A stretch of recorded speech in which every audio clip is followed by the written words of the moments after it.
Okay, good morning, everyone. I'd like to start the meeting now if everybody could settle in and get ready for a long Zoom meeting. It won't be too long today, I don't think. Anyway, good morning. My name is Bill Edgar. I'm the president of the Central Valley Flood Protection Board. And on behalf of the board, I'd like to thank everybody for logging in this morning. As we do at these, today's meeting will be conducted remotely using the WebEx platform, and it will constitute the regular public business meeting of the board for the month of October 2021. Again, thank you for taking the time out of your busy schedules to be here. We appreciate it very much. Since we're now experienced in these virtual meetings, we're not going to go over the process again, but if you have any problems accessing the site or items, please get a hold of Ryan Jones, our board clerk, or Leslie Gallagher, one of the staff members, by text, email, cell phone, or you can use the chat function if you feel comfortable with that. Regarding the meeting process itself, today we're going to proceed as we normally do. Ryan Jones will be moderating the meeting from a technical point of view. He, as well as Leslie, Michael Wright, our chief engineer, and other members of the staff will receive comments and questions from the members of the public and will respond accordingly and tell me that regarding people who want to address the board. Second, following each presentation, I'll ask for comments from the board first, and then public, bring it back to the board for a decision if the item is an action item. If it's not, just move on to another item. You should be aware that the meeting is being recorded and will be housed on our website, just as our regular meetings are. We will probably be taking a few 15-minute breaks and a lunch break, which will be longer. And each of these break points, Ryan will be listing, placing a sign on the screen indicating the board's on a break and the estimated time we will come back. I believe we have a rather light agenda today, but it does include some interesting items. And I've been informed we do not have a closed session. Therefore, I'm anticipating ending this meeting around 2 or 2:30 today for those who have other activities planned. Regarding the agenda items themselves, under item number 3, Vice President Jane Dolan, acting as our board secretary this morning, will be presenting the minutes of October 27th regular business board meeting. Next, we have our consent calendar, which is item 5, and it has 3 items on the agenda. We're expecting letters from the Corps on items B and C, although we don't have them as yet. We may have them today or on Monday. We believe Mr. Poppelman is about to sign those letters, so item 5A is a non-federal item, therefore does not require a Corps letter or Corps approval. Therefore, I believe the consent calendar is in order and thus is ready for your approval. Unless someone on the board or in the public wants to remove one of those items 5A through 5C will constitute the consent calendar for this morning. Consent calendar, for your information, will be voted on with a single vote and second and disposed of with a single vote. We have no legislative report under item 7 this morning.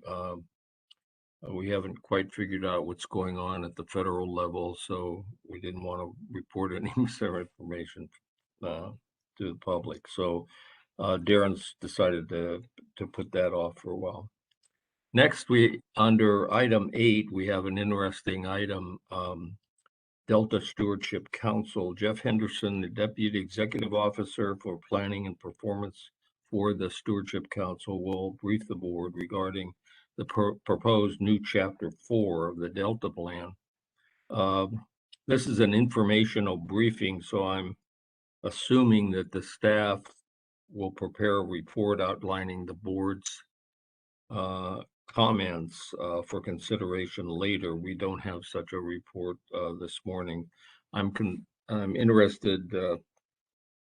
Well, I know our staff has been attending the coordinating meetings that we've been having, trying to work out some of the details for the plan, amended plan.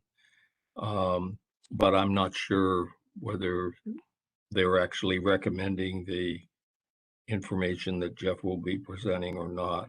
In any event, I'm assuming, Leslie, that we'll have a report from the staff at a later time. Under item 9, the general items from the Department of Water Resources will be presented by Steve Rothert, our manager of the Division of Multi-Benefit Initiatives for DWR under item 9A.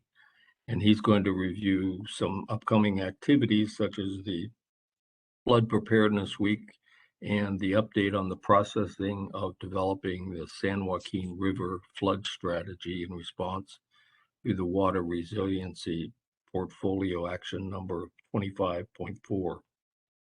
He will introduce other staff members who will lead presentations on item 9B. And under 9B, Mary Jimenez will present the latest update to the 2022 Central Valley Plan update. Under 9C, Corey Casio, manager of the Flood Risk Reduction Projects section for DWR, will provide a briefing on the core projects in the Central Valley urban areas. And Steve Rothert, if you're listening, and I'd like to know the difference between the division or the section that Jorge Lazio heads up, which is the core projects in the Central Valley urban areas, and the flood project section under Jeremy's authority. So, is the board going to be receiving recommendations from both those sections on core projects? I'm just not clear on that. And anyway, when we get to that, Steve, if you wouldn't mind clarifying that for me, I'd sure appreciate it. Then under the category of board items, we have 4 listed on the agenda regarding 10A. This is an enforcement case. The staff is requesting that the board affirm the cease and desist order issued to Mr. Dubois on September 9th, 2021. Items B and 10B and 10C are action items that are familiar to the board. We've had a number of presentations on both items, and this is action items on both those this morning. And then item 10D is an informational item and is a rather unique item that we've been working on for some time, and that is how you deauthorize a federal levy. So we'll be interested in hearing from MBK and the staff on this matter. Then finally, we have our usual executive officers reports, including the informational staff report for the board's review, and we also have the normal board comments, committee updates, and calendar for everyone's information. As I said before, we do not have a closed session today. So this should be an interesting meeting. Looking forward to it. Regarding item 1, welcome and introductions and announcements. As you're probably aware, the welcome and introductions announcements is item 1 on our agenda this morning, and there are 3 items that we cover under that item. One is the welcoming remarks, and we've just completed those. Next, under item 1, there are also introductions and announcements. And Leslie has told me that she has no further introductions or announcements at this time. However, I have been informed that we do have the normal flood week resolution to adopt, and Darren will take that item. However, Darren, if you don't mind, let's take that item after the roll call so we can proceed as a body who has a quorum and can proceed that way, if you don't mind. So let's proceed to item 2 first, and then we'll go back to the resolution. Members were on item 2, the roll call. And Ryan, if you don't mind, please call the roll. Board Member Griego, Here. Board Member Johnson, I'm here. Good morning, everybody. Good morning. Board Member Ramirez, Here, good morning. Board Member Valines, Here, thanks. Board Member Countryman, Good morning, I'm here. Vice President Dolan, Good morning. I'm here. President Edgar. I'm here, and thank you, Ryan. Full board this morning. Thank you, everybody. Appreciate that. Darren, now let's go back to the normal flood week resolution that we adopt every year. If you wouldn't mind, Darren. Sounds good. Thank you, and good morning, President Edgar, Vice President Dolan, members of the board. Darren Soon with the board staff.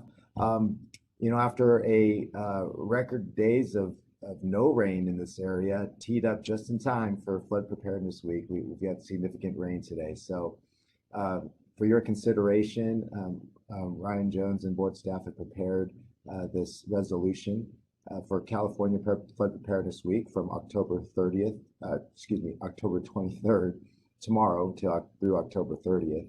And it's a reminder, I won't get into all the whereases here, but it's a reminder that despite that we're still in a drought, we still have many lives and billions of dollars in assets at risk of flooding in this area.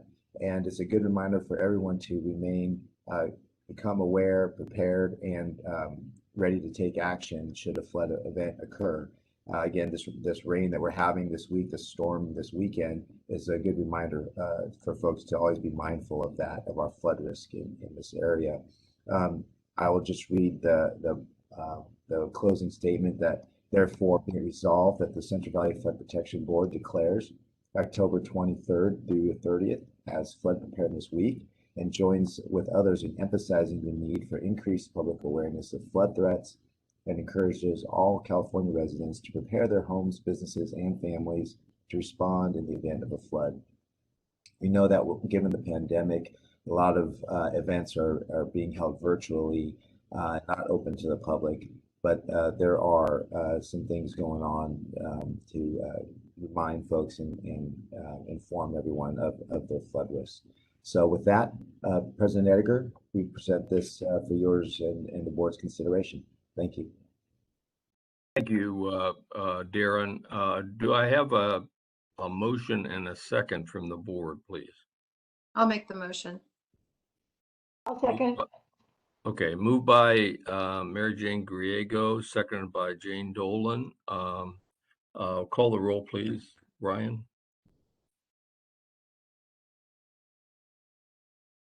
Board Member Griego, Yes. Board Member Johnson, Aye. Board Member Ramirez, Aye. Board Member Valines, Aye. Board Member Countryman, Vice President Dolan, Yes. President Edgar. Yes. Thank you, members. By the way, I've had a request to call the roll on each item so that it's clear as to who voted on what and what the final vote was. So I'll be doing that if I can remember from now on. We're on item 3, the minutes for the meeting. Vice President Secretary Dolan under item 3 is presenting the minutes of August 27th, 2021's regular board business meeting for your approval. This is, of course, an action item. Ms. Dolan, our board president, or vice president is acting as the board secretary, has this item. Ms. Dolan, the floor is yours. Thank you. Good morning. As your secretary, I failed to put these within the packet sent the prior week, but they came via email this Monday. Y'all got it? Me not. Yes. I'm going to pause. I think they're ready, but let me just count to 3 to see if any of you have found a need to make an amendment. I hear nothing. I would move approval of the minutes of August 27th, 2021. Do we have a second? I'll second. Thank you, Joe. The matter was moved by Ms. Dolan and seconded by Joe Countryman. Please call the roll.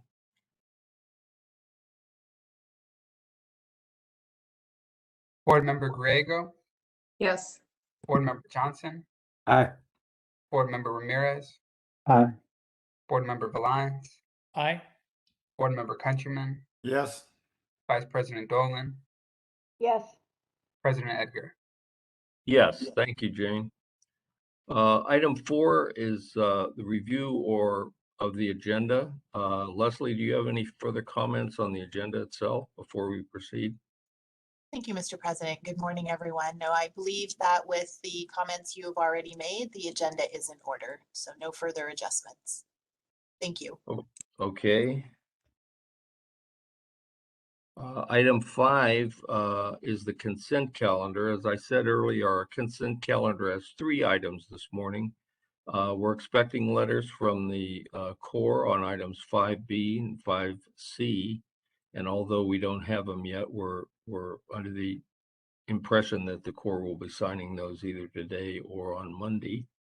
Item 5A is a non-federal item and does not require a letter from the Corps. Therefore, I believe the consent calendar is in order and ready for your approval. Unless someone on the board or in the public wants to remove and discuss one of the more of the items 5A through 5C, will constitute the consent calendar for this morning. It will be voted on with a single vote of motion and second and disposed of with a single vote.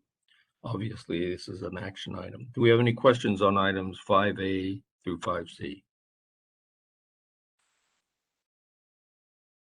See none. Are there questions from the public on these items? Leslie or Ryan, do you see anyone wanting to speak on this? I don't have anything, Mr. President. I see Okay, nothing either. thank you. May I have a motion and a second on the consent calendar, please? I'll make the motion to I'll approve. second. Okay, moved by Mary Jane Griego, seconded by Brian Johnson. Call the roll, please. Board Member Griego, Yes. Board Member Johnson, Aye. Board Member Ramirez, Aye. Board Member Valines, Aye. Board Member Countryman, Yes. Vice President Dolan, Yes. President Edgar. Yes, thank you, members.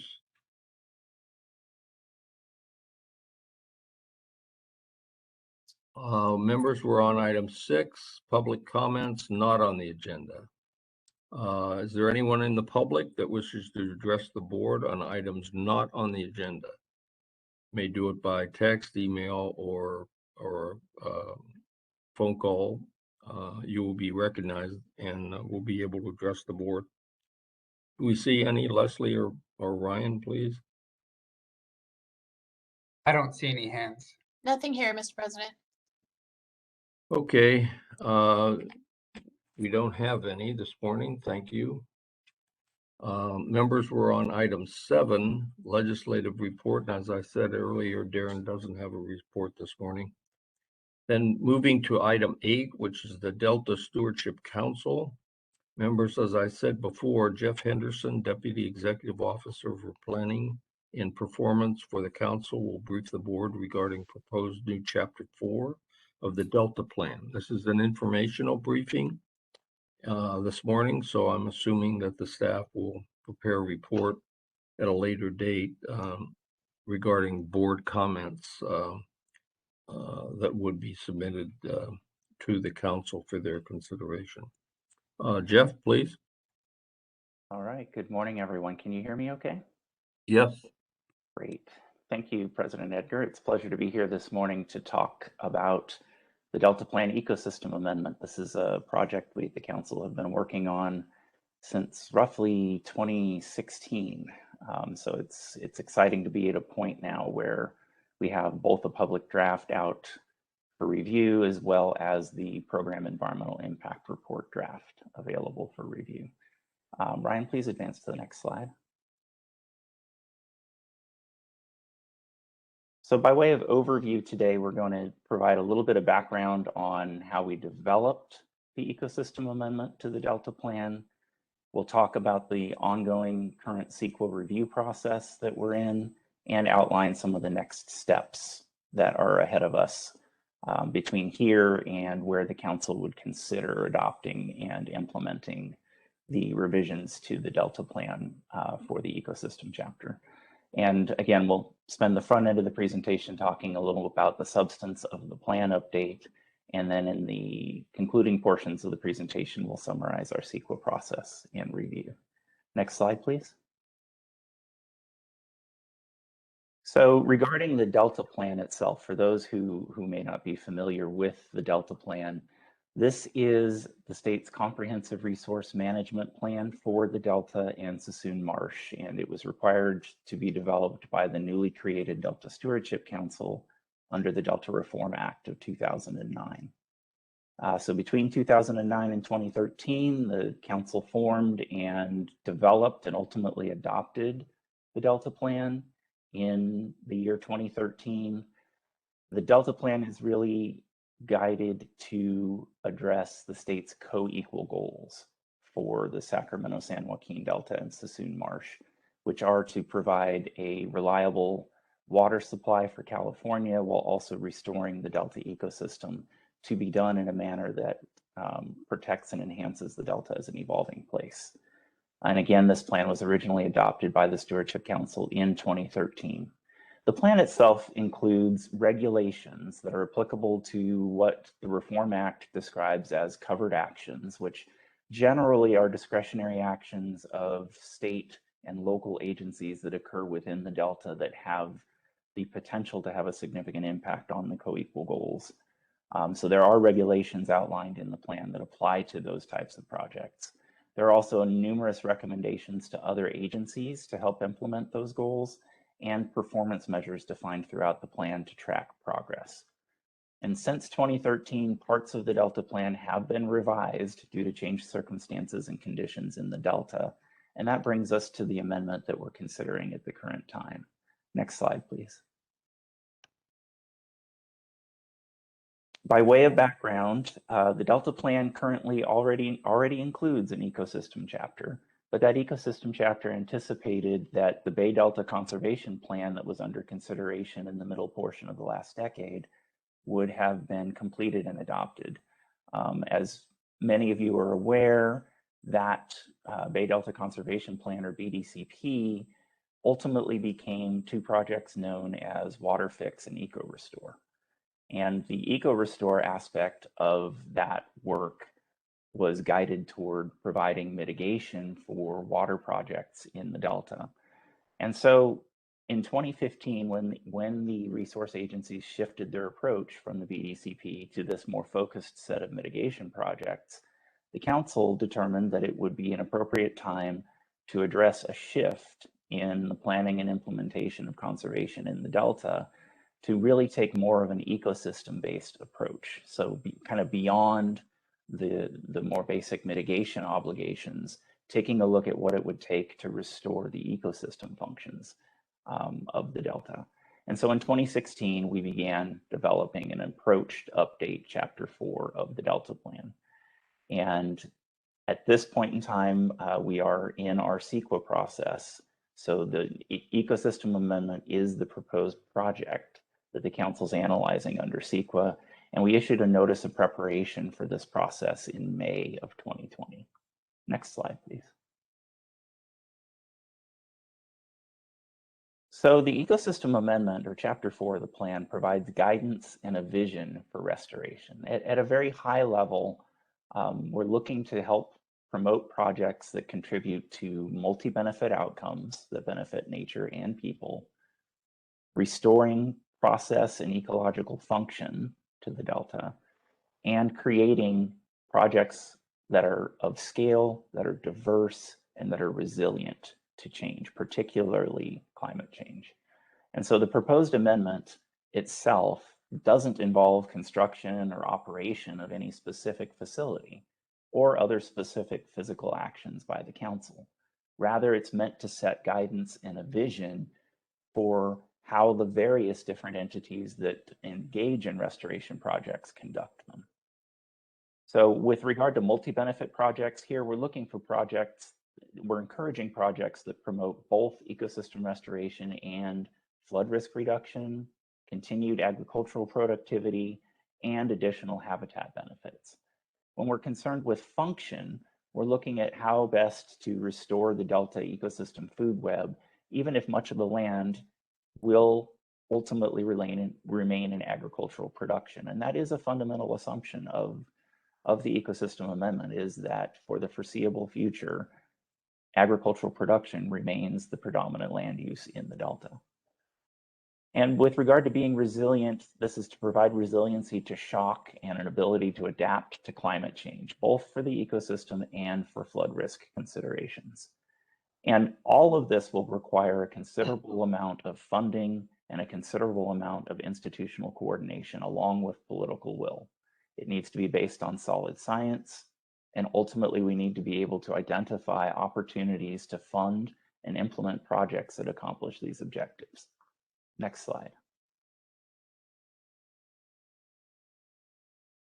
So the need for the ecosystem amendment, again, is underscored by the pivot from the Bay Delta Conservation Plan, changes to the environment that have occurred since 2013, the emergence of new ecosystem science, and importantly, an understanding of what has or hasn't worked to date in restoring the Delta ecosystem through a series of projects that have already been completed. So it's a matter now of lessons learned from previous projects. The ecosystem amendment, again, takes a more comprehensive approach than a mitigation-driven project to achieve the strategies that are described in the Delta Reform Act. It's based on 5 core strategies, and these core strategies form the basis for ultimately 6 policies and 15 recommendations that pertain to protecting, restoring, and enhancing the ecosystem. Only one of the policies that's proposed in the chapter is entirely new, and it itself is focused on transparency and reporting, which ultimately will help us learn more lessons regarding how best to install and function ecosystem restoration projects and help us track implementation of the ecosystem amendment over time. And so we'll break down these 5 core strategies individually, beginning on the next slide, please. So the first core strategy is focused on using best available science to manage flows in the Delta to support the needs of native species throughout their life cycle. It includes 1 existing regulatory policy, which we refer to as ERP1, Delta Flow Objectives, and proposed revisions to 1 existing recommendation to update those flow objectives. And the Delta Plan with regard to flows differs heavily to the Bay Delta Water Quality Control Plan of the State Water Board to set those flow objectives. And then ultimately the Delta Plan reinforces those flow objectives in the context of covered actions. And there have been no revisions to that policy since the previous adoption in 2013. It's the Council's intent to continue to rely on the Water Board for that information. And the adjustment to the recommendation was a clarification of timeframes, recognizing the process that the Water Board is currently engaging in to update those flow objectives, particularly for the Sacramento River watershed. Next slide, please. The second core strategy complements the first, as more natural flows are going to be most effective within a restored landscape. The second core strategy identifies 5 priority attributes for projects to restore ecosystem function, and they're listed here. They are to restore hydrological, geomorphic, and biological processes, or restore natural processes in the landscape. Encouraging projects to be large scale, encouraging projects to improve connectivity between one another, to increase native vegetation cover, and ultimately to benefit at-risk natural communities or species. There is a new policy that's proposed in which project proponents would use an appendix to the Delta Plan to identify which of these priority attributes the project implements, and then use that number of priority attributes to assign the restoration project to one of 5 tiers. And so in future recommendations, you'll hear me refer, for example, to Tier 1 and Tier 2 projects. And those would be projects that implement a majority of these priority attributes. And you'll see in later slides, we have a few recommendations that address, for example, recommendations for streamlining permitting and funding and prioritizing those types of projects. Proponents would also be required to disclose the social benefits that are provided by a restoration project. And this core strategy discusses the importance of designing restoration projects with consideration for surrounding land use contexts. Next slide, please.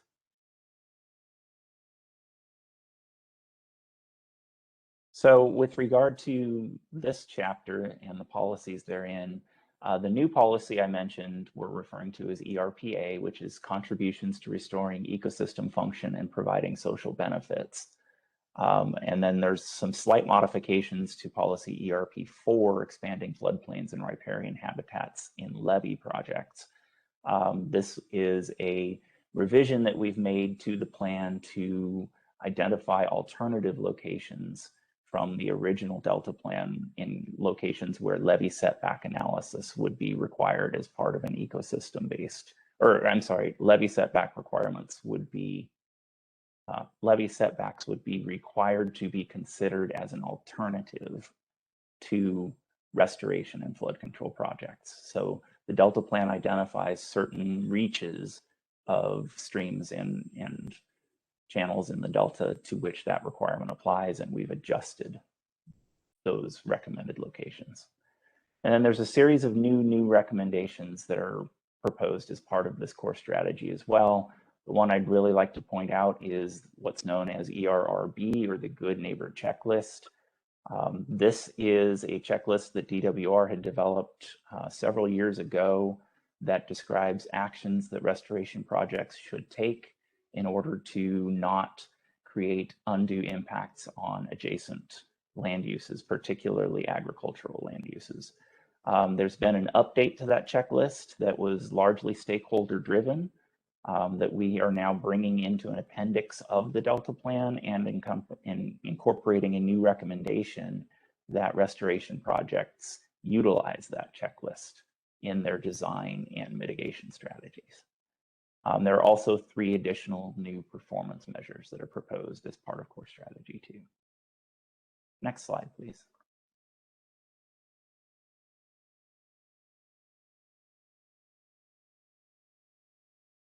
Okay. Core strategy 3 focuses on addressing the challenges that are posed in the Delta by land subsidence and sea level rise. And the strategy is organized around 2 objectives. First, it seeks to protect the existing but limited opportunities for tidal marsh restoration in the Delta. The graphic that's here on the slide is drawn from the narrative portion of the chapter, and it shows the various different types of conservation activities that are appropriate at different elevations in the Delta, recognizing that the elevation ultimately really drives the potential success of a restoration project, and the choice of what type of restoration to do largely rests on, in turn, the elevation of the land area.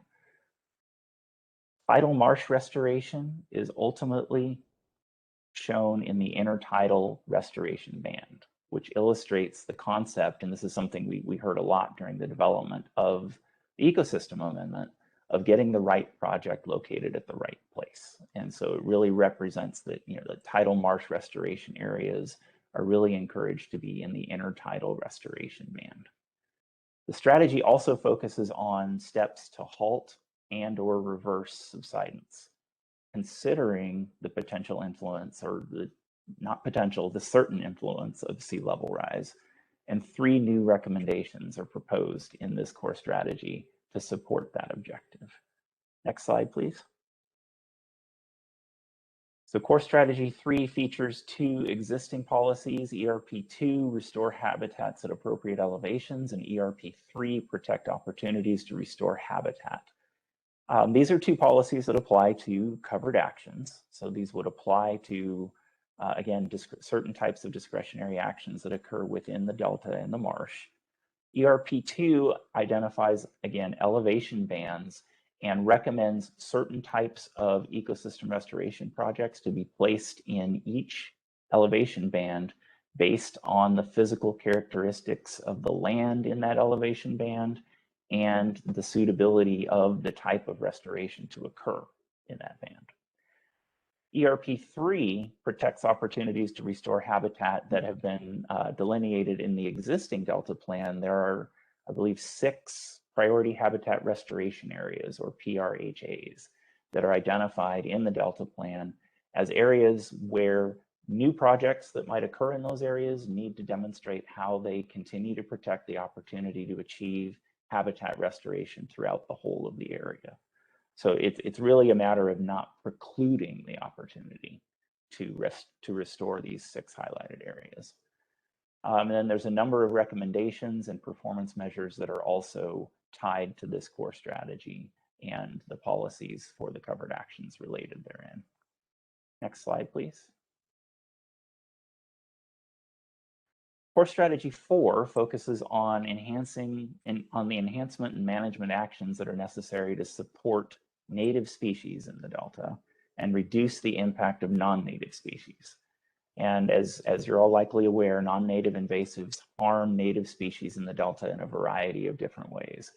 And the strategy includes an existing regulatory policy, ERP5, and proposed revisions to an existing recommendation in order to help avoid the introduction of or habitat improvements for non-native invasive species.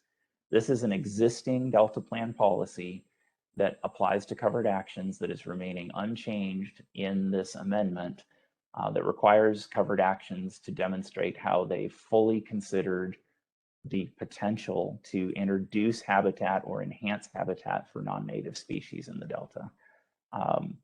And so that policy continues to apply as part of this amendment. And there are a number of recommendations and performance measures that are included to support it. This core strategy also includes an objective to improve fish management to better support native fish migration, spawning, and survival. And there are 2 new recommendations as well as revisions to 2 existing recommendations proposed to support that objective. Next slide. And the 5th and final core strategy focuses on implementation. It includes 2 new recommendations and identifies the Delta Plan Interagency Implementation Committee, or DPIC, as an appropriate forum for federal and state agencies that have responsibilities for restoration in the Delta to come together to coordinate on funding, land ownership and management strategies, permitting, and supporting appropriate science to support the whole effort. Those who participated in the DPIC meeting earlier this week likely saw a discussion at that meeting of a potential ecosystem subcommittee that's meant to pull these agencies together, identify places where there is perhaps overlap or duplication, and identify ways to help streamline these projects, all in the context of local input.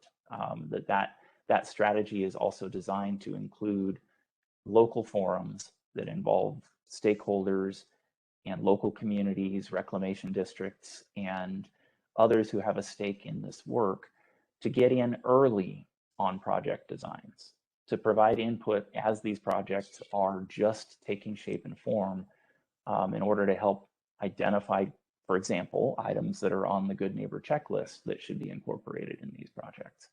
So we're really looking forward to that as an early action item associated with this ecosystem amendment. Next slide, please. So the council released a preliminary draft, that's sort of a first draft of the ecosystem amendment, chapter 4, for public review and comment back in November of 2019. So between 2016 and 18, we conducted outreach, prepared scientific synthesis papers supporting, establishing sort of the new best available science basis for the amendment, and developed the approach that we would take to amending chapter 4. And in 2019, issued that preliminary draft in November. Based on public comments that we received on that November 2019 draft, we further revised it to result in a May 2020 draft that was circulated last year for review and comment. That May 2020 draft incorporates extensive feedback that we've received from the council, from Delta stakeholders, from the Delta Independent Science Board, from independent scientific peer reviewers. We facilitated an independent review panel to look at the performance measures that are supporting the amendment, as well as the public. And so then that May 2020 draft, we went to the council in May of 2020 with a draft seeking approval to use that draft as the basis for the program environmental impact report. We received that approval in May of 2020 and began developing that program environmental impact report, or PEIR. And on September 27th of this year, we released that for a 60+ day review period that's going to expire on November the 30th. So we are in the public review period on the draft program environmental impact report now. Next slide, please. So it's our intent to bring this as an item to the council at the November 18th meeting for purposes of collecting public comments on the draft EIR. By way of review of the timeline, we released the NOP and the draft Chapter 4, as I said earlier, in May 2020. We're looking at a 60-day response to comment period that expires on November 30th. And once we receive those comments, we will be preparing, as required by CEQA, detailed responses and potential revisions to the program environmental impact report. It's our goal to bring that program environmental impact report and the associated ecosystem amendment to the council for certification and approval in the spring of 2022. And if the council approves of the proposed amendment, we'll then engage in the APA OAL rulemaking process for the modified and/or newly adopted regulations that would apply to covered actions. And we anticipate that process would also then take approximately a year, going from mid-2022 to mid-2023. So amending the Delta Plan is no small task, and we're very excited to be at this stage of review and continuing to collect public input and guidance as to how we should move forward with the Delta Plan ecosystem amendment. Next slide, please. And that concludes my presentation. I'm very happy to respond to any questions, President Edgar. Thank you, Jeff. That was very helpful and very comprehensive, and I appreciate it. Help me a little bit here. This general subject matter has a long history, and one of the issues that I was involved in with the department, I believe, were that we had some initially, and this was a couple of years ago, some questions on the technical information that various state agencies were using regarding analyzing the policy conclusions in this amendment. And as a result, your chair, Susan Tatayan, made, I thought, a good decision by creating a task force made up of technicians and representatives from various agencies to try to get the technical items in order so that when the policymakers looked at alternative policies, they would at least have, not that all the technical information or analyses were the same, using different models and different times and updating different things, but at least there would be a clear understanding of what was being used and the purposes for the various technical information and the reasons for its differences and so on, so that the policymakers could be making more informed decisions. And that technical committee has been going on for some time. So I would have I don't know, maybe this was one of the venues that you presented this information to. I was looking for kind of a report from that committee as to, support of your recommendations or support with some um, recommendations or whatever, but there is none at this point that I know of. Could you help me out here a little bit? What is your role in working with that committee, or did you receive input from them, and what did you do with it, or whatever? We did receive, thank you for the question, President Edgar. We did receive comments from an interagency working group that we put together Yes. that advised us at the start of the process while we were collecting the various different pieces of information that went into the science synthesis papers that were created at the beginning of the process. And I think very importantly advised us in the space in between where that science was developed and ultimately presenting policy alternatives to the council, which we did in, I believe, June of 2019. So we'd met with that group a number of times in that time frame while we were developing those particular alternatives for the different recommendations and policies that are composing the amendment. And that group actually also weighed in on those alternative policies. And so when we were presenting those to the council for their consideration in that 2019 timeframe, we did have the opportunity to share with the council where we were in alignment with that interagency work group, which in large part we were. So I do think, while that group has not made a sort of formal statement or sort of outcome regarding kind of the content of the existing amendment, their input was carried through the development of that. So for example, where we have a recommended policy like ERPA, the one that we're recommending for disclosure of information about restoration projects, we looked at 2 or 3 different versions of that with the council of varying degrees of how to implement those guidelines for projects, from making them potential requirements for projects to, for example, looking at a reporting requirement, which is similar to what we have now. And we were able to deliberate that with that interagency group, bring those options to the council. And where we arrived at with that policy is a very good example of where that input resulted in the outcome that we have in the plan. Okay, but in terms of this final product that you're now seeking public input for and subsequent approval by the council, that group has not weighed in on this final product, which is an environmental analysis.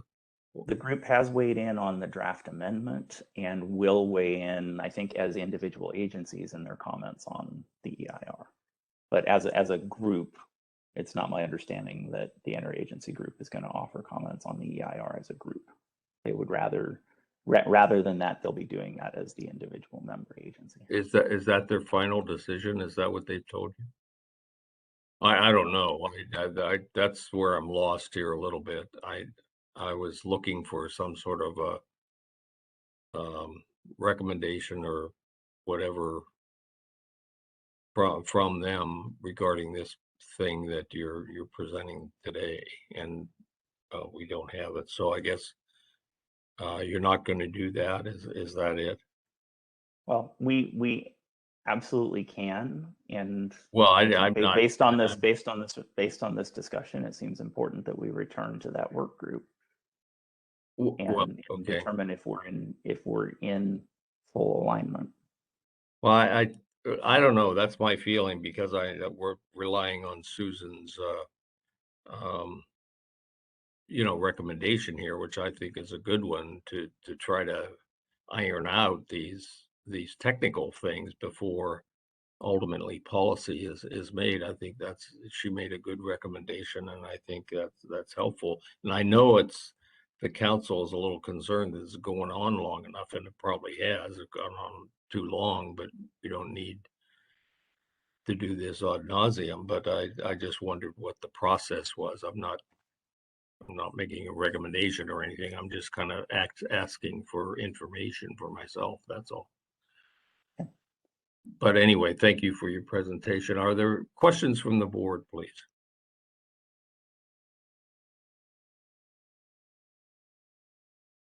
Do we?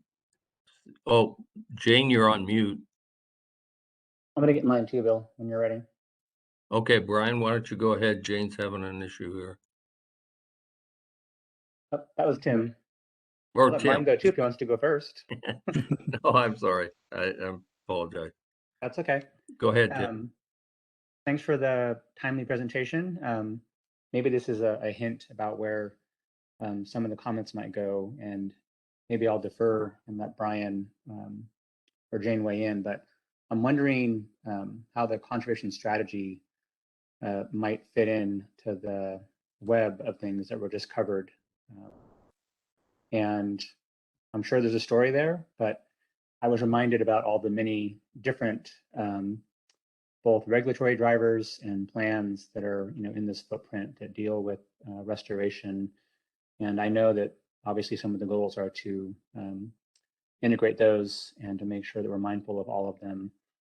And there was a phrase used years ago, maybe decades ago now, called the single blueprint, which a lot of folks, especially locally, pushed for. They wanted to make sure they knew what the state in particular was planning to do, and that there were a lot of state agencies, and it was both easier to digest, but also made a lot of sense strategically to make sure that people were doing what they needed to do and what they had the authority for, and that we didn't trip over each other. There's just so much going on, and I know you guys are mindful of that. And it's really hard, like you say, to pull all together in a snapshot in time, because as soon as you do that, it's going to change again. So it's a high bar to try to provide that context, and you can use it in an ongoing fashion. But I just wanted to toss that out there. And if Brian or Jane have things to add about the strategy in particular, that would be great. Otherwise, Leslie, maybe we can just fold it into our comments as one of the things to consider as part of the update and how that would be integrated.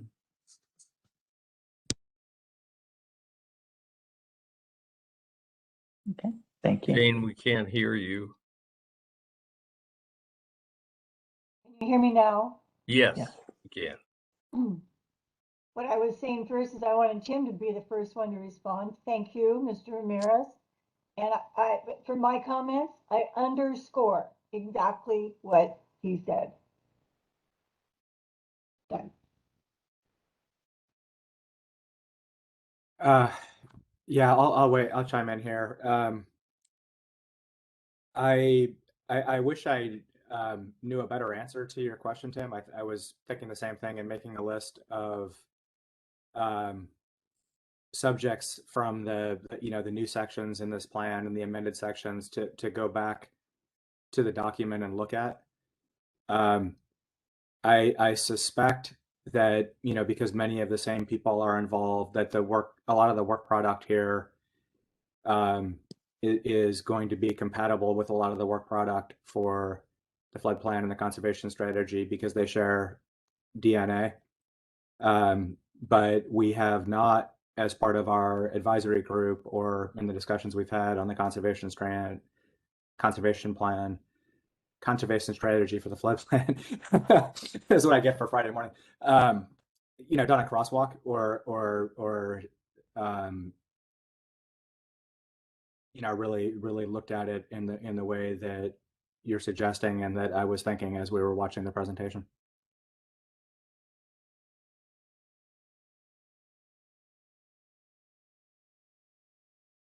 Right. If I could, for our part, we have had staff that are participating in the conservation strategy update, and my understanding is that as that has progressed, we've been conscious of what's in the amendment and trying to ensure that that alignment is coming through as the conservation strategy is being formulated. And ultimately as well, we are reviewing, for example, the working draft of the flood plan, and we'll be offering comments in that venue as well, staff level comments regarding alignment. So kind of what I'm hearing here is a desire to ensure that when this is all done and we have a new ecosystem amendment to the Delta Plan and a new conservation strategy for the flood plan, that they're working toward common objectives. And that's something we're very conscious of and very committed to.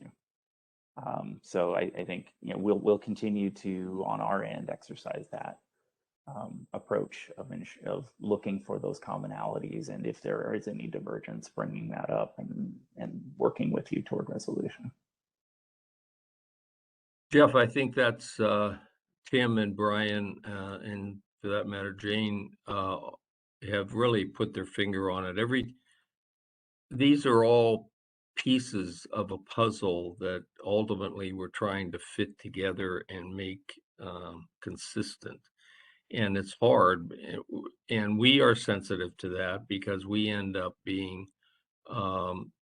late coming to a party that's being planned by someone else. For example, on Sigma, there are obviously a lot of flood-related problems in addition to water supply involved in the Sigma plans, the various plans that are being done.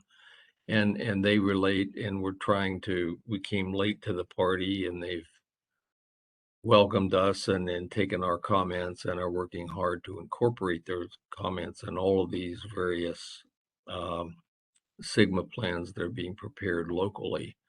But this is just an example, and then you just talked about the conservation strategy versus this new amendment, ecosystem amendment, and an EIR, proposed EIR for the change. This is just an example of that, and we don't want to prepare an update to our plan or not be involved early on in some of the other plans that are going on and have to deal with issues at a late date, thus extending the time and the consternation and frustration of other agencies as we come to the table. And we're dealing with a significant one right now in which a piece of legislation was adopted which nobody was involved in, and is creating huge problems for all of us. So we're sensitive to this, and I don't know the answer to it because there's so many state agencies having so many interests, developing so many plans that we're trying to make consistent, but it's just a very difficult task. There are various venues like the working group that we talked about that have been tried to make these pieces of the puzzle come together, but it's really hard. So we're sensitive to all of this because we end up being the agency that has to get permits on some of these projects down the road, and we want to make sure that all the state agencies who have an interest and a stake in these are involved and can speak. And notwithstanding all of the local stakeholders who, as you know, have a huge interest in what's being done with these plans. So we're probably oversensitive, but it is a very difficult process as we've come to learn. Anybody else on this? This is an informational item. We'll be coming back, I guess, with comments that we can proceed to give to Jeff later on. Is that right, Les? Correct, Mr. President. We do intend to, as other agencies are doing, submit comments. Okay, thank you. Anything else on this? Okay, let me open it up to the public at this point and see if there are any comments from the public at this point.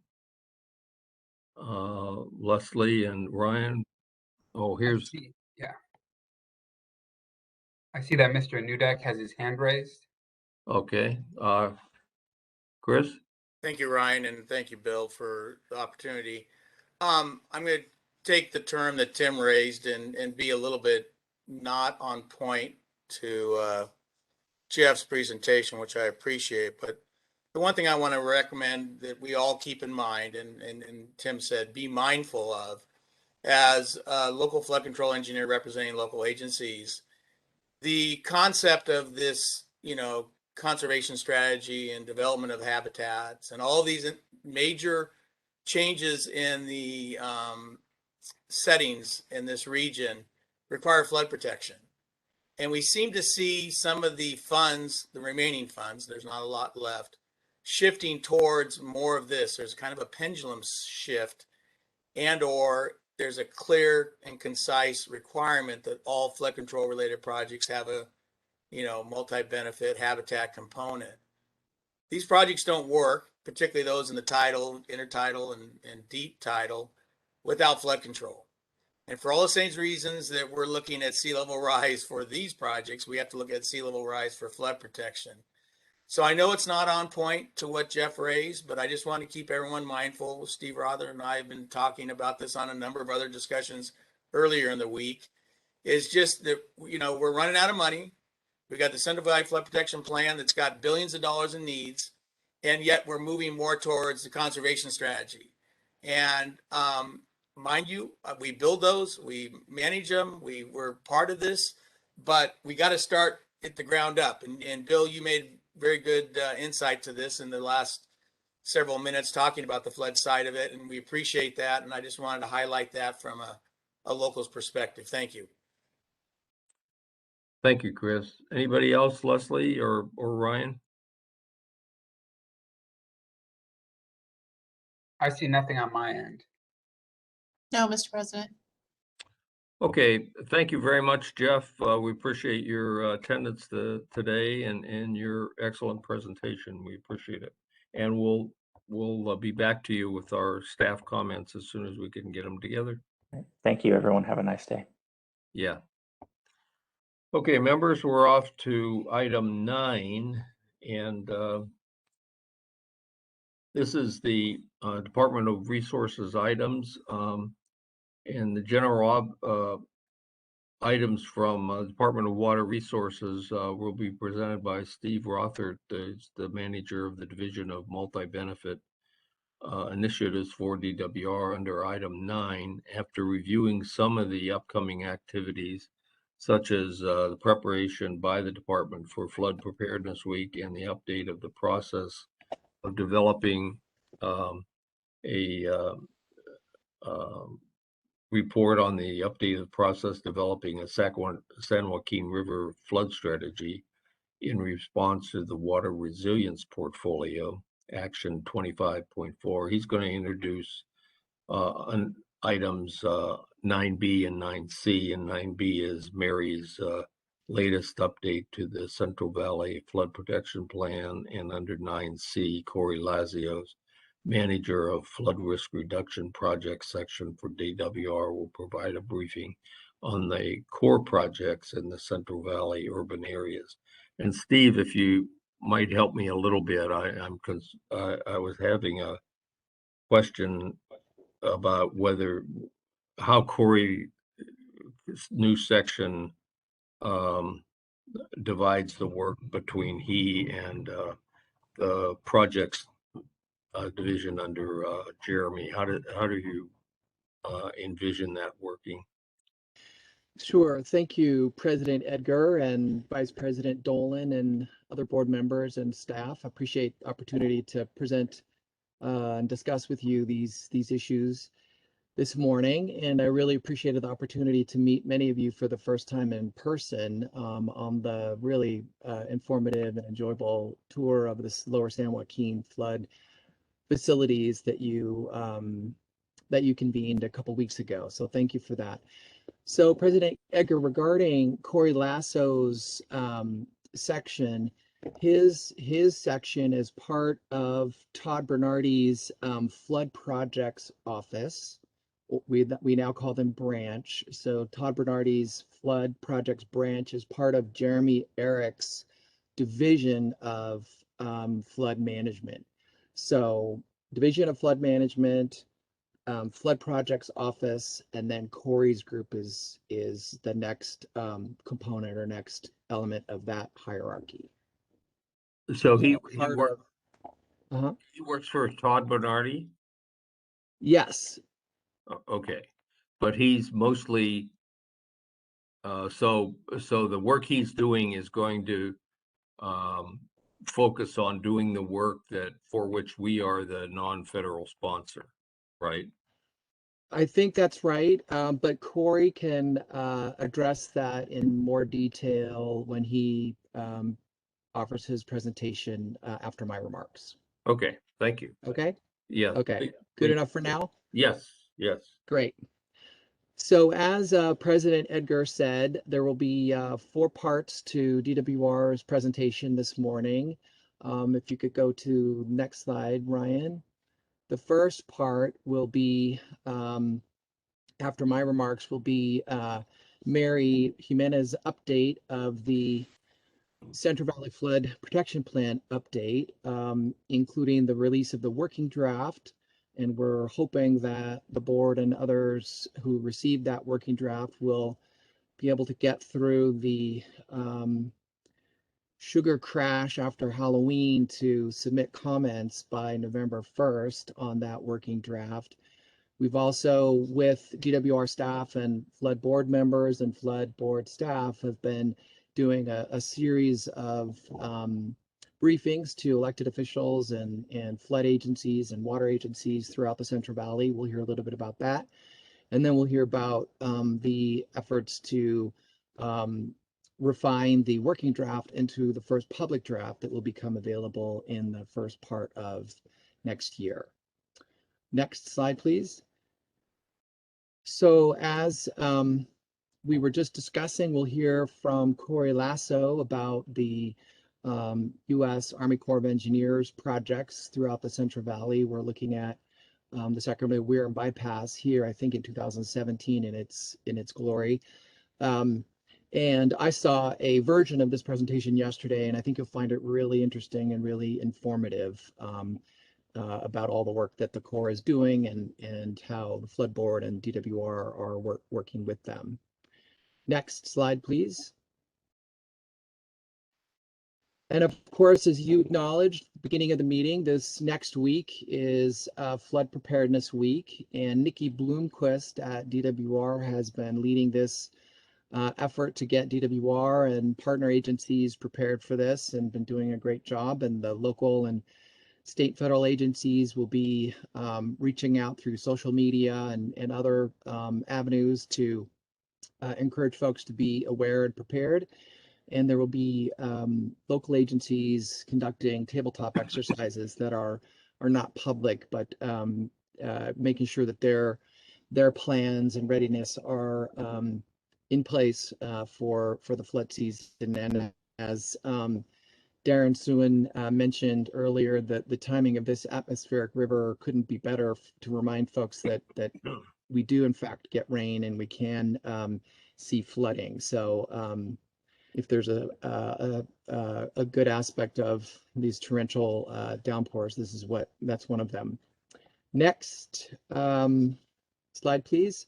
So before handing it over to Mary, I just wanted to give a brief update on the work that many of you on the phone and at DWR and the Flood Board are engaged in, which is the development of the San Joaquin Flood Strategy, which is coordinated by Jenny Marr of DWR and with lots of help from Ruth Darling of the board and many others. And so over the last few months, if you've been involved, you'll know that the participants in the process identified 10 priority projects throughout the San Joaquin Valley that we wanted to focus on and try to advance as part of this flood strategy that is in response to the Water Resilience Portfolio Action 25.4 and the expressed interests of the Flood Board, including President Edgar and Board Member Ramirez and others. And so these 10 projects now have committees formed around them to advance them in planning. And I want to thank the folks who have volunteered to help lead these committees and the folks who are engaged on those committees. This is sort of above and beyond the normal or expected work that they're doing to try to focus on these projects and really get them advanced. And the plan is to have a draft plan for each of these projects, like the key steps of moving these 10 projects forward, articulated by early 2022. And they'll be provided to flood board staff and others to review. And then as they take shape and firm up, we will be able to incorporate some of the information from this effort into the Central Valley Flood Protection Plan update later in the year. So that's where we are on that effort, and I'm really looking forward to working with those groups to advance those projects and bring more energy and resources to the San Joaquin to advance flood management improvements down there. So that is all I have for you all this morning. Happy to take any questions before passing it on to Mary Jimenez. Any questions from the board members? Is Mary going to go over what those 10 projects are? No, not today. She's not prepared to today, but we could in a future meeting if you'd like.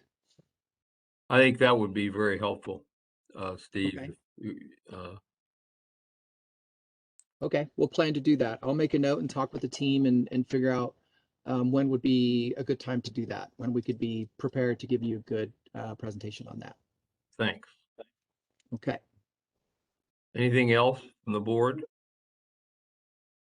Okay, Steve, if you don't mind, I'd like to before we have Mary present her information, take a 15-minute break, please.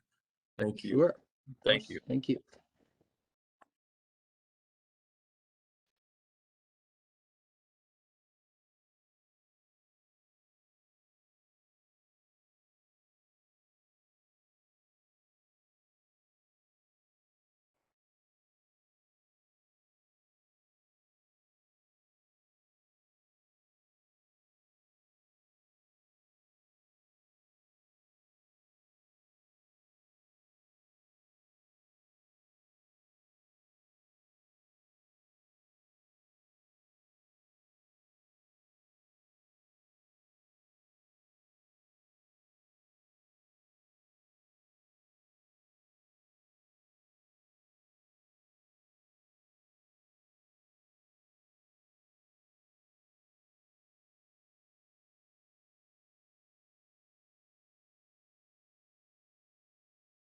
This is Jane.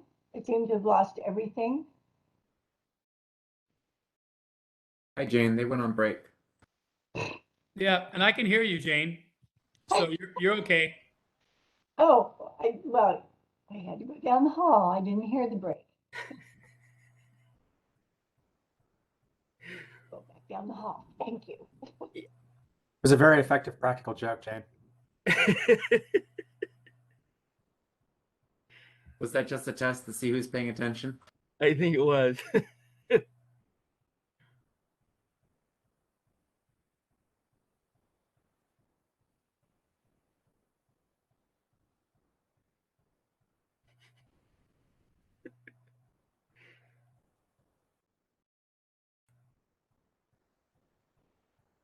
Feels like an appropriate time for a Ferris Bueller joke, but maybe that dates me.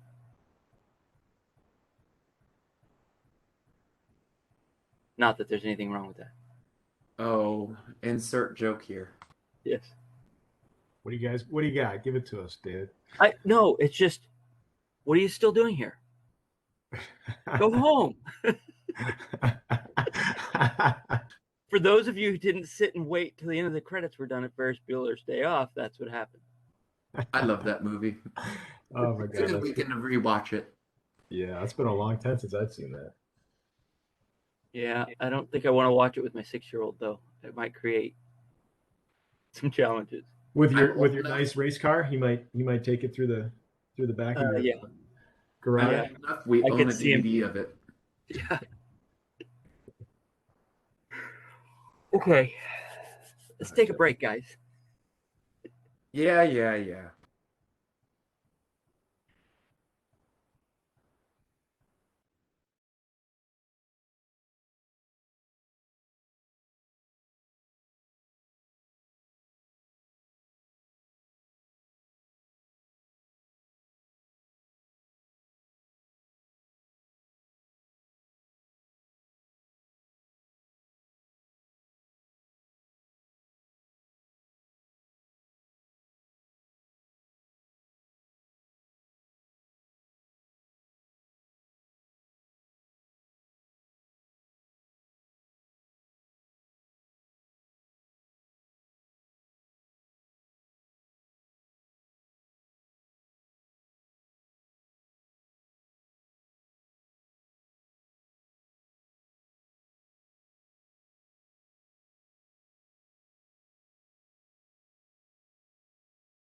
Okay, everyone, we're back from break. Steve, thank you for allowing us to do that. And so you're in place to introduce Mary at this point, I believe. Yes, Mary Jimenez is the manager of our system-wide multi-benefit initiatives branch, and her team is responsible for developing the update of the Central Valley Flood Protection Plan and Conservation Strategy in close collaboration with the Flood Board. And she will let us know of progress over the last month or so. Okay, Steve, could I ask you a question on the update on the item you just talked about? That is the water resiliency portfolio action 25.4 and the 10 projects that's coming out of DWR on that effort. Is that are we talking? I just received, I mean, just like 2 minutes ago, the working draft of the plan update. So I haven't read it. Are we including anything in there about the water resilience portfolio action 25.4 and the 10 projects you alluded to? The short answer is yes, but I want to just clarify that the work that's been going into action 25.4 has been a collective group of stakeholders from DWR, the Flood Board, including yourself and Tim Ramirez in particular, as well as representatives of the RFMP groups in the San Joaquin.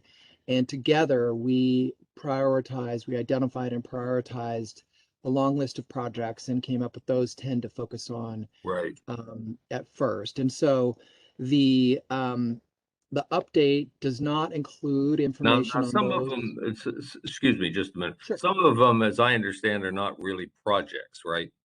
Like the issue we have with the Corps and Reggie and so on. That's not a project. That's just a, I don't know. It's more of right? that one is more of an issue than a project per Yeah, se. an issue. Yeah, So, right. Mary might know. We're on the same wavelength in terms of the 10 things you're talking about. I understand that. I just want this is back to our idea of knitting all these pieces together of this big puzzle that we're trying to create here. So I just want to make sure that in some way that effort is being at least alluded to in this in the update. That's all. And you'll see in the working draft that was released at the beginning of October, you'll see that there is a section or two that addresses the San Joaquin strategy, not a lot of detail, but we will be supplementing that down the road as the process progresses on those 10 projects, and then the sort of the contextual framework that represents the priorities in the basin. That's great. I appreciate your comments. Thank you. Mary, we can proceed with your presentation then, please. Okay, thank you very much. Is my sound coming through okay? Yes, it is. All right. Good morning, President Edgar, members of the board. Thank you for having me back again this month to give you the next update on our development of the 2022 Central Valley Flood Protection Plan.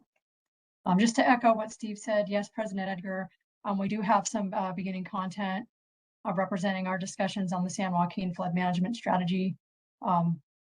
Particularly, there's a spread in Chapter 3, if you're looking to kind of target your review. Chapter 3, thank you. Thank you. All right, no problem. Okay, next slide, please. This is Mary Jimenez with the Department of Water Resources. Thank you. Next slide. So an overview of my presentation today. I'll have a brief recap of the presentation to the board last month on where we've been, where we gave an overview of the working draft of the CVFPB, the briefings that were underway, and our requested review. I have a focus today on our updates of the State Plan of Flood Control Descriptive Document and Flood System Status Reports as required components of the flood plan. I'm summarizing a bit more detailed presentation that was given to the board's coordinating committee last month by Zach Hohola from DWR. And then I also have an update on our ongoing tribal engagement. That's extremely important to this 2022 update. And then just brief look ahead to where we're going. To echo what Steve said, we're happy to come back. You don't see it here on the slide, but we are happy to come back with more engagement on the San Joaquin flood management strategy as well, along with updates from the California Water Plan team as they're further along in their scoping effort to help demonstrate the alignment there and describe the alignment between the CVFPB and the California Water Plan. We will also have future updates on the conservation strategy as that effort gets closer to their next draft. And then I plan to come back later after the review of the working draft CVFPB is done with a summary of the comments and would like to have more engagement and dialogue with the board on that. So wanted to keep that in mind as we move from a working draft CVFPB towards the public draft. Next slide. And so where we've been last month, thank you. Next slide. So the 2022 update, as I mentioned, is building on a deep body of information from previous plans, and we're informing this update by a wealth of new information.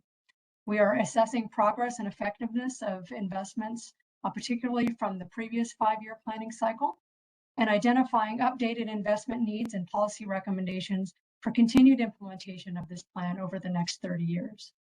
The state system-wide investment approach that is foundational to the CVFPB is adapting with this planning process as complex variables are better understood, climate change being a major one. Next slide, please. And so the Central Valley Flood Protection Plan is a comprehensive vision that was envisioned in state legislation 14 years ago. And while the broad strategies and concepts of the state system-wide investment approach have not changed since the 2012 plan and 2017 update, the comprehensive vision of the CVFPB is becoming more focused with each planning cycle as implementation occurs and priorities change. Open during construction, absolutely. So it continues to be open to construction, meaning at this working draft stage, we are eager to continue receiving the input of the board and all of our actively engaged stakeholders, partners, and public interests as we move from the working draft towards the public draft and beyond. Next slide, please. An overview of the outline of the working draft that's been shared on October 1st. There are 4 chapters in that document, very similar to the 2017 chapters, with the biggest exception at the chapter level being chapter 2, that is now focused on implementation progress of the flood plan as one of our major themes and focuses from here moving forward. The next slide, please. And so an overview of our schedule, as I mentioned, we are into the review period for the 2022 working draft right now, working towards a public draft first quarter next year, and a public process leading towards proposed adoption later in 2022 for the flood board. Next slide, please. And so many working draft briefings have been ongoing since early September. Thank you very much to the flood board, your executives, your board members, your staff for being alongside with myself and my colleagues at the department doing these. It's been a very engaging and active conversations with many different folks that's going to continue. We're not going to let up. Just wanted to give the acknowledgement of that. I gave an overview of some of these last month, and as you'll see, these are continuing to happen into October and November. I also wanted to mention that the door is still open. So as we continue to have these conversations, we're always asking folks, are there other groups we need to be meeting with to be engaging robustly on our development of our flood plan? And we've received good feedback so far. Next slide, please. So review of the working draft is underway. We distributed electronic copies of the working draft CVFPB on October 1st electronically to a wide distribution list with reviewers' guidance. We articulated our intent to address comments as well as possible between now and the public draft that's scheduled for release in the first quarter of 2022, while acknowledging that outstanding comments that we aren't able to resolve in that time may continue to be addressed through the public process that we're planning for next year. We are asking for comments to be submitted by the close of business Monday, November 1st, So as Steve Rothert mentioned, just after you've hopefully enjoyed your Halloween weekend. So it's coming soon, so please continue to review for those who haven't yet, and we look forward to receiving continued feedback. Okay, next slide, please. So I'll pause now before moving on to the focus of the presentation today, if there's any more questions or comments.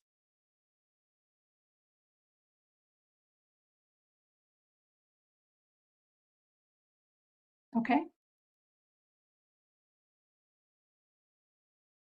With that, I'll move forward then.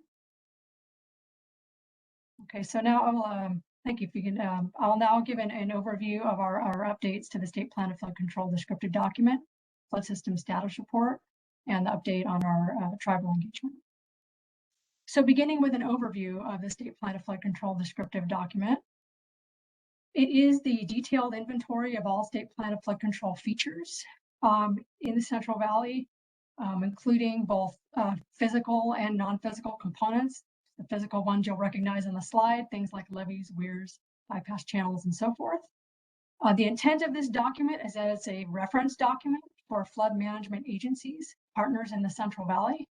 So a very important reference document for the Flood Board, DWR, and many of our partners, and is a specific requirement of the Central Valley Flood Protection Act of 2008 and California Water Code that we have met and are updating.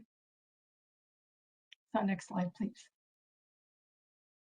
So the history of the State Plan of Flood Control Descriptive Document. The first document was produced in 2010 and adopted by the board along with the 2012 Central Valley Flood Protection Plan. So that was a comprehensive effort back then to develop this information. We produced an update in 2017 associated with the 2017 update. An important point about that 2017 update is that it just summarized changes between 2012 and 2017, and that 2017 update was meant to be used in conjunction with the 2010 document. So it wasn't a full update at that time. It was, a companion document with the 2010. But it did provide those updates and is continuing to be used by flood management agency partners. Moving towards 2022, we are doing a comprehensive update of the whole document this time, so there will be a single reference document at the end. So very pleased that we're going to have that and be a much more efficient way to document changes moving forward and have an updated document. Next slide, please. And so an overview of the contents, that the chapter level is identical to the previous State Plan of Flood Control Descriptive Document, or for the benefit of the board and others today, I'm just going to highlight some of the changes in italics that you can expect to see in the update. So chapter 2, where we describe existing and ongoing projects, we're reflecting updates for the existing and ongoing projects that many folks are involved with in both the Sacramento and San Joaquin basins. See them listed here on the slide. Special highlight in chapter 4, where we describe State Plan of Flood Control lands. So as I mentioned, just kind of mind frame that the State Plan of Flood Control is more than just structures. It is also facilities, lands, and these other topics I'm going to cover. So with lands, we now have an updated description of the encroachment permit fee structure from the Flood Board and the viewer.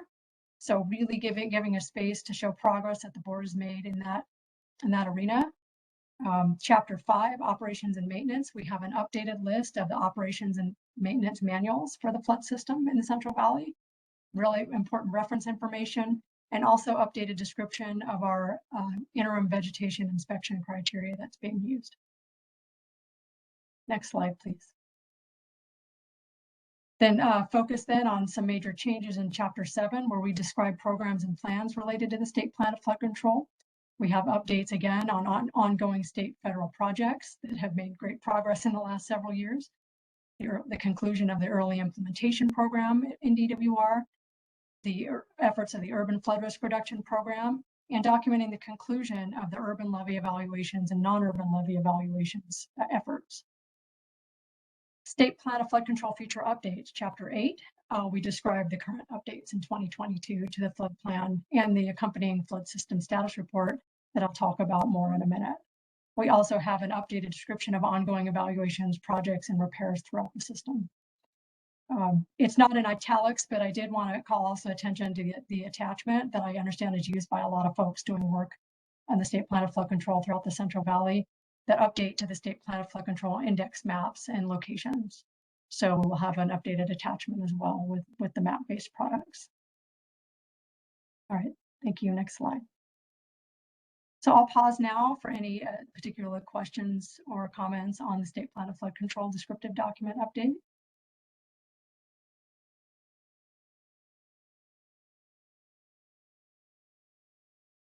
Okay.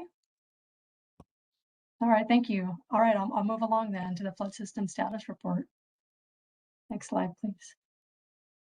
So an overview of the flood system status report. So while the state plan of flood control descriptive document describes the components of the state plan of flood control and the what it is, the flood system status report describes the physical condition of the state plan of flood control. It describes the physical condition of those facilities as a system-wide level in both the Sacramento and San Joaquin basins. It is meant to help guide future inspection, evaluation, reconstruction, and improvement in those facilities. So that really doubles down on the audience of these documents, which is the board, DWR, and our agency partners. It is also a requirement of California Water Code, in this case specifically 9120, to update this document associated with the flood plan every 5 years. The next slide, please. And so the history of the flood system status report, updating the work of the past. A tremendous amount of effort went into the foundational document in 2011 that was supported the 2012 Central Valley Flood Protection Plan and was adopted by the board. We had a comprehensive update in a single document in 2017, renamed a flood system status report at that time, took the word control out. We are updating this flood system status report from 2017 and another single document for 2022. Next slide, please. So an overview of the contents of the 2022 update of the flood system status report, highlighting the major changes and updates in those chapters. So chapter 2, we have a description of new activities, programs, and studies as they relate to specifically to inspection and evaluation activities. We also describe new levy improvement projects in chapter 3. We have updated levy inspection results provided in chapter 4. With regards to levies. We also have updated channel status information in chapter 5, updated specifically in the San Joaquin channel capacities, reflecting updated modeling efforts there, and our channel inspection results from 2020. Next slide, please. Chapter 6 then on flood control structures has updated structure inspection results from 2020 as well. Chapter 7 is expanded a bit to describe our performance tracking efforts that are aligning well with the focus of the 2022 flood plan overall, and as all this information supports. And then we have updated findings and recommendations, and are updating the suite of appendices with more detailed information on the physical condition of levees, channels, and flood control structures that are included in the state plan of flood control. The next slide, please. And so the basis of evaluations, this is just a little more detail on how the urban levy evaluations and non-urban levy evaluations information is reflected in the flood system status report. So the basis for evaluations of these programs were focused on the categories listed on the slide as they pertain to levies. And overall hazard ratings of either higher concern or lower concern were assigned to each levy segment evaluated in the Central Valley. So in addition to the urban evaluations being more robust and detailed than the non-urban, an important difference between the evaluations is inclusion of erosion in the overall hazard rating for non-urban levees. Next slide, please. So this just shows a visual example of how levee conditions are being updated in the flood system status report in the San Joaquin Basin. The same type of map and information is being provided in the report for the Sacramento Basin as well. So in this example, the urban levy evaluation and non-urban levy evaluation efforts documented higher concern levies in and around Reclamation District 2017. And levy improvements have been completed to address some of these issues in the area. So if you overlay where the problems are, higher and lower concern, with where progress has been, you can visually see this on some of our maps in the flood system status report. Next slide, please.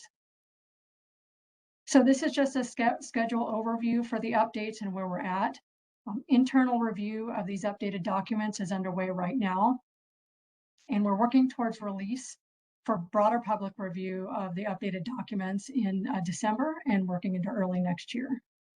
I really wanted to take this time to thank Zach Hohola, Wade Wiley, and team in the DWR's Division of Flood Management for their leadership in updating these important reference documents, and also for the great support and contributions provided by DWR's Flood Maintenance and Operations Branch, Floodplain Management Branch, and the board staff. It really takes a lot of hard work and collaboration from all of these folks to help us make sure these updates accurately incorporate the latest information for the flood plan. And I'll pause now for any questions or comments on the flood system status report. I have a question, I guess. Mary, is the report going to deal with the difference of opinion from the Corps of Engineers and the state concerning the Upper San Joaquin levee system as being part of the federal system or not? Is that discussed at all? Right now it is acknowledged as an issue, but we've been having the policy conversations on that through the flood plan itself and through the engagement on the San Joaquin flood strategy. So to that end, this document wouldn't make any separate or new recommendation. I think it would ultimately need to align with where we go in the CVFPB itself. Right, but it is acknowledged, there's some trail here that there is a discussion going on about that, I guess. Yes, that's the intent. Okay, thanks. Mm-hmm. Yeah, Joe, that's one of the 10 projects that Steve alluded to. And the discussion? Yeah, I remember when you asked about what the 10 projects were? Right. That's one of them. It's not a project, it's an issue, but that's one of them. But it is an issue that will require a resolution at some point. So it's have a focus put on it. Yeah, that's one of the 10 focused projects they're talking about. Okay. Yes. Yes, just to piggyback on that a little bit, I just wanted to echo the thanks that Mary provided. Sometimes I think these documents are the most important. It's sort of the meat and potatoes. And to that extent, it's, I think, really important and both useful to have them drive the priorities. Right? Like, we know where the problems are based on a real quantitative analysis, and they're being very well chronicled. And then they can roll forward, right? Either the specifics themselves or the policies that surround them, so they can be captured in the plan itself, and then for the board to discuss and eventually to adopt. So I'm really appreciative of all the effort. I think this is a really important component. I just wanted to echo what Mary said about them. Thank you. Right. And I like the second what Tim said. In my past work as an expert witness on the flood system, this is no place to go to really get the comprehensive answer of how things got to be where they are. And it really sounds like what we're doing here provides that anybody can go in and understand how the system was put together and where its current status is. So I think that's really worthwhile.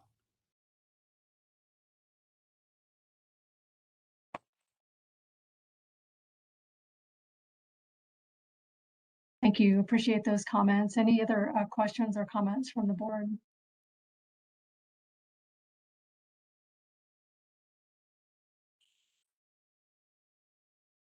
Okay, we're ready to move on to tribal engagement. Mm-hmm. Okay, thank you. Next slide. So as part of our commitment to expand coordination with the Native American tribes on the Central Valley Flood Protection Plan, we have 59 tribes that are traditionally and culturally affiliated with the system-wide planning area of the Central Valley Flood Protection Plan. You'll see them on the slide. The highlighted tribes are those that have been actively engaged in this 2022 update already, either through attendance at one of the 3 informational meetings hosted this year by DWR and the board, or through a formal request for consultation. Outreach to all of these tribes are continuing, except for 2 tribes that have formally declined involvement. And you'll see those 2 on the slide with an asterisk. The first is the Dunlap Band of Mono Indians, and the second is the Calaveras Band of Miwok Indians. Next slide, please. What does that mean, Mary? That they've declined involvement. Yeah. Maybe I can follow up with more detailed response on that. My understanding is that they don't need to be included or intend to be included in a review of the documents.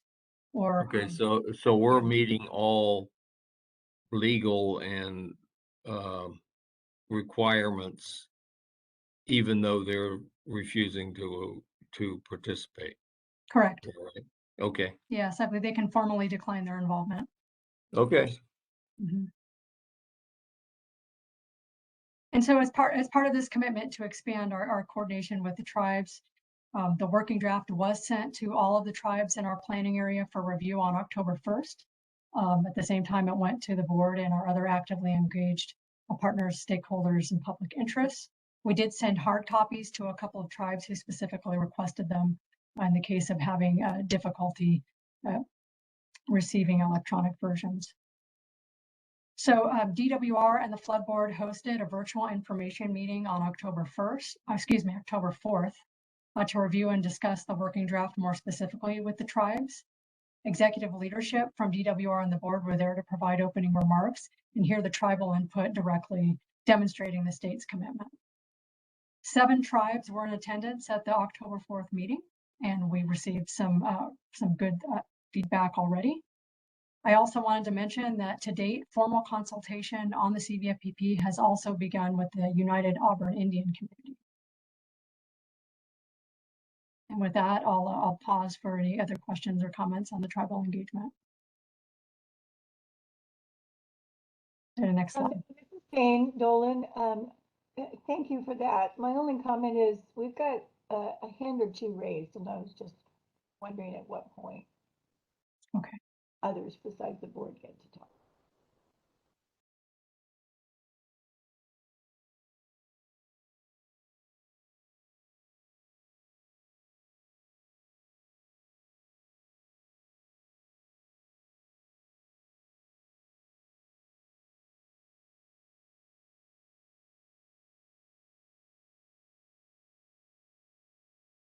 Are there any other comments or questions that Board Member Dolan mentioned we might be missing? Hey, Mary, this is Rick Reinhardt. I have a question back on the flood control system status report. So the 2017 flood control system status report had a tremendous amount of effort that went into both hydraulic analysis through CVFed as well as the levee analysis with ULI and NULI. The department doesn't have similar efforts underway now. So how are you determining how channel capacities have changed and how conditions with the levees have changed? And let me give you 2 specific examples for context. Since that time, we had the 2017 event where we had a number of distressed levee systems that I know identified weaknesses, especially with the rural levees that wasn't previously identified. And then in the case of channel capacity on Cache Creek, we had the levee system over top at a flow below the design event. And so how are those things being captured, and how are we keeping track in these 5-year increments with how the channel capacities are changing? Over. So I guess I'll start with the levee question. The main source of updates for the levee information is through the updated inspections. As you know, that's not as robust as being able to go out and do new levee evaluations, but also documented completed projects where we expect that because projects have been completed, certain levee issues have been addressed. So that's primarily on the levee front.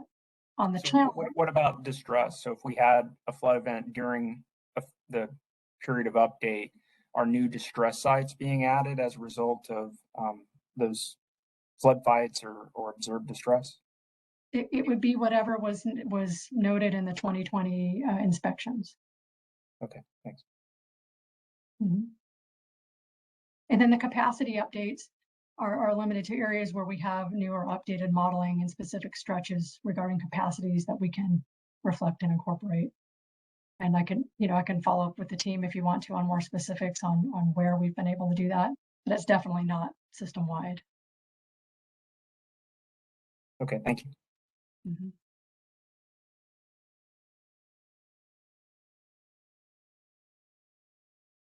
Are there other hands out that I'm missing? I can't see very well. I can see I Rick now, but I not don't see every. any other hands, Mary. Okay, thank you. Okay, so this concludes my presentation. Just mentioned where we're going. So next slide, please.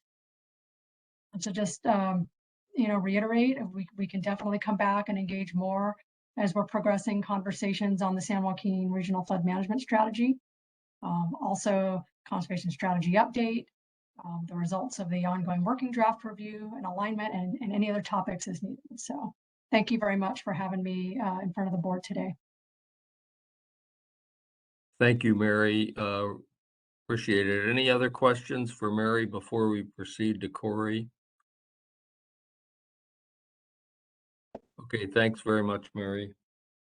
Okay, Steve, I think we can proceed to 9C with Corey Lasso, the manager of your flood risk reductions project section. Great. So Corey will be heading us on Army Corps of Engineer activities and projects around the Central Valley and DWR and flood board collaborations on those projects. So Corey, take it away. Great. Thanks, Steve. So good morning, President Edgar, members of the board. My name is Corey Lasso. I am currently the Urban Flood Risk Reduction Projects section manager in the flood projects branch. I know Bill, you had some questions on my role, and maybe you're remembering in the past I was working in DMI, working on the Lower Elkhorn Basin levee setback project. For the past 2 years, I've been in this position. This is the position that Todd used to be in, as well as Michael Sabagian in the past. If you want, I can go into further detail, but does that help clarify? Yeah, that does. I just didn't. I thought the way it looked on the in the comments that you might be in a separate section away from projects, but I understand you essentially taken Todd's old position. So correct, and we've changed our name from the Flood Projects Office to the Flood Projects Branch. Just has to do with aligning ourselves with the rest of the DWR's naming convention. Okay, great. Thanks, Corey. You're welcome. We're going to give an update on the Central Valley USACE project status report. If you recall, last February, Todd Bernardi and myself came before the board providing an informational update on USACE projects in the Central Valley. We were highlighting alignment with the CVFPB project and funding status and expected construction activities that were coming up in this year. Today, I'll be highlighting the programmatic view of USACE projects, and I'll be talking a little bit more in depth in the process of initiating new USACE projects and the status and progress of USACE projects. Next slide, please. Thanks, Ryan. So in this presentation, we'll be covering an overview of the USACE projects. Last February, we provided more detail. Today, I'll just remind the board of the overarching program metrics. It's really good. It takes a while, at least it's taken me a while, to really gain a concept of all these projects, what they're doing, and the status of where they're at. So we like to go over it. I know you guys have a lot, the board has a lot of other things that they're covering. So it's good to soak this in and understand what's going on for the overall USACE projects. We'll go over the state's interest and support of USACE projects and how we engage with USACE on getting federal interest for flood risk reduction projects in the Central Valley through two methods of our Section 7001 ones and letter of intents, which help to initiate projects. We'll go over the program finance highlights as we're working towards getting federal appropriations. Then we'll close out with providing a status on key project activities that have happened this year and what can be expected for next year, as well as board actions that the board can anticipate seeing. So some of the key takeaways I'd like the board to have at the end of this presentation include gaining a programmatic view of the USACE projects in the Central Valley, understanding the process involved in initiating a new USACE projects, and becoming familiar with the status of key USACE projects. And finally, encouraging the use of the USACE project status report as a key reference as you're confronted with dealing with board actions, informationals, tours, or any questions you may get on the USACE projects. It was provided to you in the staff report, and we went over it in detail last February. And if there's any questions or anything on that, we are happy to go over that. I'm not going to be covering it in big detail today, but a lot of the content from this comes from that status report. Next slide. Thanks, Ryan. So this slide you've seen before in different presentations that Todd and I gave, as well as many of the presentations you see for environmental documents or others. It's a great, I like to call it a programmatic level dashboard for USACE projects.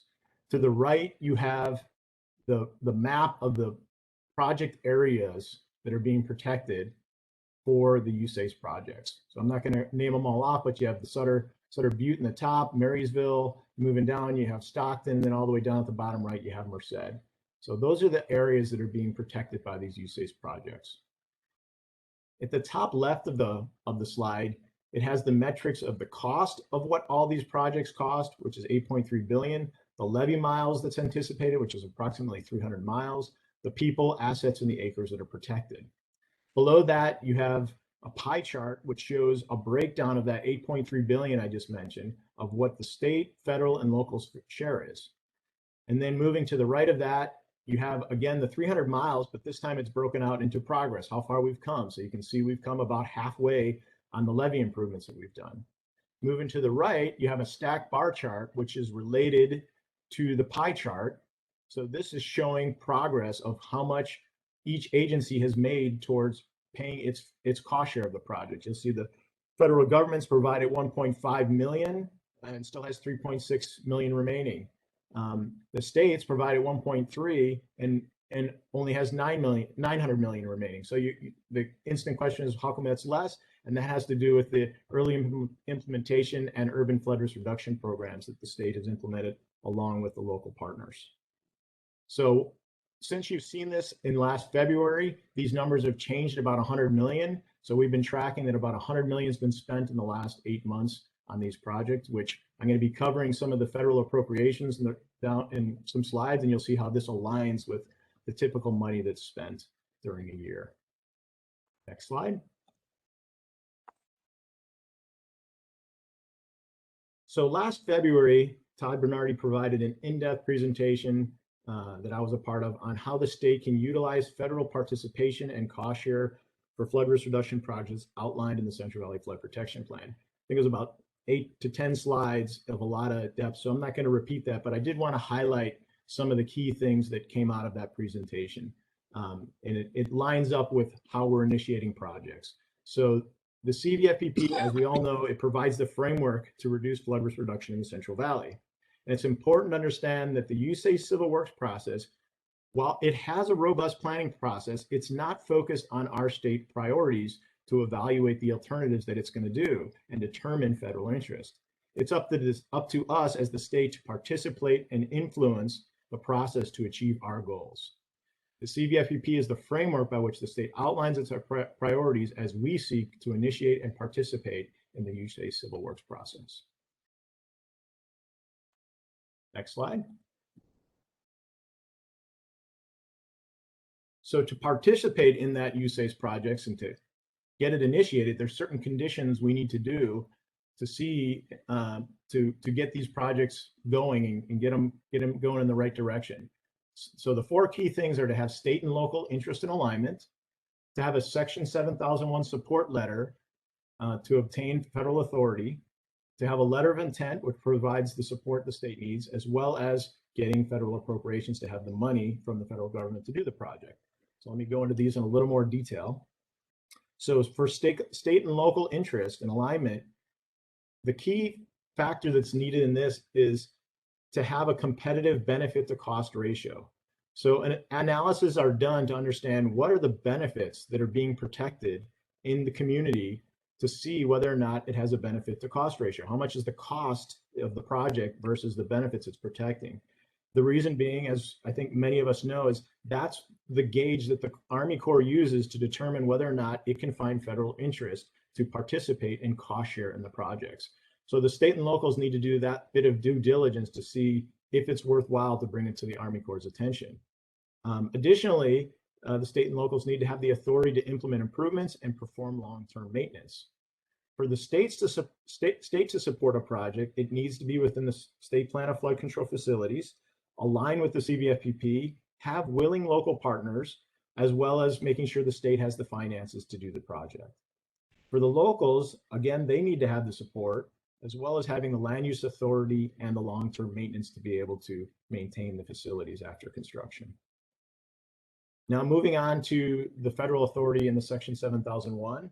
So this is an administrative process that the non-federal sponsors do to be able to obtain federal authority. This is required for Congress to have the ability to develop worded bills to provide the required authority of the projects. It doesn't provide funding, but it provides the authority. And then the second step, administrative step, the non-federal sponsors do is they provide a letter of intent, which shows the non-federal sponsor support and allows the potential for appropriations to be provided. I'll have two more slides after this that are going to go more into detail into the Section 7001, as well as the letter of intent. But the fourth step is getting federal appropriations. Without the funding and the appropriations from the government, the project can't happen. So to initiate a study, all the other three items need to happen. We need to have the administrative processes in place. We need to have first we need to have the alignment of the state and locals. Then we need to have the Section 7001 as well as the LOI in place, so that then the appropriations have the possibility of happening. And this is where, at this point, the federal advocacy comes in play, where we reach out to USAID's district, division, headquarters, as well as Congress to try to show the benefit to the federal government and the state and the locals of why a particular project would be important. So let's go into a little more detail on the Section 7001. Next slide, please. So to obtain the federal authority, we have to submit these support letters, these Section 7001 support letters. Currently, there's three projects that they're being provided to: RD-17 follow-on study, Merced, and the Cache Creek Settling Basin. These are the reason these are the studies that are happening is these are the ones that have met the criteria that were outlined before. They align with the CVFPB. It's anticipated that they have good benefit to cost ratios. They're within SPFC facilities, has willing partners, and the non-federal sponsors have the authority to implement improvements and perform long-term maintenance. So those are the projects that currently meet those criteria. So the purpose, jumping into the purpose of the support letters, they're used by the Army Corps of Engineers to develop an annual report that informs Congress of the projects that require new or modifications to existing authorities in order to begin studies or construction. And then Congress then uses those annual reports to develop new WRDA bills to provide the required authority. Again, it's not funding, it's authority. It gives them the ability to authorize the need for such a project. So we go through a process, and this process happens annually. So we need to get this with them annually. It's something we work with board staff off and on every year. The process for these support letters happens in August. So the process that goes on before that, DWO provides the board staff draft answers to federal online tools. They draft a Section 7001 and a self-certification. And then the draft answers are entered online for certification. And then Leslie, our executive officer for the board, then signs the support letter that is updated to the federal database. And then the Army Corps now has it on file. They review the submission and they have it on file for whenever the potential of funding comes, whether it's through the president budget, work plan, or any other infrastructure bills that may be coming through. Next slide. So similar to this Section 7001 support letters, we have a letter of intent. And we're currently for initiating projects, it's for the same projects, RD-17 follow-on, Merced, and the Cache Creek Settling Basin. The purpose of these letter of intents is to indicate state support and acknowledge our monetary obligation for the study or project. This is needed to show essentially when the Army Corps of Engineers or others go before the Congress and ask for money, that money, that the state and the locals support the project and they have the money, the monetary ability to do the project. So it helps them, they put it in a file, they have it there, they're able to reach out to that and say, yep, the locals are in on this. So they essentially go, are the locals in? And they say, yep, here's their letter of intent. So that's why that's needed every year. It's updated. We do this one in October, so I'm now moving into the process. And the flood project branch provides board staff the draft LOI and self-certification, and it's just a little simpler process. And then it's Leslie would then, as our executive officer, would sign and send that to USACE. So that's the essential processes on those. And just some thought I want the team to be sitting with for this. It's not a request or guarantee of funding by doing these by doing the support, the Section 7001 or letter of intent. It doesn't guarantee it, but again, it puts it in a file and it gives the Army Corps of Engineers the ammunition to be able to move forward if funding does become available. It makes them aware of our interest and our priorities. Next slide. So another slide you've seen before, and I want to highlight a little different aspect of this. As you look at this slide, so you've probably heard before that this is the USACE civil works process going from initiation all the way down to project completion, environmental monitoring, and fiscal completion. This process typically takes 15 to 40 years to complete. And what I wanted to highlight up in bold at the top is the initiation. You see the letter of intent and the Section 7001. So to kick projects off, that is what's needed. And you see the same projects I was just mentioning, Merced, RD17, and the Cache Creek Settling Basin sitting at the top. So quickly, because you've heard this slide before, moving down, Woodland now, since you've last seen it, has moved to its chief's report. So we're excited that it's moved past that, moved past the tentatively selected plan. It's been signed. And now we're working towards moving to a project authorization for that project. Additionally, the West Sacramento project is currently sitting, waiting to move towards a new start. It's already in the president's budget for that. It's, just because it's in the president's budget, it hasn't been approved by Congress yet, but we're very hopeful that that step's going to happen and we'll be able to shift West Sac down into the construction start where many of our other projects are. Additionally, Sutter Basin is shifted down, construction's completed, and it's moved into the environmental monitoring and fiscal completion. Next slide, please. So another slide that you've seen before, and I want to highlight that this is in our status report. It's a great snapshot of what's happening in our projects and how far we've come financially from a project level. At the far left, you have a listing of all the different projects. And then next to the name, to the right of that, you have in parentheses where it's at within the civil works process, which is the slide you just saw. So for RD17, it's at the letter of intent stage. For, as you scroll down, ARCF 2016, it's in construction, and you see Sutter Basin's moved to closeout. And then to the right of that, you see the total project cost. So if you're looking at the top one, RD17, project cost $345 million. And then as you scroll right, you'll see the bar chart, which shows in gray money that's been spent, and then in orange the money that's remaining, which is $140 million. So you can get a good snapshot of where things are at and where things may have changed. So this slide has been updated to show the approximately $100 million that's been spent since last February when we updated you. And then as you move right on the slide, it shows the construction timeframes that we're anticipating for the projects, as well as the people and assets that are protecting. So just to highlight that, yep, we've put out $100 million this year. You can see in the gray, we've made a lot of progress, but there is still quite a bit to do. There's a lot of action happening on the Thomas and American River Common Features 2016, and we're very hopeful that West Sac's going to be moving forward, as well as Stockton, which are the large projects that are sitting out there right now. Next slide, please. So now I'd like to cover the money that we get from the federal government. So the federal appropriations. you're seeing a snippet of what we call our rainbow chart. You're seeing in the middle, you're seeing just the American River Common Features project. On the next slide, I'm going to show you all the different projects that are tied into this. I'm doing this so I can explain to you how the chart works. So you have the project name, which, like I mentioned, on the far left is the American River Common Features Natomas. And then as you start scrolling through the top, in the middle part of this graph, you have FY17 PB plus WP, which is the president's budget, which you can see up at the top in blue. It's the president's budget and work plan. So that's the total money we get from the federal government for this particular project for Natoma. So in FY17, we got $52 million for the project. And then as you scroll right, you can go FY18, we got 31. And then all the way, let's move to the blue sections where I have, it's expanded out. You're seeing more than just the president's budget and work plan combined. So let's move up to the top.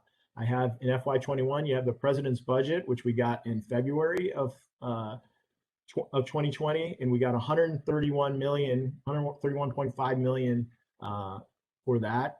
The work plan, this is typically what the Army Corps uses to augment what the president's budget provided. So if we estimated we needed additional funds and or the Corps, they could look to augment that. Additionally, you have, so now to the slide to the right, you have the combined money of those two together.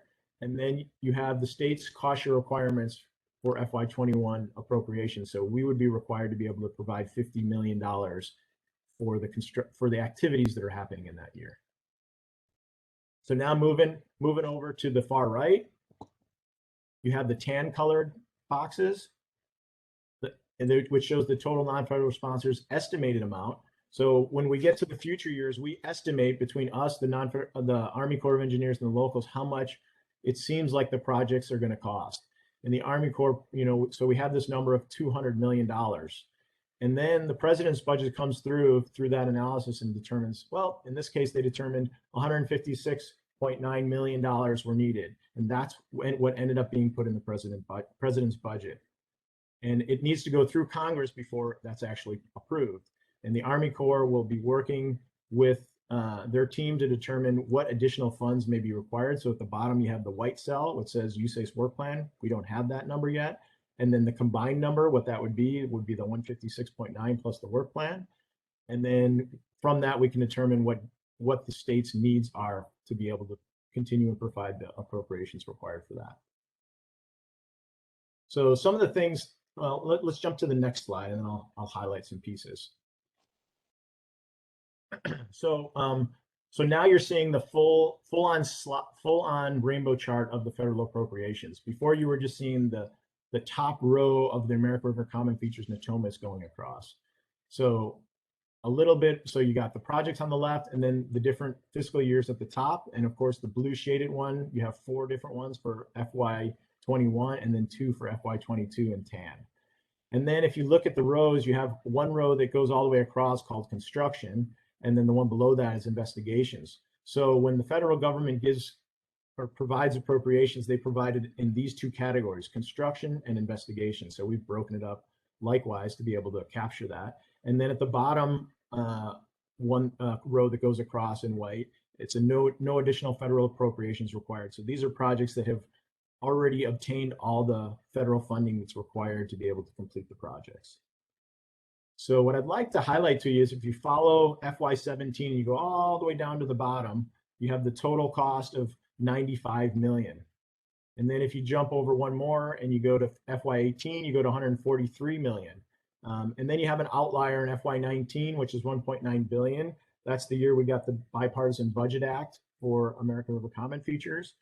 And if you look at the remaining years, on average, it ends up being about $120 million we get from the federal government every year, which is fantastic for the Central Valley to be able to provide the benefits that are needed in the area. So I'll come back to some of the overall totals. Wanted to follow through on the top right in tan. I mentioned the American River Common Features of us looking to have 200 million and get 156.9. Below that, you see the West Sacramento project. We were looking for 20 million and we got 17.9, which is fantastic. Additionally, we got the New Start. So as this progresses through Congress, a new start would happen. The state and West Sac are very excited to be able to move forward with construction on that. We're anticipating some work coming next year even. And then in the Lower San Joaquin project, 25 million, of which we got 15. The Sac River Bank, we asked for 5 million and didn't get that.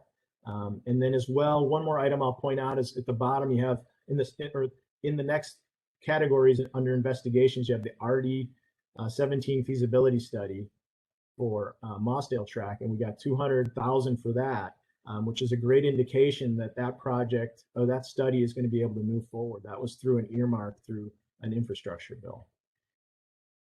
So some of the things to highlight from this is, as I mentioned, 120 million is what we're given or what we gain every year for this.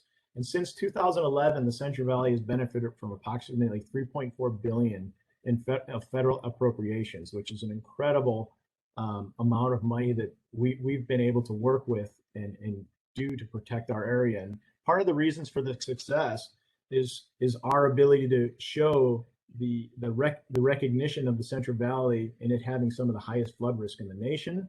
The non-federal sponsors have advocated for these projects and have invested in funding to authorize these projects. Some of the key things that you heard when we're doing a Section 7001 or a letter of support is to show that we have the monetary needs to make this project happen. And there's been strong collaboration and partnership with the Army Corps Sacramento District and the locals to make this happen. Next slide, please. So now I'm going to switch gears a little bit and talk about some of the status of some of our active projects and highlight activities that have occurred this year and others and activities that are anticipated for next year. So we'll be covering some of the current active projects, which is American River Common Features Natomas, ARCF 2016, the Folsom Dam Rays, Marysville Ring Levy, Sutter Basin, Lower San Joaquin River Project, and the West Sacramento Project. Next slide. So before jumping into the Natomas project, I'd like to remind board members of the USACE project status report. So you're looking at this slide, and this is essentially a one-page highlight of the Natomas project that was taken from the status report. Provides a lot of detailed information of the map, construction features, cost share breakdown, project values, and then milestones within the project. So key features that are needed for the project. Today, I'm not planning to go over the specifics of these slides as I go through these. We did that last February, but I'm happy to go through it if you guys have particular questions. As I mentioned, today I'm going to be focusing on what has happened this year and what's anticipated to occur next year. So this year, the Natomas project has seen construction completed on major portions within Reach I at the south end of the basin. So if you look at the map, Reach I is in the south, and then Reach D at the north end of the basin. So major portions of that construction has been completed for those reaches, as well as Reach H at the southeast corner of the basin is also nearing completion. Along the western edge of the basin, Reach B construction work has been continuing this year and is anticipated to be completed next year. In the southeast of the basin, a contract for Reach A was awarded and construction will begin next year. Along the eastern edge, you have reaches E, F, and G, and those are progressing through design next year, and Reach A is expected to have its construction awarded next year with construction beginning in 2023. So you can see lots of activity, lots of construction and design going on in the Natomas. Next slide. So this year, the American River Common Features 2016 project completed 2 miles of levee improvements along the Sacramento East Levee, known as Sorrel Contract 2 in the Pocket area, and successfully initiated 2 construction contracts for next year, including Sorrel Contract 3 and tree clearing for the Sacramento Rear Widening. Looking forward to next year in 2022, USACE plans to complete 2 miles of seepage and stability work on Sorrel Contract 3. Erosion work will also begin on the Sacramento River and Low American Rivers. The Sacramento Rear Widening is also anticipated to be awarded for construction next year. Next slide. So on the Folsom Dam Rays, if you recall, Dike 8's raising work was completed in 2020. So a nice little section that was done. It was about 0.2 miles, as you can see on on the graph at the bottom left of the slide. And this year, the project elements Dike 1 through 8, Mormon Island Auxiliary Dam, and the left and right wing dams, as well as the main dam spillway, have been going through design review. And construction on some of these features is planned to commence in the fall of 2022. So lots of design work on this. We got Dike 8 got pushed through design and construction last in 2020, and now we're making our way towards design on some of the other projects and hoping for construction coming up in the future years. Next slide.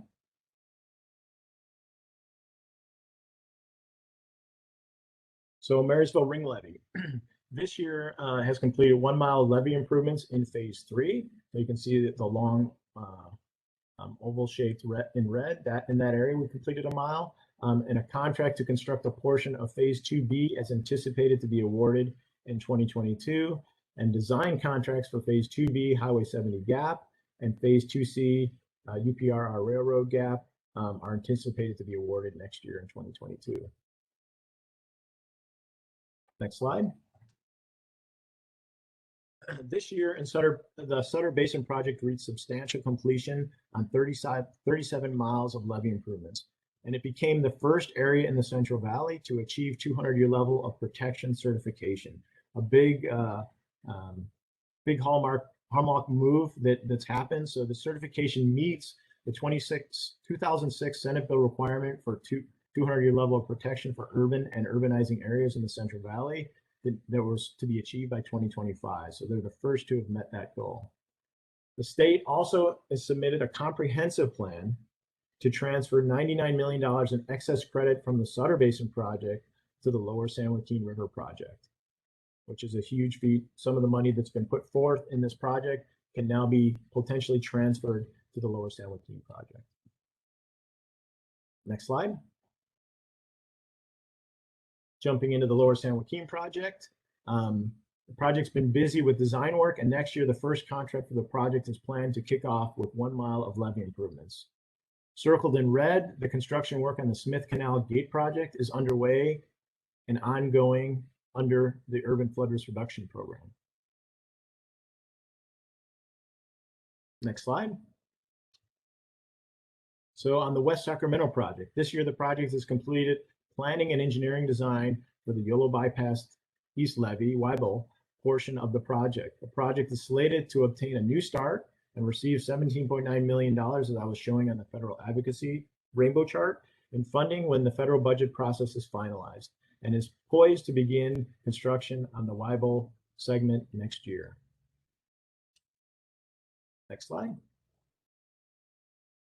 So now kind of recapping some of the construction activities that happened over last year. Some of the key features included American River Common Features Natomas Reach B, H, and the pumping plant in Reach D, as well as improvements on the Sacramento River seepage and erosion, and the Marysville Ring Levee Phase 3. So these 3 features, if you look to the chart to the right where it shows the levee construction progress, you'll see in orange on these charts the miles completed, levee miles completed for each of these projects. 1 mile from Natomas, 1.9 for ARCF 2016, as well as a mile on the Marysville Ring Levee. And again, this is a nice snapshot of the miles that we have done in gray, and then in the orange showing the miles remaining. So approximately, this isn't showing all the projects, but in general, if you remember, we're about halfway for the levees improved on this. So it's, again, a good reminder that we've come a long way, but there's a lot of work still to do to protect the area. Next slide. Right. So let's discuss some of the upcoming board actions that you'll probably see over the next, I'll say, 6 months to 9 months. You have the ARCF 2016 environmental document approvals. You've seen quite a few in the last 6 to 9 months, and there's still going to be more coming. And then, as well as an amendment to the project partnership agreement, where tied in, you can see it under ARCF Natomas as well. This is working to transfer credits. So we're amending the contracts to be able to transfer credits from ARCF Natomas to ARCF 2016. Additionally, with the potential of the new start on West Sacramento, we'd be setting up a project partnership agreement to bring before you. And then environmental documents on the Folsom Dam Rays should be coming your way.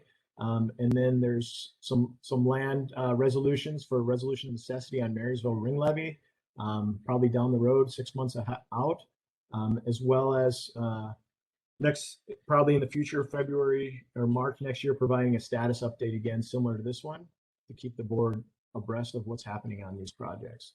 And then completing out Mossdale track with the hope that Mossdale track was what we showed RD17 follow on.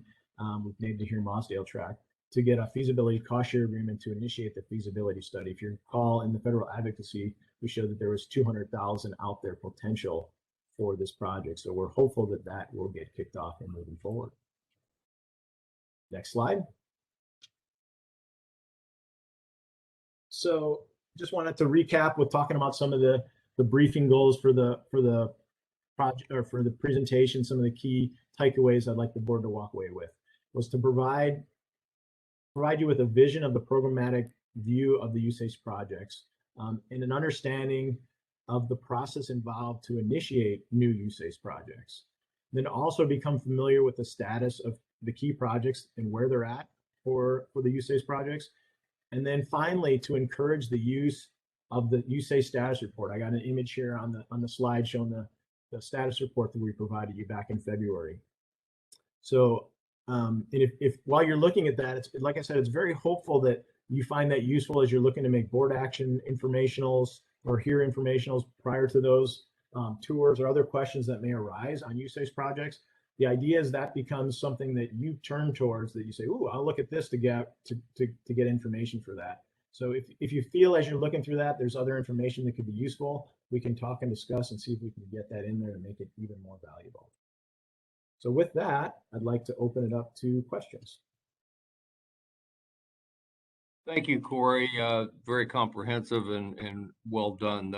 One of the problems that I've seen from 10 years being on this board is our inability to react quickly to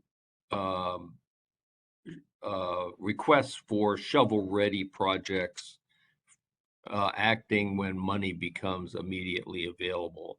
And I use the example of the Caltrans, which is able to do that when money becomes available through the legislature or federal transportation agency or whatever it does. They're able to very quickly take projects that have been designed or preliminary designs have existed and get them underway and under construction very quickly.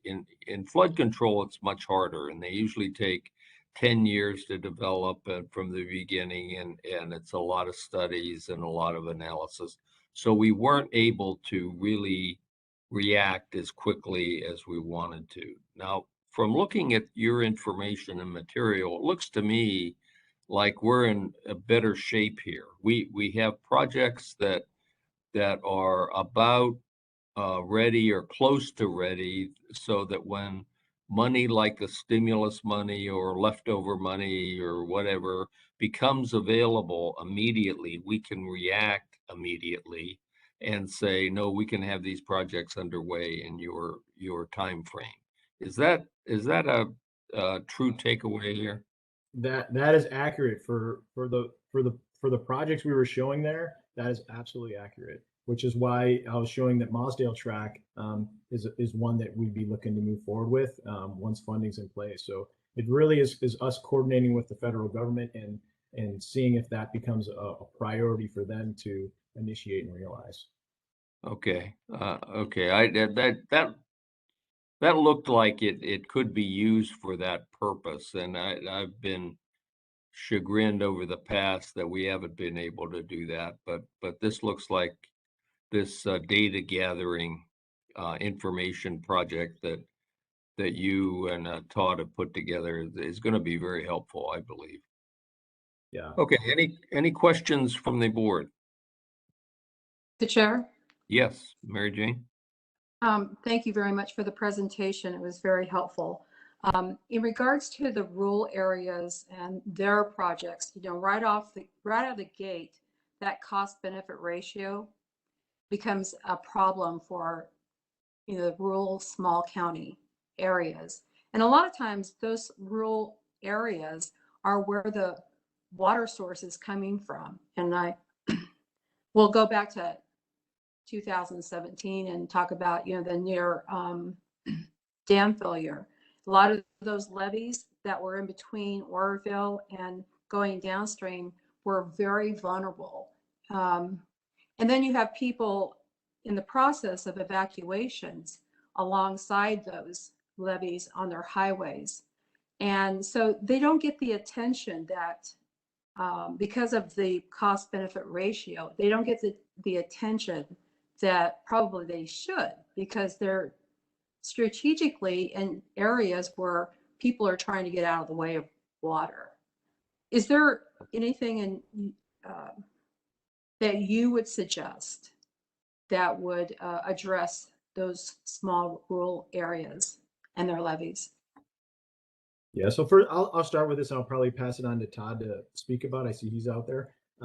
But essentially, so our program is dealing with urban areas in the Central Valley. And there are other programs out there. And Todd, would you like to highlight and talk about some of those?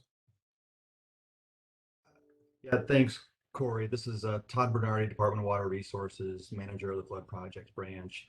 I totally understand Board Member Riego's concern in the rural areas.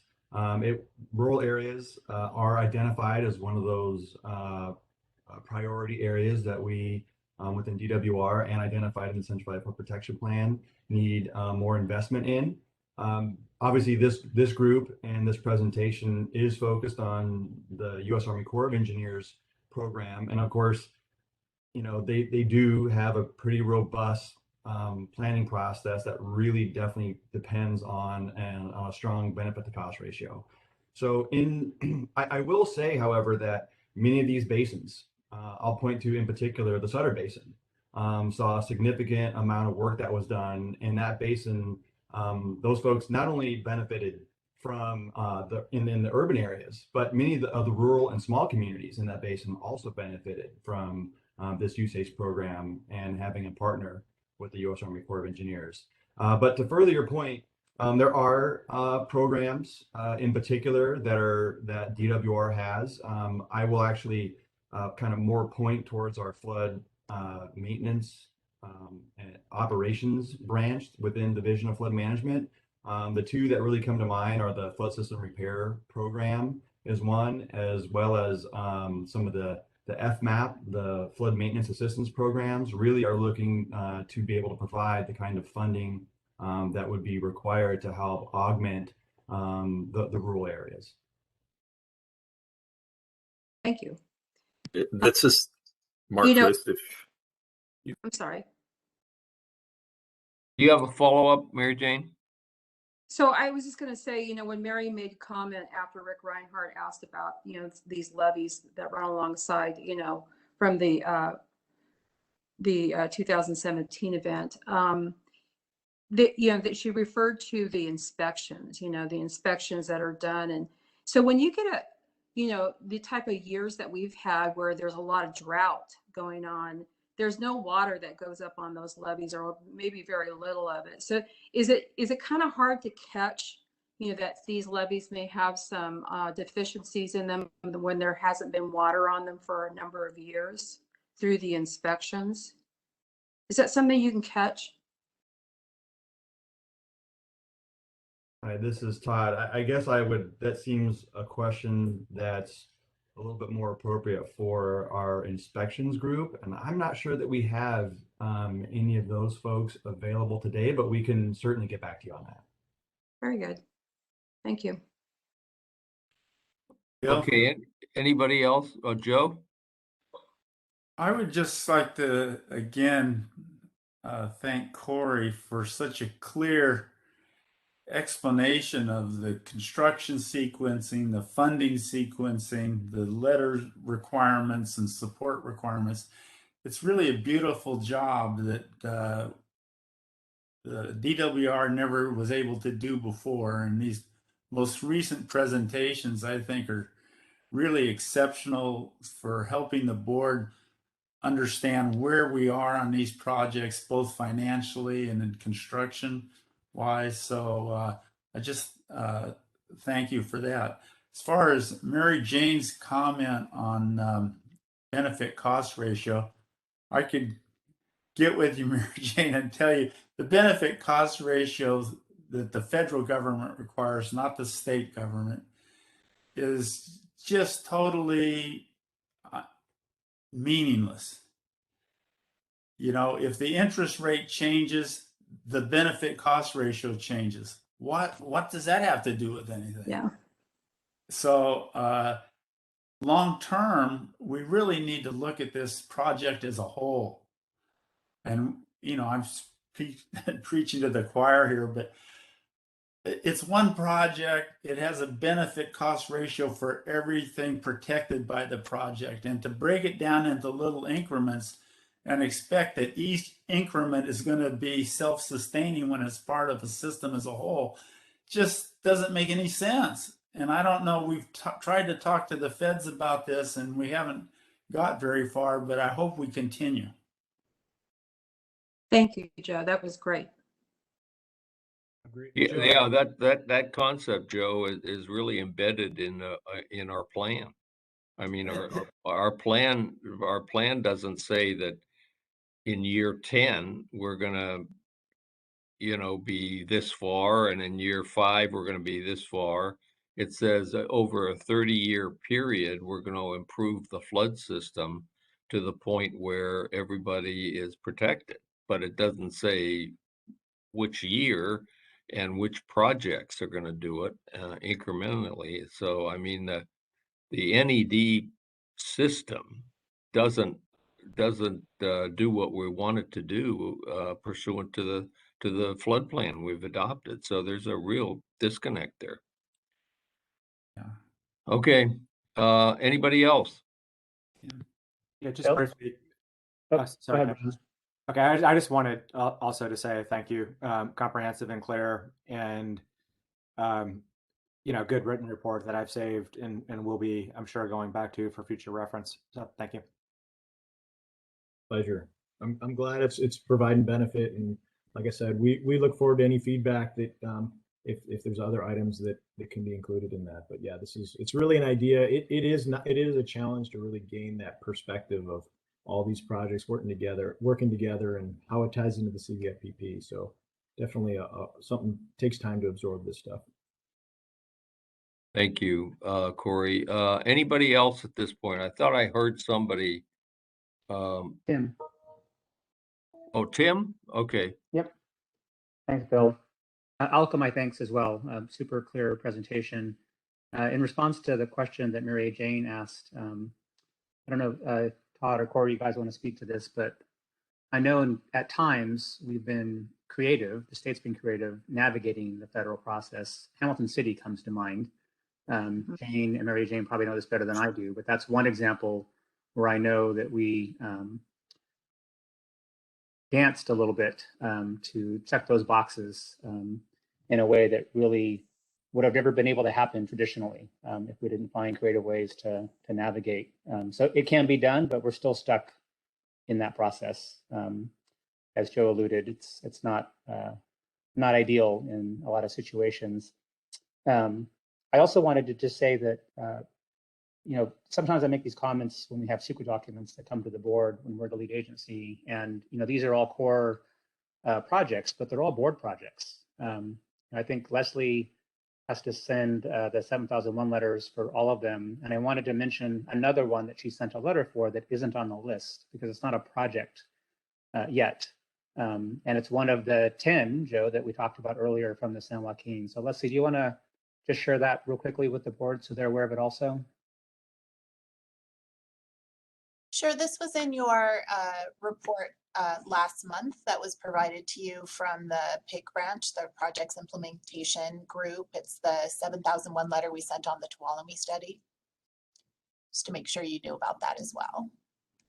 And this was a very old authority that came out of the 97 flood. We're trying to breathe life back into an old authority, but in the 21st century. Thanks, Leslie, for pointing us back to the staff report also. another good reminder about how useful those things are to help us keep up. Thanks, Bill. Okay, Tim. Any other questions? Thanks, Corey, for your presentation. Appreciate it. Thank you, President Edgar. Okay, at this point, I'm gonna, our next item is would probably be a fairly lengthy enforcement hearing. So I'm gonna call a 30-minute break for an early lunch, I guess. So we'll see you in 30 minutes. Thank you.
maybe we need to try something else. Yeah, Do you want to get going?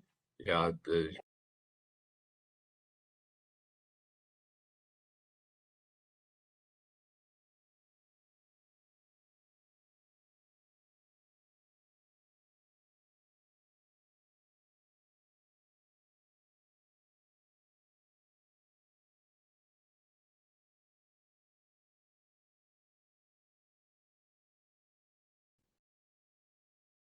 Okay, members, we're back in session now. We're on item number 10, and item number 10A is enforcement case number 2019-15 15529, and this is an action item by the board. Members, this is an item that's now before the board. It's an enforcement hearing concerning the alleged failure of respondent Todd A. DuBois to comply with a cease and desist order. Now you'll know that we're acting in our bifurcated situation now, where Leslie as the chief enforcement officer and Sarah Backus, the attorney for the prosecution, is separated by a firewall from us, since we are the judge of this, and the respondent is Mr. Todd A. DuBois. Now, what I'm going to do is lay out some things, and then I'm going to ask Leslie and Sarah if in their introductory comments whether or not they have some process recommendations. If they do, I want them referred back to me so I can make sure that the ground rules are that the board feels comfortable with the ground rules. But let me start. As I say, we're being represented. The board is being represented by our legal counsel, Jeet Dua. Leslie and the prosecution team is being represented by Sarah Backus, and the respondent is Mr. Todd DuBois. We're sitting as an adjudicator judge, so to speak. I'm going to turn it over first to Leslie as the executive officer, as the board's chief enforcement officer, who may have some opening remarks followed by an introduction by the prosecutorial team. In addition to the introductory remarks, Sarah and Leslie may have some process recommendations. If that's the case, I'd like this matter referred back to me so I can make sure that the entire board is comfortable with the process recommendations. After I'm sure that the board is comfortable with the process, I'll return the matter to the prosecutorial team. Once we've established the ground rules for the hearing, we'll proceed with the prosecution's team presentation of the case. This will be followed by questions from the board. We will then hear the respondent's defense to the allegations raised by the prosecution, followed by questions from the board. Both the prosecution and respondent will be given an opportunity to provide rebuttal testimony prior to bringing this matter back to the board for its discussion and decision on the requested action. So the process that I have in mind is that Jeet, as our attorney, will swear in the witnesses to begin. Leslie will proceed with the prosecution's case, along with our attorney representing the prosecution, which is Sarah Backus. The respondents will then give their defense, and then the board's questions, the prosecution's rebuttal and board questions, and the respondent's rebuttal and board questions.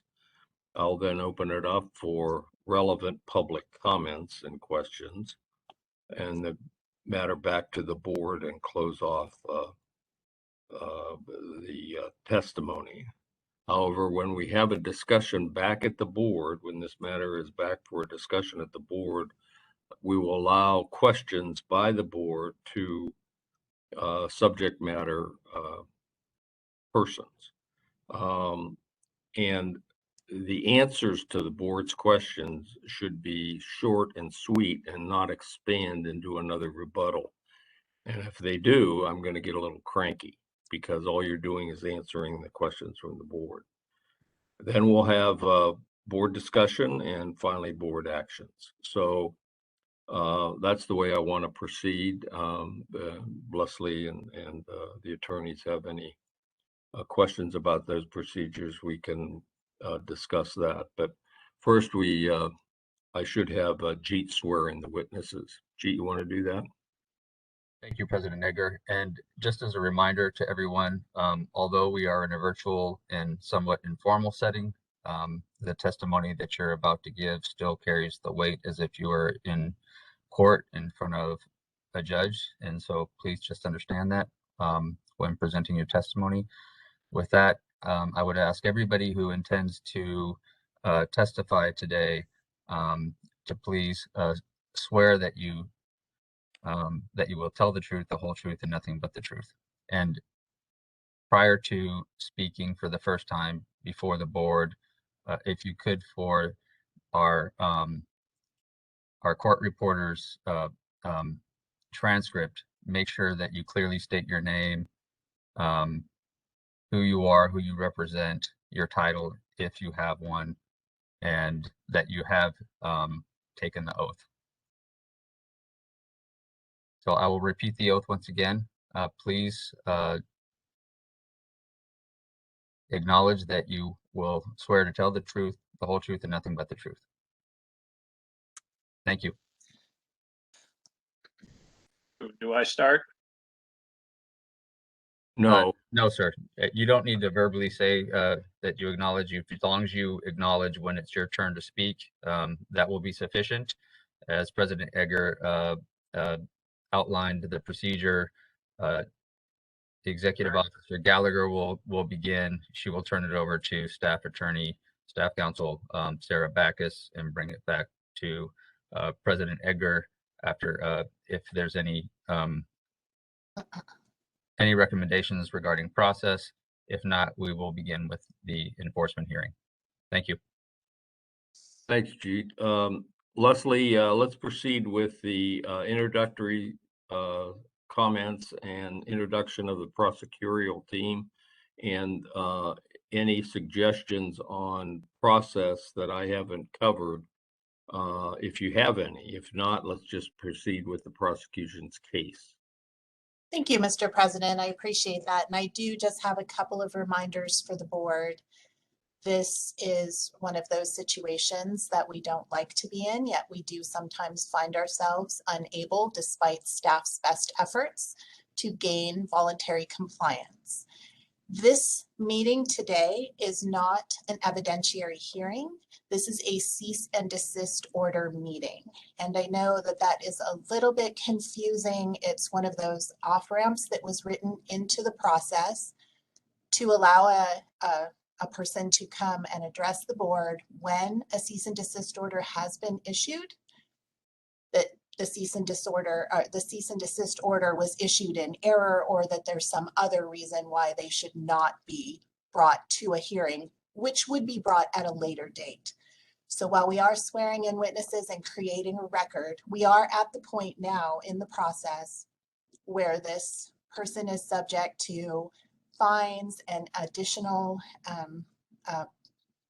potential fees because they have not voluntarily complied. So we are setting a record for it. However, what we are doing today, and we should remain focused on, is just stating whether the cease and desist order was properly issued and whether the board has followed the proper process, which we believe they have, and which I'm going to turn over to Sarah Backus as counsel to denote for you all. Thank you, Mr. President. Thank you, Leslie. Sarah, please.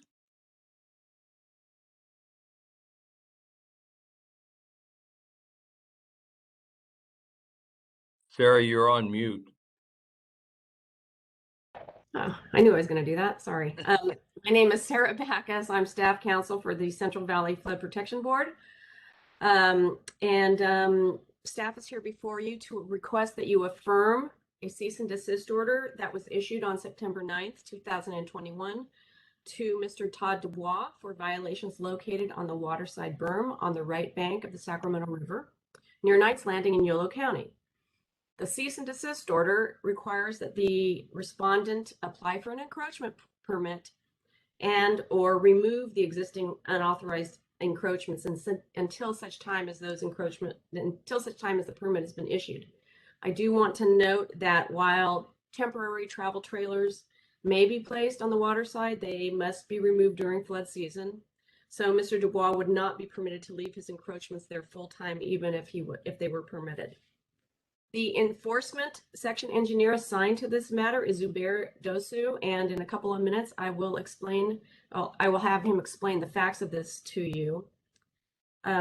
As Leslie pointed out, the purpose of this meeting is to determine whether the board will affirm, amend, modify, or to stay or rescind the cease and desist order that was previously issued.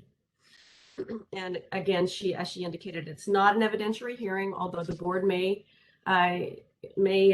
accept evidence from Mr. Dubois.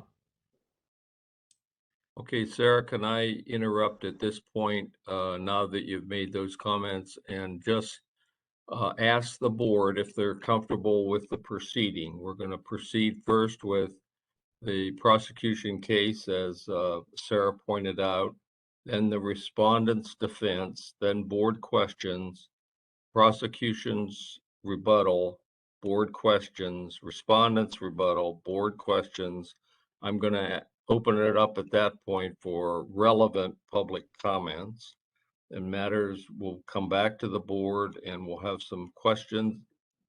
If we have questions by the board, it will be allowed to ask subject matter persons about them, as long as the answers aren't long and can be construed as a rebuttal. And then we'll have board discussion and board action.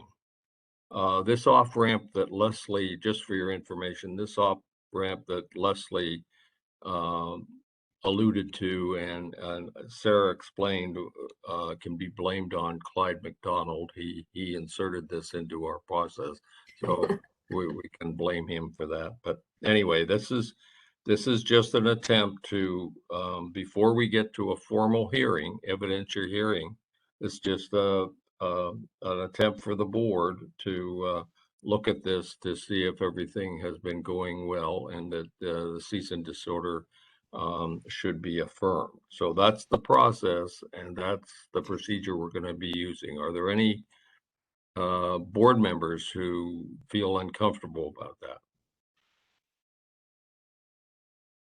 Okay, hearing and seeing none, I'm going to return this matter to Sarah Backus, who will then proceed with the prosecution's case. Sarah, please. Thank you, Mr. President. As Leslie pointed out, if after this hearing you do affirm the cease and desist order, the staff may come back to you at a later date for an evidentiary hearing, which is considered the enforcement hearing itself. Now, Mr. Dubois was informed about this meeting via email and also by certified mail as required by the California Water Code. And we did receive notification that he picked up a certified letter, and he's also advised us by email that he would be here. And he does wish to address the board following our presentation. Having said that, that means that we did comply with the due process requirements set forth in the Water Code. That's about all I have. Before I turn it over to Zubair to explain the facts and the history of this matter, unless the board has any questions for me.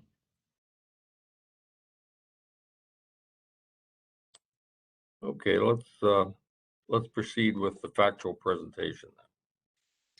Thank you, Mr. President. Good afternoon, President Egger, members of the board. My name is Zubair Dosu, board staff for the enforcement section. Next slide, please. I would now like to explain in detail why the board staff recommends for the board to affirm the cease and desist order issued to Mr. Todd A. Dubois on September 9, 2021. Next slide, please. This is a vicinity map of the location. As you can see, Woodland to the south and Sutter County north of the violations. The violations exist along the Sacramento River downstream of Knights Landing Bridge in between the federal levee of Knights Landing Unit 1. This levee system is maintained by the county, Yolo County Service Area 6. Next slide, please. This is a Google Earth aerial view of the location. As you can see, Mr. Dubois' lot is located between the Sacramento River and Front Street, the federal center line of Knights Landing Unit 1. There are 3 violations at this location. The first violation being the shipping container, which was placed at the levee tow. Violation 2 consists of a truck camper, which we refer to as a recreational vehicle per the California Code of Regulations, Title 23. Violation 3 consists of several miscellaneous material all placed on the waterside berm. Next slide, please. This is a cross-section view of the same location. In the right-hand corner, there's a plan view for reference. To the left of the cross-section is Front Street, which is also the levee. And to the right is where the violations are located. At the tow slope within the 10-feet easement, the shipping container was placed. Adjacent to the shipping container on the waterside berm is where the truck camper was placed. It's important to note that the waterside berm is only 24 feet wide at this location, and the river bank is unrevetted. The 100-year water surface elevation for this location is approximately 2 feet below the levee crown. Floodproof requirements state that the structures must be placed 2 feet higher than the 100-year water surface elevation. This would mean that the finished floor of Mr. Dubois' structures would need to be placed at a minimum elevation equal to the height of the levee crown. Next slide, please. Here's a table of the following violations cited on Mr. Dubois' lot. We will discuss the violations in detail in the next following slides. Next slide, please. Photo 1, taken by Google Earth Street View on March of 2019, shows 2 trailers which were first reported on October 7, 2016, when they were flagged in a USACE periodic inspection. It's also interesting to note that the water surface elevation in 2019 was at the height of the levee berm. Next slide, please. Photo 2, taken by board staff on June 18, 2019, shows 2 trailers and 1 shipping container placed upon the 2 trailers at the levee tow. Next slide, please. Photo 3, taken by board staff on June 18, 2019, shows steel I-beam stairs and concrete blocks all placed within the 10-feet easement. Next slide, please. Photo 4, taken by Knights Landing Fire Department on June 10, 2019, shows an inside view of the storage container. As you can see, there's a stove and countertops, which resembles a structure for human habitation. On September 14, 2021, Mr. Dubois stated that the shipping container was being used for storage of boat parts. Next slide, please. Photo 4, taken by Yolo County on December 18, 2020, shows a truck camper, which we refer to as a recreational vehicle for the California Code of Regulations, Title 23, parked adjacent to the shipping container on the waterside berm. This violation was also placed after the issuance of notice of violation. Next slide, please. Photo 5, taken by board staff on June 14, 2001, shows a tent, a lawnmower, and several miscellaneous equipment placed on the waterside berm. These items were placed after the issuance of notice of violation. Next slide, please. Mr. Dubois was instructed to apply for a board permit for the encroachments under the condition that the violations must be modified to comply with the California Code of Regulations, Title 23, or to remove the unpermitted encroachments. Next slide, please. The following slides is a timeline series of events that occurred between Yolo County, Mr. Dubois, and board staff. On October 5th, 2018, Yolo County referred the violation to board staff for enforcement action. On June 13, 2019, board staff issued the notice to comply to Mr. Dubois, notifying him of the violations and requiring corrective actions. On June 14, 2019, Yolo County sent a letter to Mr. Dubois, instructing him to remove all encroachments by June 23, 2019. Yolo County also notified the respondent that future placements of structures required a board permit and approval from the county. Next slide, please. Due to the lack of compliance to notice to comply, a notice of violation was issued on July 26, 2019. On August 11, 2019, Mr. Dubois was emailed staff stating that the board had exceeded its authority under the easement terms. On August 14, 2019, staff counsel emailed Mr. Dubois clarifying that the board's authority is not limited to the terms of any easement rights and urged Mr. Dubois to comply. On September 9, 2019, staff met with Mr. Dubois at the office to discuss corrective actions required by the notice of violation. During this meeting, Mr. Dubois requested that staff look into the option of purchasing his property. Thereafter, staff and chief engineer assessed the suggestion and determined that purchasing Dubois' property was not a prudent course of action under the circumstances. The chief engineer directed staff to issue the cease and desist order if the respondent failed to comply with the notice of violations. Next slide, please. On April 8, 2020, board staff notified the respondent that the board would not purchase his property and again requested compliance with Mr. Dubois. Mr. Dubois replied on April 10, 2020, stating that he planned to submit an encroachment application within a few months. To date, no application has been received. On December 18, 2020, staff was notified by the county that additional unauthorized encroachments have been placed on the respondent's property. Staff conducted a site visit on June 14, 2021, and confirmed the reported complaints. Next slide, please. On September 9, 2021, the cease and desist order, which included notification of a public meeting, was issued to Mr. Dubois via email, U.S. mail, and U.S. certified mail. On September 14, 2021, Mr. Dubois stated in an email that he would attend the meeting and offered to have staff work with him to submit an application. Given that an application could not be permitted for Dubois' desired use, the California Code of Regulation, Title 23, does not permit dwellings on the waterside berm in this location. Mr. Dubois was instructed to remove all unauthorized encroachments. On September 20th, 2021, the county issued a letter to the respondent requiring the removal of the unauthorized encroachments.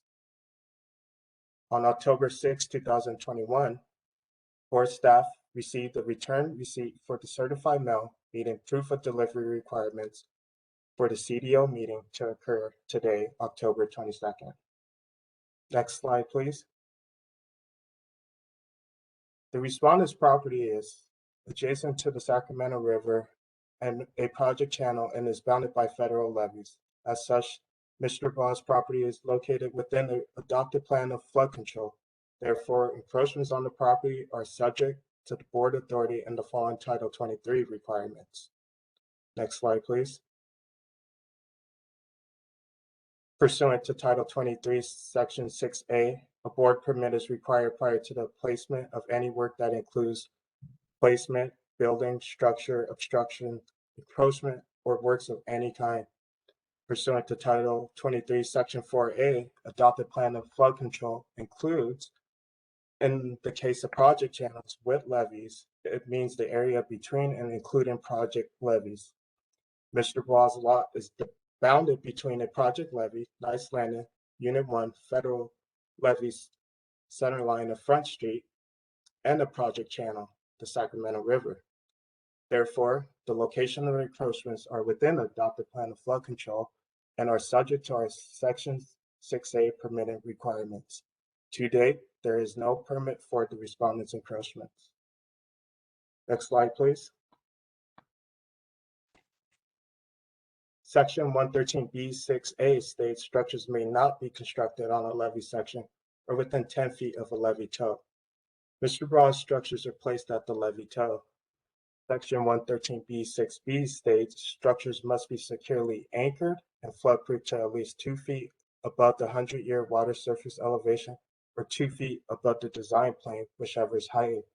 Mr. Braw's structures are not anchored in place nor floodproof. Section 113B6C states structures must be located and orientated to have a minimal impact on flood flows. The structures are located on the waterside berm below the floodplain elevation and would have an impact on flood flows. Section 113B6D states the number of structures permitted is limited to the minimum reasonably necessary to accomplish an appropriate land use activity. The county's ability to carry out its operations and maintenance duties within the easement is obstructed by the placement of Mr. Braw's encroachments. Section 113E2 states new dwellings, structures, and mobile homes are not permitted within 30 feet of an unrevetted stream bank. The river at this location is unrevetted at the bank. Next slide, please. Section 114D states the following restrictions apply to recreational vehicles within the adopted plan of flood control that are not in a recreational vehicle park. 1, the random use of recreational vehicles within the adopted plan of flood control does not require a permit from the board. Recreational vehicles are not permitted overnight within the floodway during flood season. However, recreational vehicles may be stored in those areas where dwellings are permitted. And 2, it remains the sole responsibility of the property owner to ensure that recreational vehicles do not remain within the floodway overnight during flood season. Mr. Duvall's truck camper has remained overnight during flood season and at a location where dwellings are not permitted. Per the California Code of Regulations, Title 23, structures on the waterside berm are not permitted in this location. Next slide, please. Section 137K5 states, material or equipment may not be stored within 30 feet of the waterway levee shoulder of an unrevetted levee. Both the levee and the riverbank at this location is unrevetted. Next slide, please. The board, acting through the Sacramento San Joaquin Drainage District, obtained an easement for flood control, which was recorded on November 1st, 1948, under Grant Deed 01306. Next slide, please. Mr. Bois is subject to an easement for the construction, reconstruction, maintenance, and repair of the levee for public use over upon the parcels of the land. Mr. Dubois has offered to remove the encroachments when maintenance should occur. However, there has been no record of the encroachments ever being removed after being placed. Next slide, please. Board staff has prepared the following CEQA determination. The board, acting as the CEQA lead agency, has determined the enforcement action is categorically exempt in accordance with CEQA guidelines, section 15321, under Class 21A, actions of regulatory agencies to enforce standards. Next slide, please. Mr. Bois' property is wholly contained within the floodway and is subject to the board's permitting requirements. Even if Mr. Dubois submitted an encroachment application, issuance of a permit would require variance to several board standards.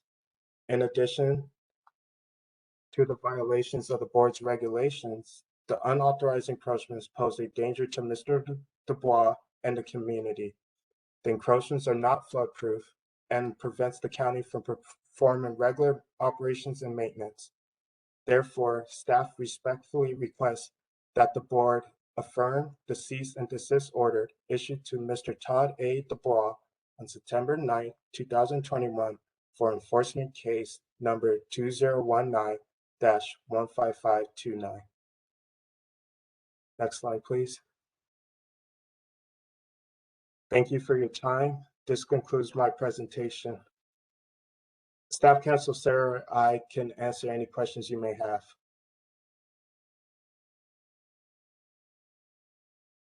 Mr. President, before we go further, I am informed that the local maintainer would also like to speak. I don't know, Zubair, if this is appropriate or at a later time, but I just wanted to get that in the record as well. Thank you, Leslie. Sarah, how do you, Sarah, how do you want to proceed? I think that would be appropriate, and then Mr. Dubois can respond to both of us. Okay, so the next presentation is part of the prosecution's case, and go from there to the respondent's case. Thank you. Who is it that is speaking on behalf of the local maintaining agency on the list? Hi, this is Tom Engler with MBK Engineers. I'm the district engineer for Yolo County Service Area number 6. So we just wanted to make a couple quick comments. We started this process several years ago and appreciate board staff in getting it to this point. A couple points is currently the operations and maintenance are not really adversely affected. We graze, and Mr. Dubois does allow our grazer to work in that area, works around the trailers fairly well, but that doesn't mean that if we need to get equipment in there, it's going to be as easy as it could be otherwise. The other thing I wanted to point out there is we haven't had a flood that's required any flood fighting in this area in many years, at least since I've worked there. In 2017, the water did get to the waterside berm, but that was not a very large event on the Sacramento River. So if we needed to get in there, these trailers would be in the way. The trailers have been showing up on the DWR inspections for the last several years, so it's one of those inspection items that we're getting dinged for as a local maintaining agency.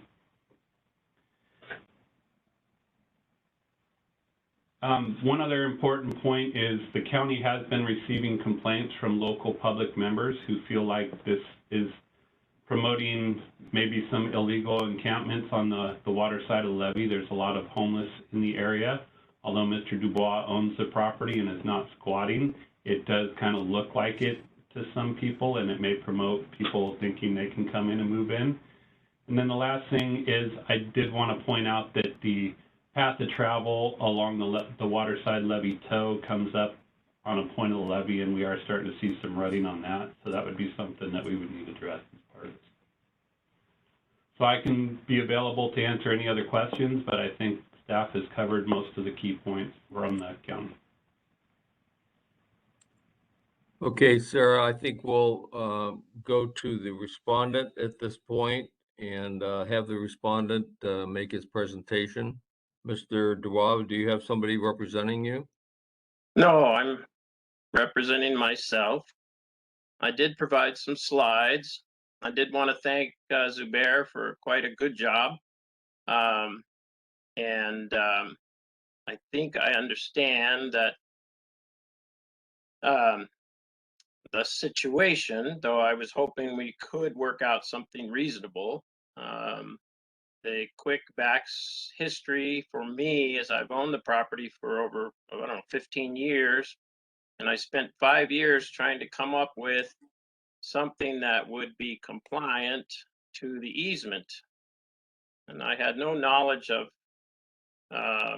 the board or the district until 2-3 years ago when I was first notified. So being a good citizen and wanting to be in compliance to the easement, I spent a considerable amount of effort finding the right components to make that happen. And I did make a diligent effort to start on the permit process, but got bogged down quickly in technical details, including things like the toe of the levee, which appeared here today as a handwritten drawing. And so I'm a little confused, I should say. I got confused trying to find relevant expertise to actually make a permit. I did hire a couple civil engineers, and basically it was going to be a site plan with the pictures, you know, with the layout of the trailers. And I realized that there also wasn't an appropriate category under the fee structure to make a permit. So that's where I got bogged down. So I would still like to obtain a permit, but if I heard Zubair correctly, that's impossible. But I could be wrong, and I hope the board will clarify and give me that option. Let me go through my slides just to show you that I did intend to comply. We move through the next slide. The encroachment permit applications addresses construction, and I am not doing any construction or development on the site. I do not consider it a structure any more than you would consider a semi-truck going down the freeway with a container on the back a structure. It's a truck and a trailer with a box on it. And this is common all over Yuba County, and that was my thinking with this design. I have observed the property over 15 years, and as I think it's the gentleman from Yolo County mentioned, there have been no water flows that put anything at risk on the site. I am willing to move the trailers 10 feet from what you're calling the tow. I don't think, based on the diagrams I pulled up, and I'll show you in a moment, the tow is in another location.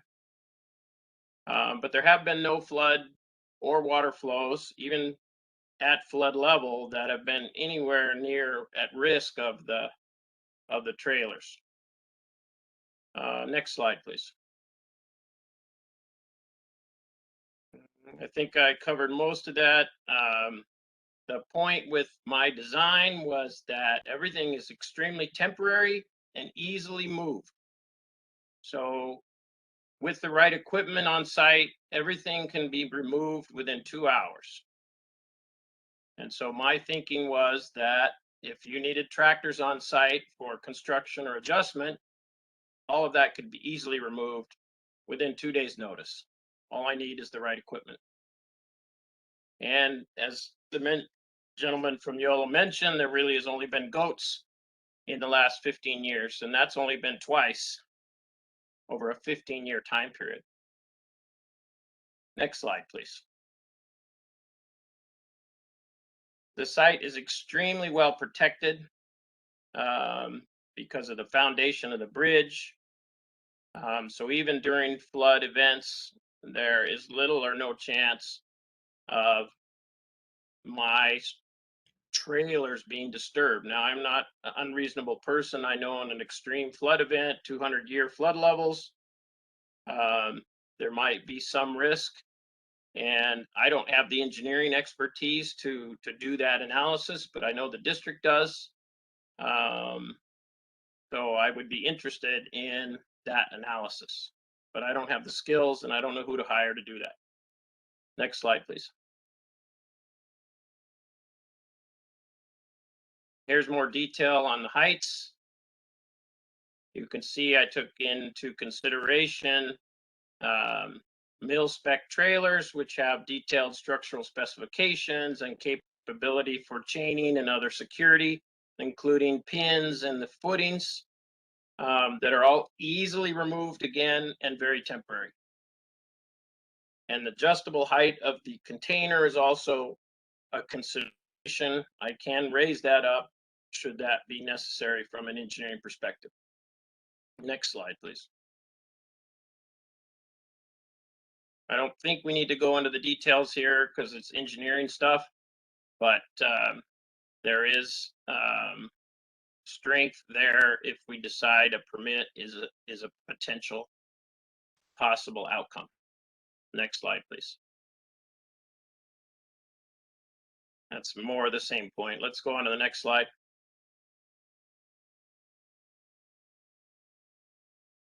Here's my detail about being easily removed.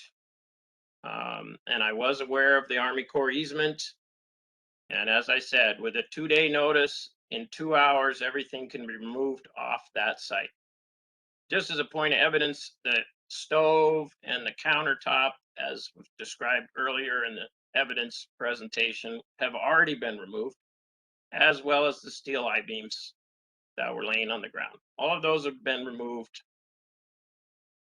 The concrete blocks are still there up on top, and the camper, as you know, is permitted apparently during non-flood season. I don't know when flood season starts, but it'll take me about an hour to remove that camper. So I am happy to remove that during flood season if that's a condition of a permit. Next slide, please.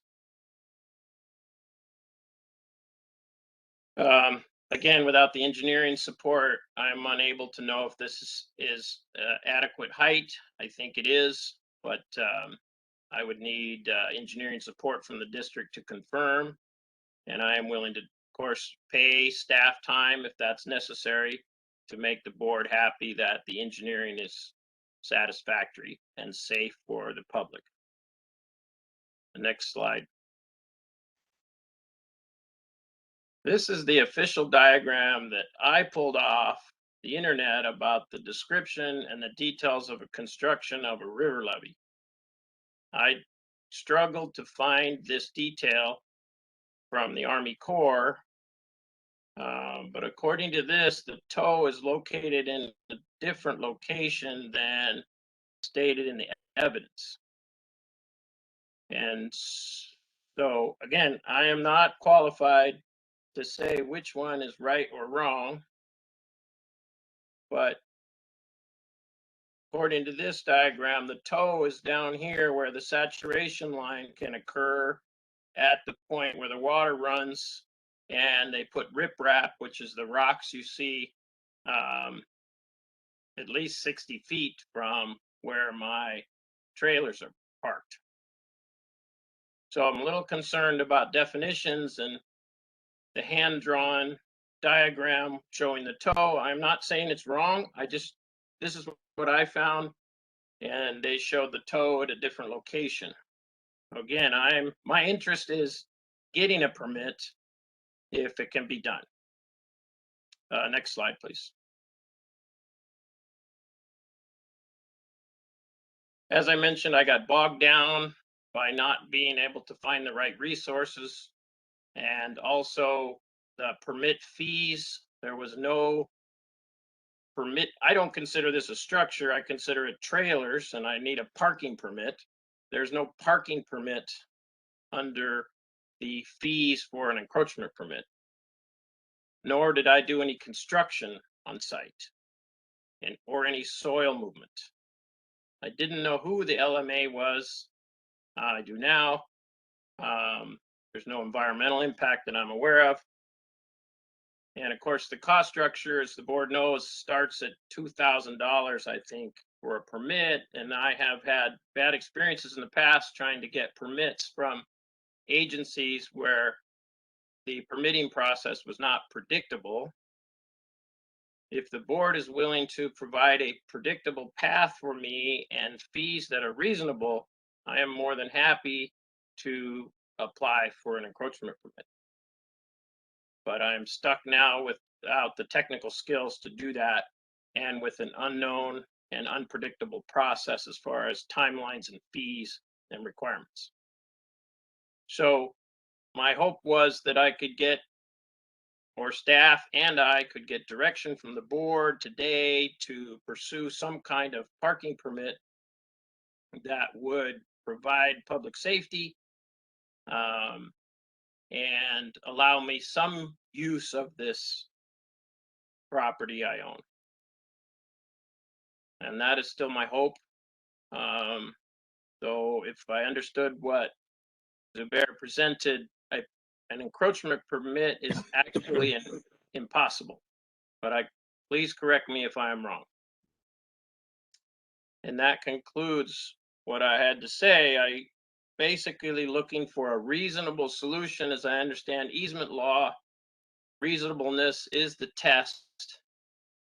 And so I would like to find a reasonable path so I can use my property in some productive manner. And if that is not going to happen, then I think it's appropriate that the board authorize staff to purchase the property for me so we can all move on. Any questions? Okay, at this point, we'll open the board. We'll refer the matter to the board for questions of either the prosecution's case and team or the respondent's case and team. Do we have any questions from the board?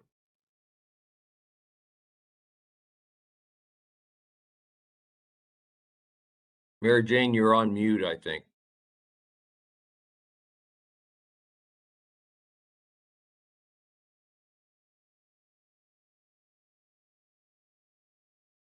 Can you hear me? Yes. Okay. I was curious, and I'm not sure who's going to answer this question, but is the property owner living in that trailer or the camper? May I answer? Yes. So no, I have several homes in California and Oregon and Puerto Rico and Istanbul. This is a hobby location for me. There is no commercial activity there. There is no one living there. The tent that you saw, and I'm glad you actually brought up this question because it was a point I missed. That tent is placed there by my handyman to keep the homeless people out of the area. I know it's a little hard to believe because of the way it's presented, but I have a handyman who lives in the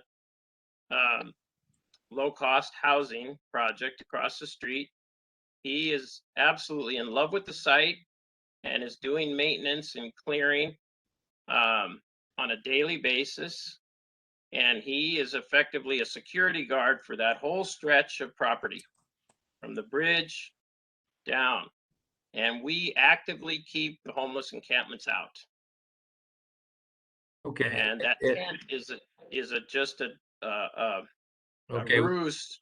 We need to move on. Any other questions, please, from the board? Any other questions from the board? Jane?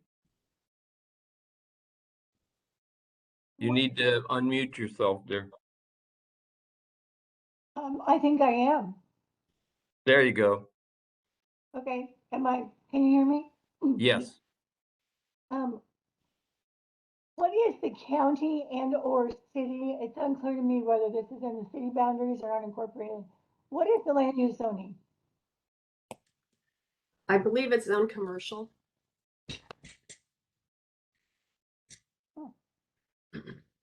What was the condition of this property when it was purchased, Mr. Dubois?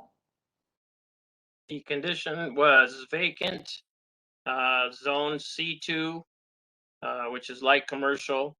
And I approached the county with permit applications and was informed that the easement prevents any type of construction. And so after further study, I came up with the design for the trailers to have at least some kind of use in a compliant way. Are your trailers licensed and street legal? I'm sorry, you broke up. Are your trailers licensed to be street legal vehicles? Yes, all of them are licensed and registered and street-worthy vehicles. What is the purpose of the container? The purpose, that was a surplus container from a business that I owned and was closed down. And I needed a place to store it. And the idea of putting it on these two mil-spec trailers as some kind of storage use or recreational use was what I had in mind. There was no commercial activity ever planned. And if you take pictures inside, you'll see it's just storage. Personal items, boat parts, stuff, you know. Thank you. This might be a question for the local maintaining agency representative. Do the inspection reports that call this out put this portion of the levy ineligible for 8499? Currently, it's eligible for PL 8499 as a result of an LOI and SWIFT in development. In 2012, when the last core inspection was completed, there was actually one done last year, but the 2012 inspection did not note this. Last year's inspection does. So it could put us in jeopardy. It has not yet. Oh, all right. Has any work been done to begin the process of a SWIFT? Yes, we are actively pursuing a SWIFT. Would you contemplate commercial use of the waterside levy? It would be difficult in this area just because there is not a very wide waterside berm. So any activities on the water side of the levee could impact our operation, maintenance, and flood fight capability. Thank you. This is Bill. Edgar, is Mr. Dubois, are you in violation of a county code enforcement action? I have been notified of county code enforcement action, and I have responded to attend a hearing like this one with the county. I again believe that staff is doing a diligent job of code enforcement, but that I have, I believe that what I've attempted to do is compliant, though I haven't had that hearing yet and don't know the results. Okay, you understand that you're not in compliance with state action section 23 that we're involved in here. Not it has nothing to do with the easement. You understand that? Well, there's some confusion. Like I said, I was not aware. No, Mr. Dubois, there's no confusion. You're in violation of section 23, period. Now, that's one thing. With regard to the code enforcement action from the county, that's a different matter. And with regard to the easement, it's also a different matter. But you're being brought here in non-compliance with section 23 of the water code. That's what you're in violation of. And that's what you'll have to remedy, which will be determined later. But in any event, that's the issue here. There's no confusion. Anyway, I guess what I meant is I am confused about all of this, but I understand what you're saying, Bill. Okay, any other questions from the board? Okay, then we go to rebuttal, and we'll take the prosecution's rebuttal at this point. Sarah, if you have any. Yes, Mr. President. Angeles, did you want to respond to anything that that Mr. Dubois said? Yes. Good afternoon, President Edgar, members of the board. Angeles Calizo, Enforcement Section Manager. Wanted to respond to a few of the items that Mr. Dubois presented in his testimony. First one, where he indicates that no permit is necessary. I think we've made our presentation makes it clear that a board permit is required for any work that occurs on the property, right? So there is no parking ticket or parking thing that he alluded to. So a board permit is required regardless. The staff's presentation also indicated that if Mr. Dubois did file an application and it was reviewed by staff, based on the current proposed or the current items that are on the property, some sort of variance to the board standards would be required by the board to consider issuance of a permit. So that is something to consider. The other thing on Mr. Dubois' presentation is what would be the justification for a variance? So our concern here is the structure currently sits near the waterside toe, so he would, at a minimum, have to relocate that 10 feet landward. And so placing it landward, given that it's such a narrow berm, it would possibly pose a risk for Mr. Dubois and for the LMA maintenance, right? So it's not a revetted bank on the water side, to put it there. So one option would be not meeting the 10-foot requirement, so asking the board for a variance to the 10-foot setback. That would be the first one that we would identify here. Yeah, but I have a problem with granting a variance just to get away from the regulations. That's not normally what you do a variance for. Yeah. Unusual situations, very, you know, well, as I say, very unusual situations in which particular piece of property could be. Those are the kinds of things you set up a variance for, not just to get away with not complying with Section 23. That doesn't make any sense. And staff wasn't indicating. No, but that I mean, here's a gentleman who is not familiar with the regulations, and you should not be, in my view anyway, you should not be even suggesting that this would comply with a variance procedure. President Edgar, Sarah Backus, you know, staff discussed this, and there's no circumstances that we could come up with in which we would recommend to the board that a variance be granted. Well, that's what I'm trying to make sure that the respondent is aware that that's really not possible in this circumstance. So it should be made clear to him that's not anyway. Okay, excuse me, I interrupted you, Angeles. Please go ahead. Thank you, President. I do, yes. Okay. I was going to touch on another correction. So Mr. Dubois presented in his slide indicating that the design water surface elevation, or CNOTA, was 37 feet, but that's actually the waterside berm elevation. You know, I believe Zubair earlier in the presentation clarified that the design water surface elevation is roughly 8 feet from the existing berm elevation, not 3 feet from, or 2 feet from the existing berm. So I wanted to clarify that. The levee toe that Mr. Dubois showed in the image there, the image was showing the landside toe, not the waterside toe. So in his location, what we are calling the waterside toe is accurately reflected.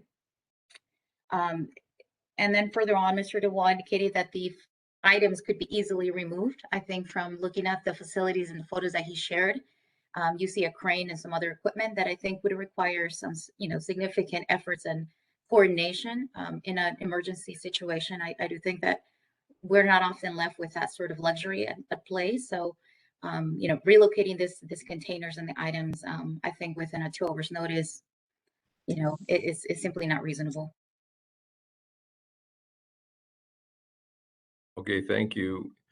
Is there anything else on the prosecutorial rebuttal, Sarah?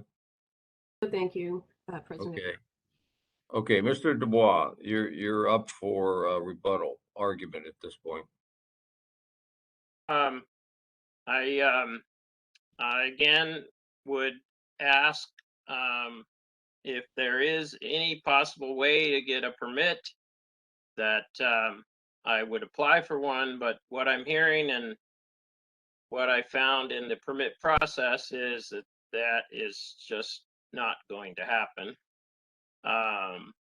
And so I would request that the board take action to remove this property from the real estate market, because that's the right thing to do at this point. I can remove my encroachment and sell it to somebody else, but it's really an unfair process if it's an impossible to use piece of property. And we're not talking about a lot of money here. Okay, I'll open it up for board questions of either party at this point before bringing it back. Any board questions?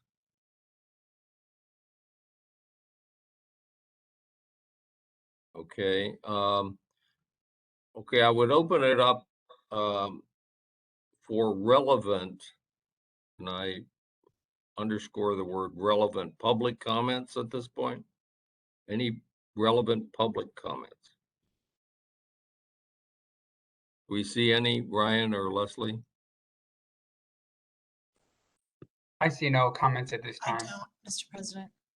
Okay, let's proceed to bring this matter back to the board and for the board to ask any final questions and have a discussion and take final action.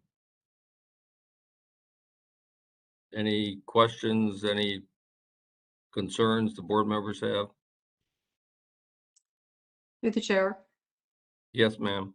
There's a couple of things that Board Member Dolan brought up in regards to the PL 8499, and I'm sure that the property owner is not aware of those programs, but if that program could be at risk, you know, for that portion of a levy, it really impacts the community negatively. So, you know, those are things that we have to take in consideration. Also, the perception, as it was stated earlier, about being able to camp out there. I think that that weighs heavy as well. And so those are the two things I just want to kind of underscore that was said today, is that those are really important items for the board to look at and consider as it relates to this. Yeah, those issues were brought up by Tom Engler, who is the district engineer. Anybody else? Okay, what's the pleasure of the board? I'll make a motion that we uphold staff's recommendation.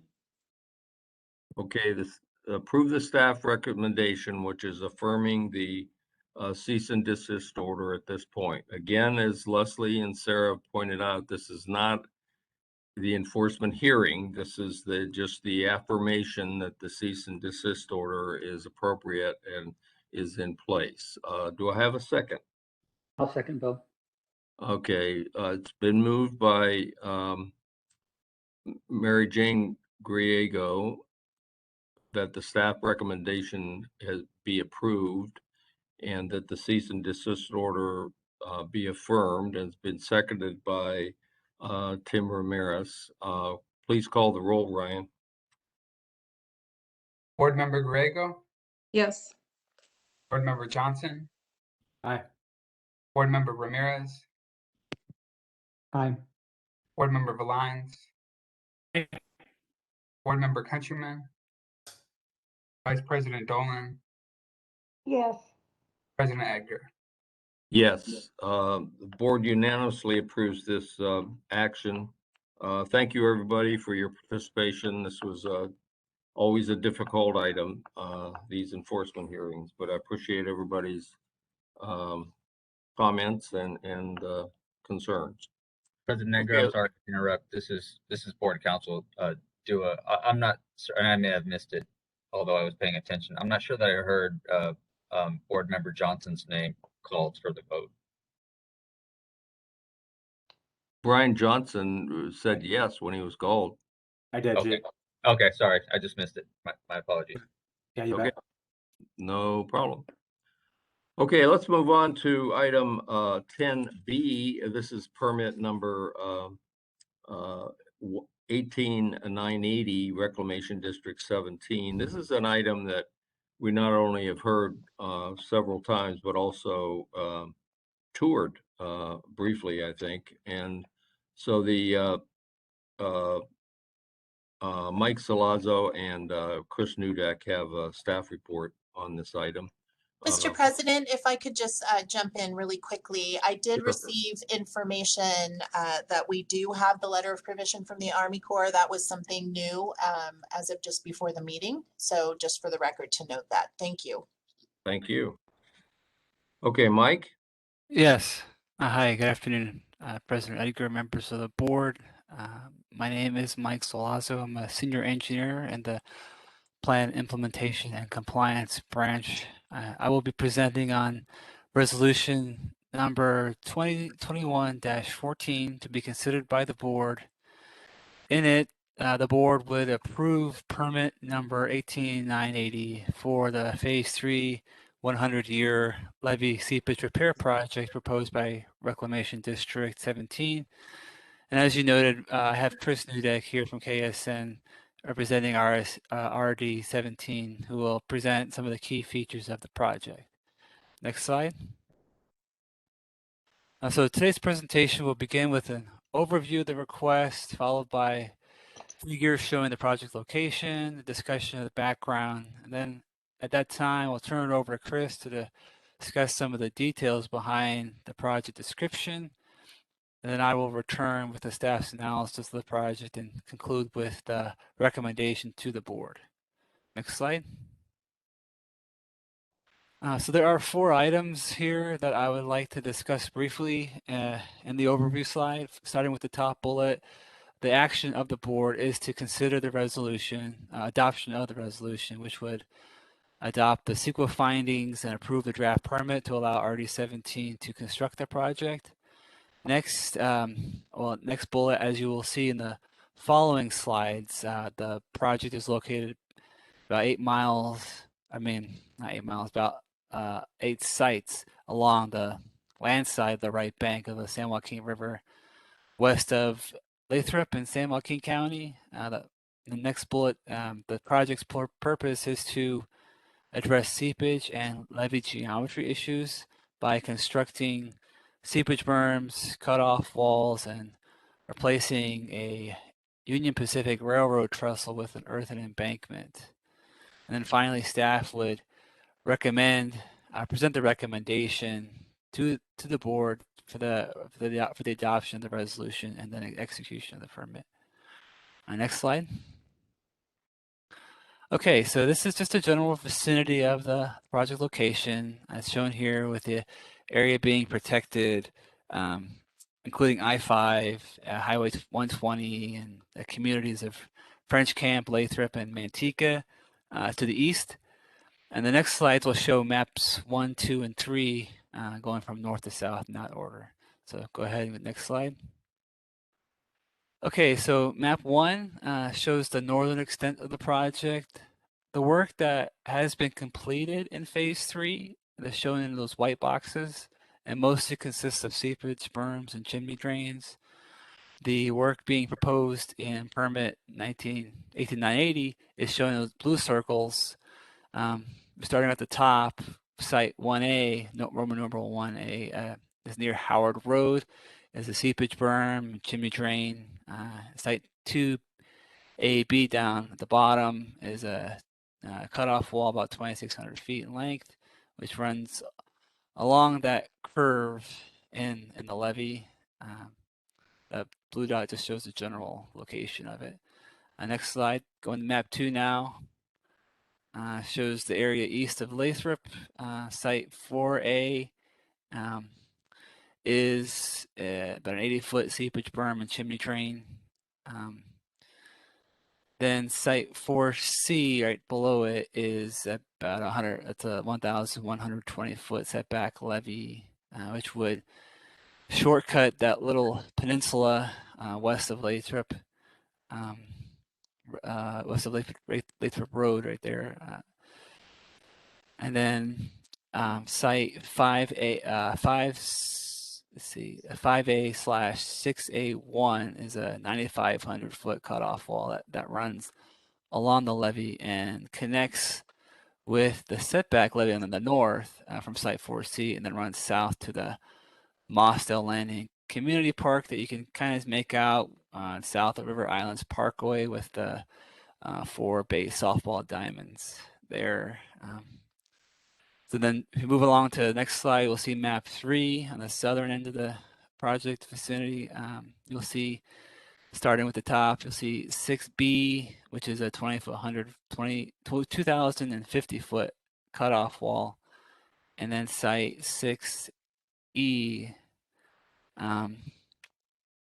which is combined with D, it's 6D and E, but only site 6E is being proposed in this permit, and that's the replacement of the railroad trestle and the construction of the embankment. And then the 8th and final site is 7E down towards the bottom. Sorry, Ryan, can you go back? Is a 2,500-foot cutoff wall west of the Oakwood Lake area.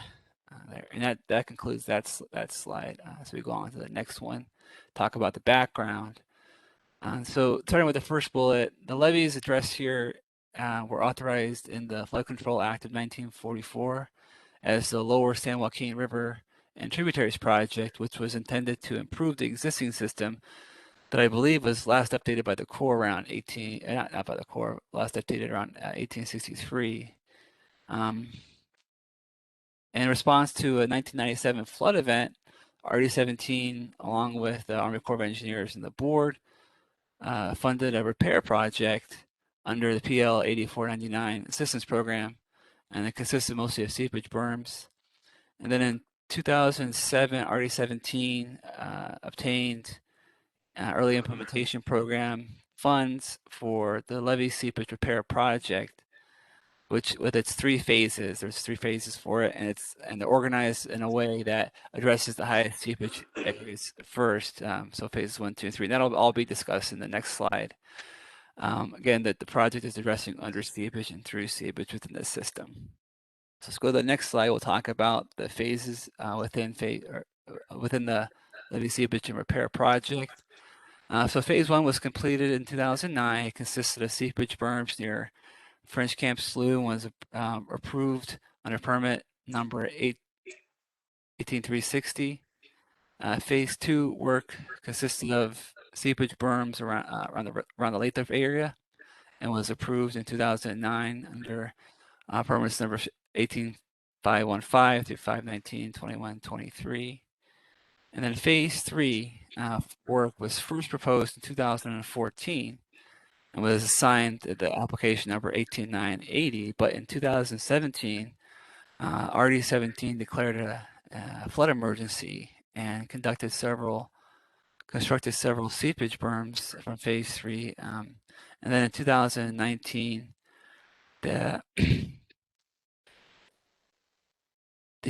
excuse me,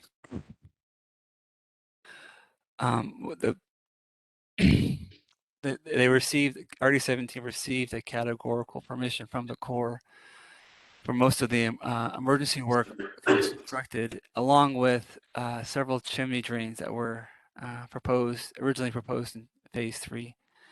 Again, all this work as a collection was approved by the board in October of 2019 under permit 18980-1.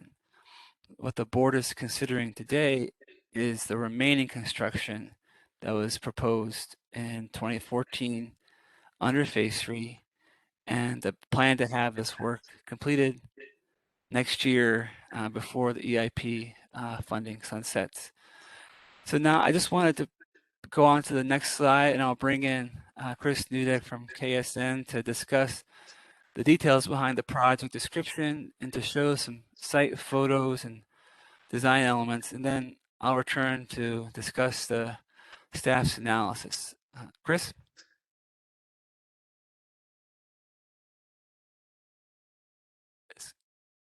Is Chris Nudek?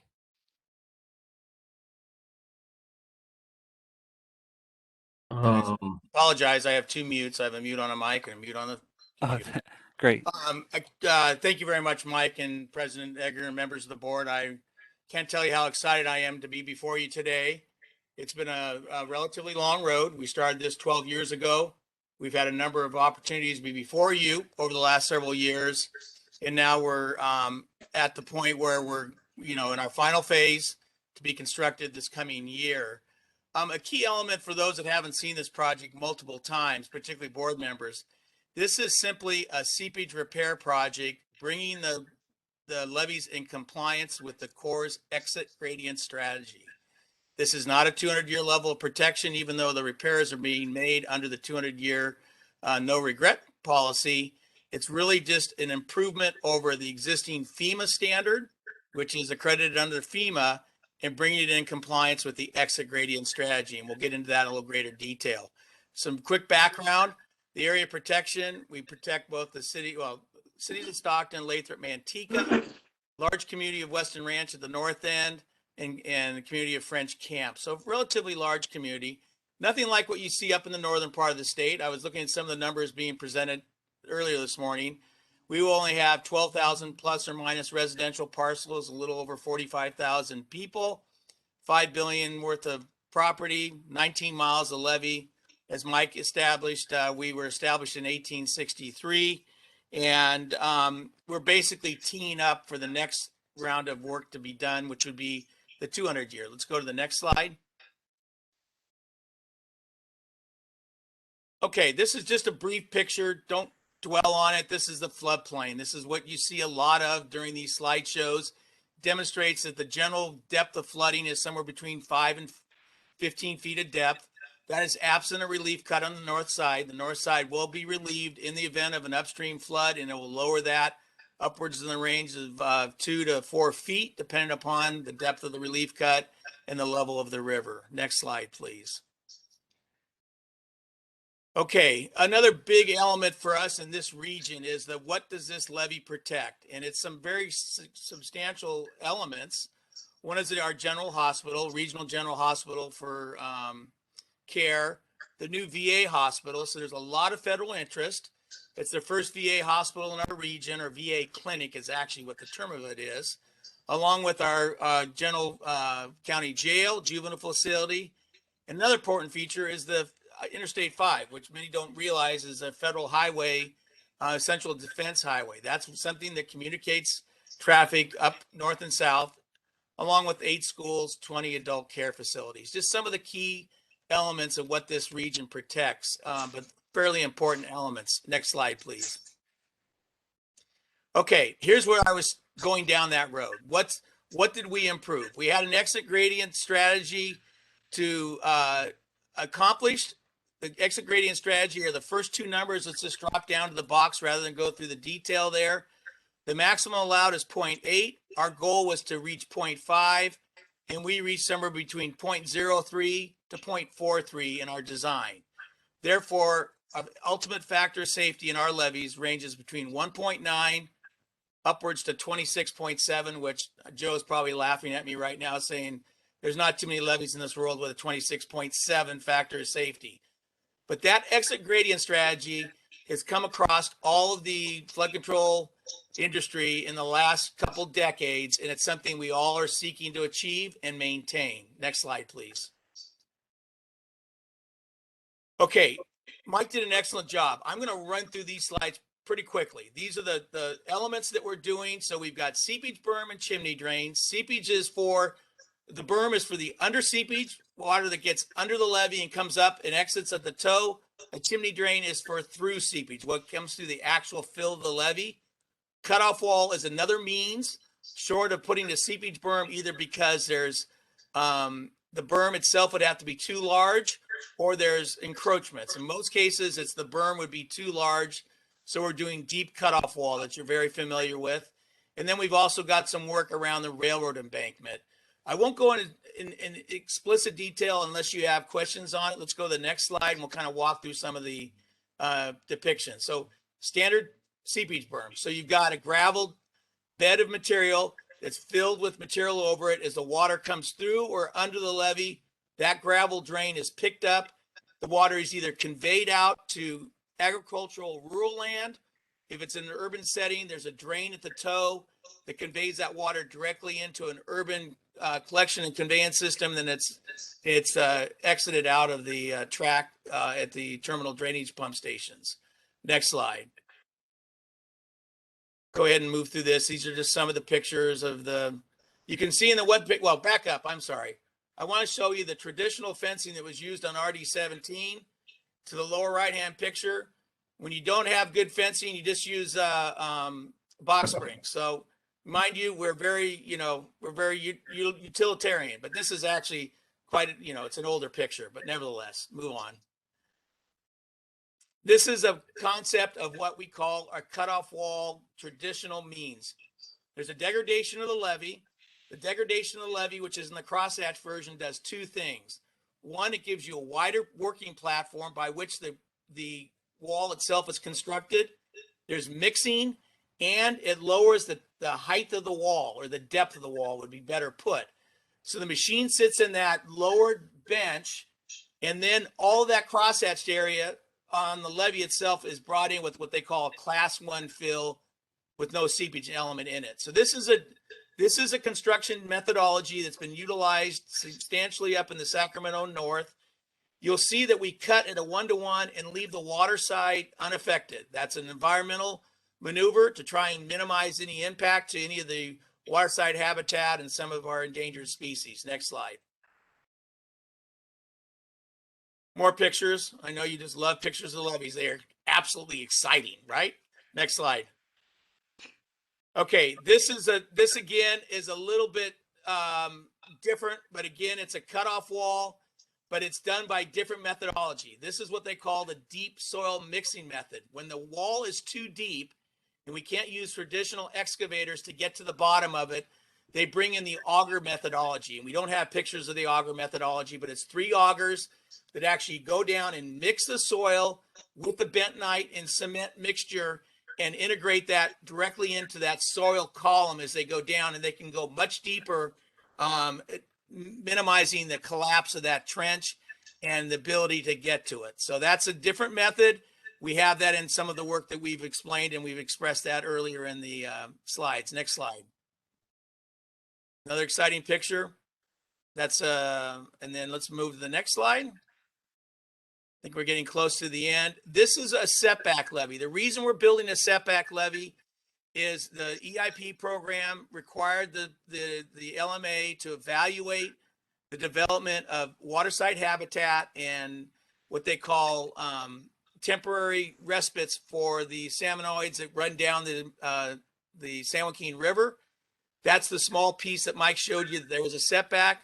This levee itself will have not only a new levee, a core trench below it, but also a seepage berm, all because it ties into other features of work. We have to tie into an existing, a proposed seepage berm that continues on upstream, and also tie into an existing tow berm that runs downstream. So when you construct these things, the Corps and the department in their evaluation of the strength and stability ask us to overlap different features of work. Next slide. Pictures, let's go to the next slide. I think that wraps up my portion here. Okay, this is the setback levee. You can see where it says sheet 9 at the bottom of this photo. That is actually going to be a habitat area, and there's also a cut to the left of where it says sheet 9. There'll be a cutout in that levee. So under a 10 years, about every 10 years, that area will back up with water, be a respite for the salmon, but it'll also be a riparian brush rabbit habitat site to enhance the kind of the riparian habitat for that particular species. And it was generally built for that reason. This additional feature of cutting the levee and creating this water respite was one of the requirements of National Marine Fisheries and U.S. Fish and Wildlife. But here's the levee that we've got to tie into a upstream side on the right-hand side of the picture into cutoff wall, and a tow berm on the left-hand side of the picture into a tow berm. And that's why you see the overlap. I mean, if you want to see features of work, this is the one to come to, because you get to see all features of work at this one site. Next slide. Okay, that takes it for me and puts it back in Mike's lap. Thank you, Mike, for doing a great presentation thus far. Thank you very much, Chris. That was really helpful. So I just want to conclude, talk a little bit about the project analysis, and then we'll conclude with the recommendation. So in this slide, I just want to point out that staff reviewed the project documents, and first, the RD17's project incorporated the comments from a range of experts within the QA/QC process that helped find a design. Next, the staff reviewed the hydraulic analysis, which showed that the chosen design water surface elevation was appropriate, given that the 100-year FEMA profile was higher than the 200-year Army Corps profile in the comprehensive study. The hydraulic analysis also showed that the setback levee does not have much of an effect on the simulated maximum water surface elevation of a range of design storms, including the 1 in 500-year event. Next slide. The geotechnical analysis included a seepage report that was reviewed by staff, and The analysis was conducted by NGO, which included through seepage, steady state analysis, under seepage analysis and modeling, a three-dimensional model to account for effects associated with the waterway meandering, and a seepage analysis for the cutoff walls and the setback levee. So the proposed work in phase 3 is a result of the recommendations from the analysis, and board staff doesn't expect any adverse effects to do the construction of the project. Finally, I just want to kind of point out what our executive officer had said that earlier. We did receive the Army Corps' letter of permission today, so we have that in hand. Instead of, so next slide.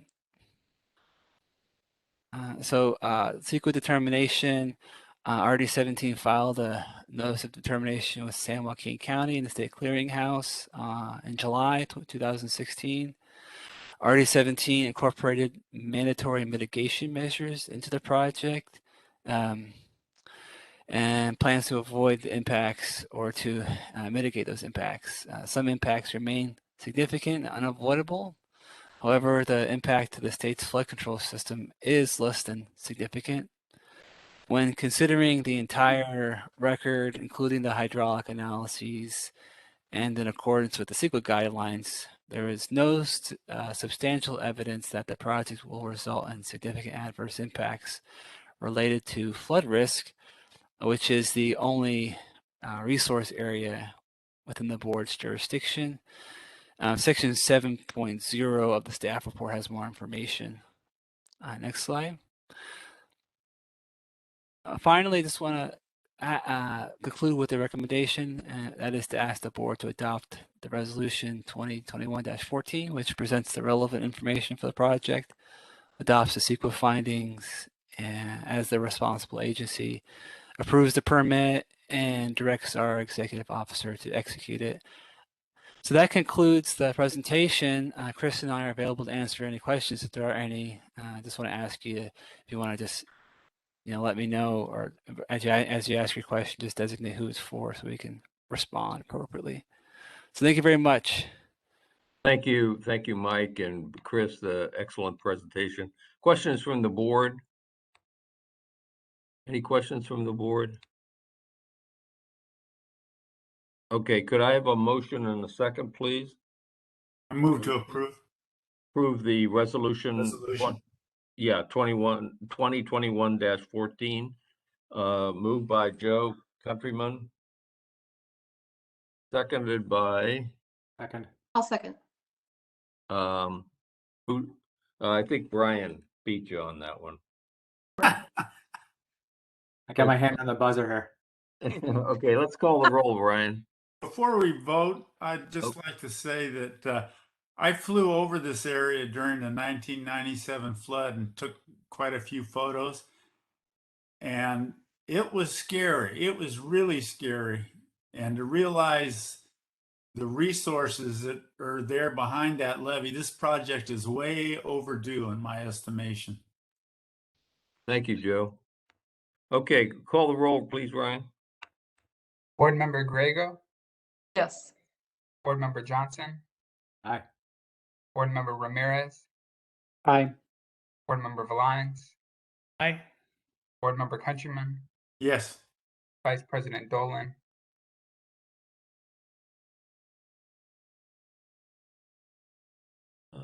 Vice President Dolan? Jane, we can't hear you. Just raise your hand if you're voting yes. Okay, thank you. President Edgar? Yes, thank you, Ryan. That's approved unanimously by the board. Members, we're on item 10C, American River Watershed Common Features Project, and this is contract number 3, which you had a briefing on last week. This is adoption of resolution. You're being asked to adopt resolution 2021-12, which will certify the supplemental EIR and prove the mitigation plan, statement of findings, statement of override considerations, and delegate to the executive officer the authority to execute the NOD, notice of determination. This is an action item. And Jennifer Callis, board staff, has this report. Jennifer. Good afternoon, Board President Edgar and members of the board. My name is Jennifer Callis and I am board environmental staff. I'm here to present a brief overview and project background for the American River Watershed Common Features Sacramento River East Levee Contract 3 project. As you recall, you were provided with an informational briefing at the September 24th board meeting. Today's presentation is related to the certification of the environmental document. Next slide, please. Multiple agencies support the project design and construction efforts for the Sacramento River East Levee Contract 3 project. The Army Corps is the federal sponsor, and the non-federal sponsors include the board and the Sacramento Area Flood Control Agency, or SAFCA. The Department of Water Resources Flood Projects Branch provides project support and funding. Next slide, please. Today I will provide a brief project summary and background for the Sacramento River East Levee Contract 3 project, a CEQA update, and a request for board action on the certification of the Supplemental Environmental Impact Report environmental assessment. Next slide, please. As shown on the figure, the project is located on the east side of the Sacramento River, just north of Cruiseway and Surfside Way to Pocket Canal Parkway in Sacramento County. Next slide, please. The overall American River Watershed Common Features project reduces flood risk to the greater Sacramento area. One of the components of the American River Watershed Common Features project is the Sacramento River East Levee Contract 3 project. The purpose of this component is to reduce the risk of flooding to the City of Sacramento's Pocket Greenhaven neighborhood by addressing through seepage and under seepage during high water events and to meet embankment and foundation stability requirements. The project includes the construction of 10,580 feet of levee cutoff walls between 74 feet and 139 feet deep along the existing levee. The cutoff walls will be constructed with a trench at the center line of the levee and will use conventional soil bentonite, slag cement bentonite, and jet grouting. A working platform will be established adjacent to the trench by partially dredging the top of the levee to provide an adequate working width. Excavated soil will be hauled to a nearby area for mixing with cement or bentonite and reintroduced into the trench. At the conclusion of the cutoff wall construction, the levee crown will be rebuilt to the design height. Construction is anticipated to begin in 2022 and is expected to take a single construction season to complete. Next slide, please.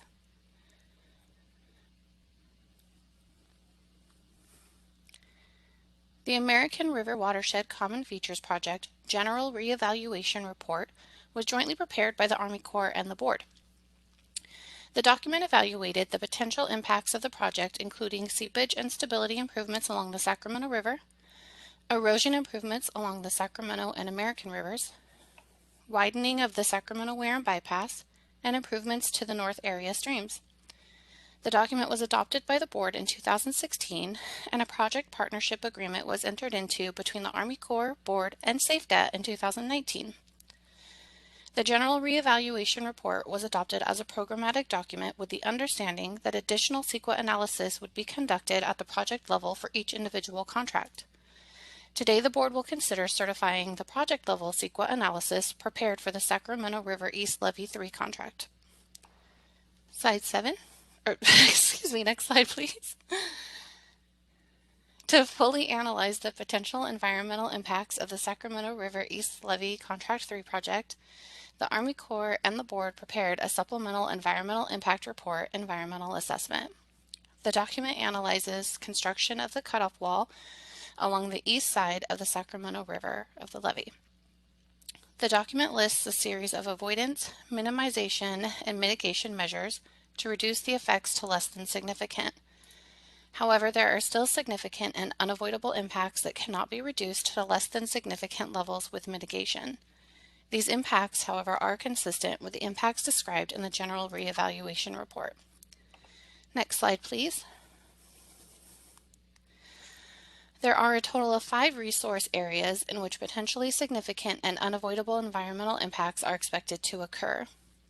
The presence of construction equipment and activities during the construction period will cause short-term significant and unavoidable impacts to visual resources.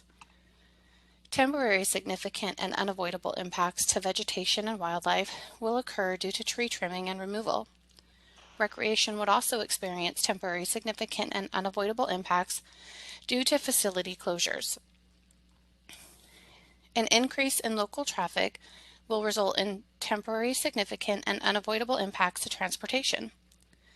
Finally, cultural resources will experience significant and unavoidable impacts due to the potential for damage or destruction to known pre-contact period archaeological sites and tribal cultural resources. Next slide, please. The draft supplemental environmental impact report environmental assessment for the Sacramento River East Levee Contract 3 project was circulated for a 45-day public review period from June 18th to August 1st, 2021, and a virtual public meeting was held on July 14th, 2021. A total of 10 comments were received during the public review period. The majority of comments pertain to vibration impacts, specifically at the Freeport Water Intake Facility staging area. As a result of the comments, the Freeport Water Intake Facility staging area has been removed from the list of staging areas available to the contractor. The comments and responses are included in Appendices C and D, respectively, of the final environmental document. Next slide, please. Board staff has prepared CEQA findings to describe the significant and unavoidable impacts, a statement of overriding considerations to describe why the benefits of the project outweigh the significant and unavoidable impacts, and a mitigation monitoring and reporting program to summarize the mitigation measures and what party is responsible for implementation. Next slide, please. Board staff recommends that the board adopt Resolution 2021-12 to certify the final supplemental environmental impact report environmental assessment, adopt the statement of findings, the statement of overriding considerations, and the mitigation monitoring and reporting program, and to approve the Sacramento River East Levee Contract 3 project. Next slide, please. Today we have Kalia Schuster and Kyle Bickler from the Department of Water Resources Flood Projects Branch available to answer any questions you may have, as they have been assisting the board with project management. Any questions? Okay, questions from the board at this point. Jennifer, I just want to make sure, you know, as I read the statement of overriding significant impacts, they're mostly trees, where what I get from it. But what was said at our briefing was that although we've set an estimated number of trees that'll have to be removed, we're going to work with the arborist and we're going to work with the tree people as we go along with the project to reduce that impact as much as possible. Is that still the theory here? That is my understanding. I'll have Kalia confirm that.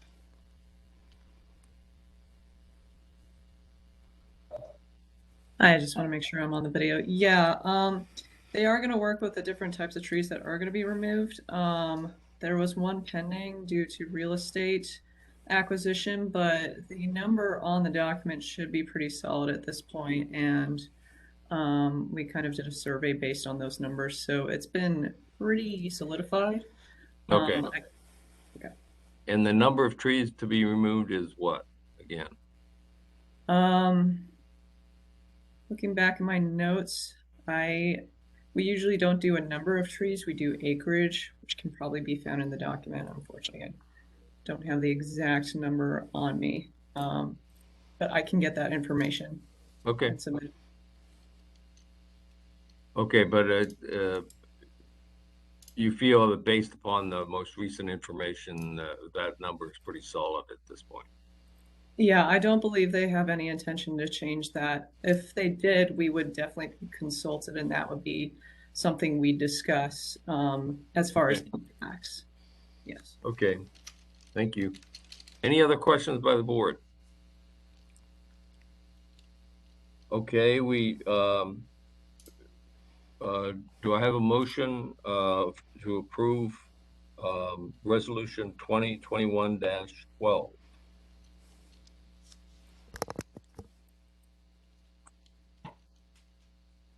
The motion to approve? Yes. Mary Jane, seconded. Second if it works. I'll second. Thank you, Jane. Ryan, please call the roll. Board Member Griego, Yes. Board Member Johnson, Aye. Board Member Ramirez, Aye. Board Member Valines, Aye.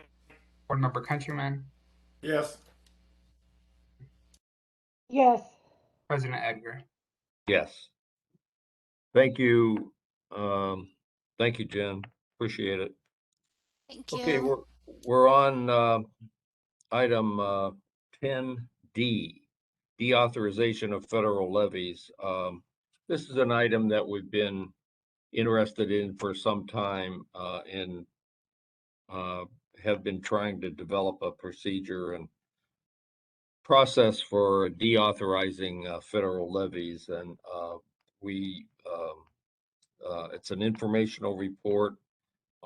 Basically is a briefing of one federal levy that's already been completed or already deauthorized, which is Reclamation District 784 levy segment. And then one that's proposed, which is in American River North levy that is proposed for deauthorization. This is only an informational report at this point. So Mike Salazzo has this report, and he'll be accompanied by Rick Reinhardt. Mike, you're on. Hi, thanks. Again, hi, Mike Salazzo with the board. So what I wanted to do today, I'll be introducing today's topic of the plan to deauthorize those segments along the Western Pacific Interceptor Canal levee and the Lower American River North levee.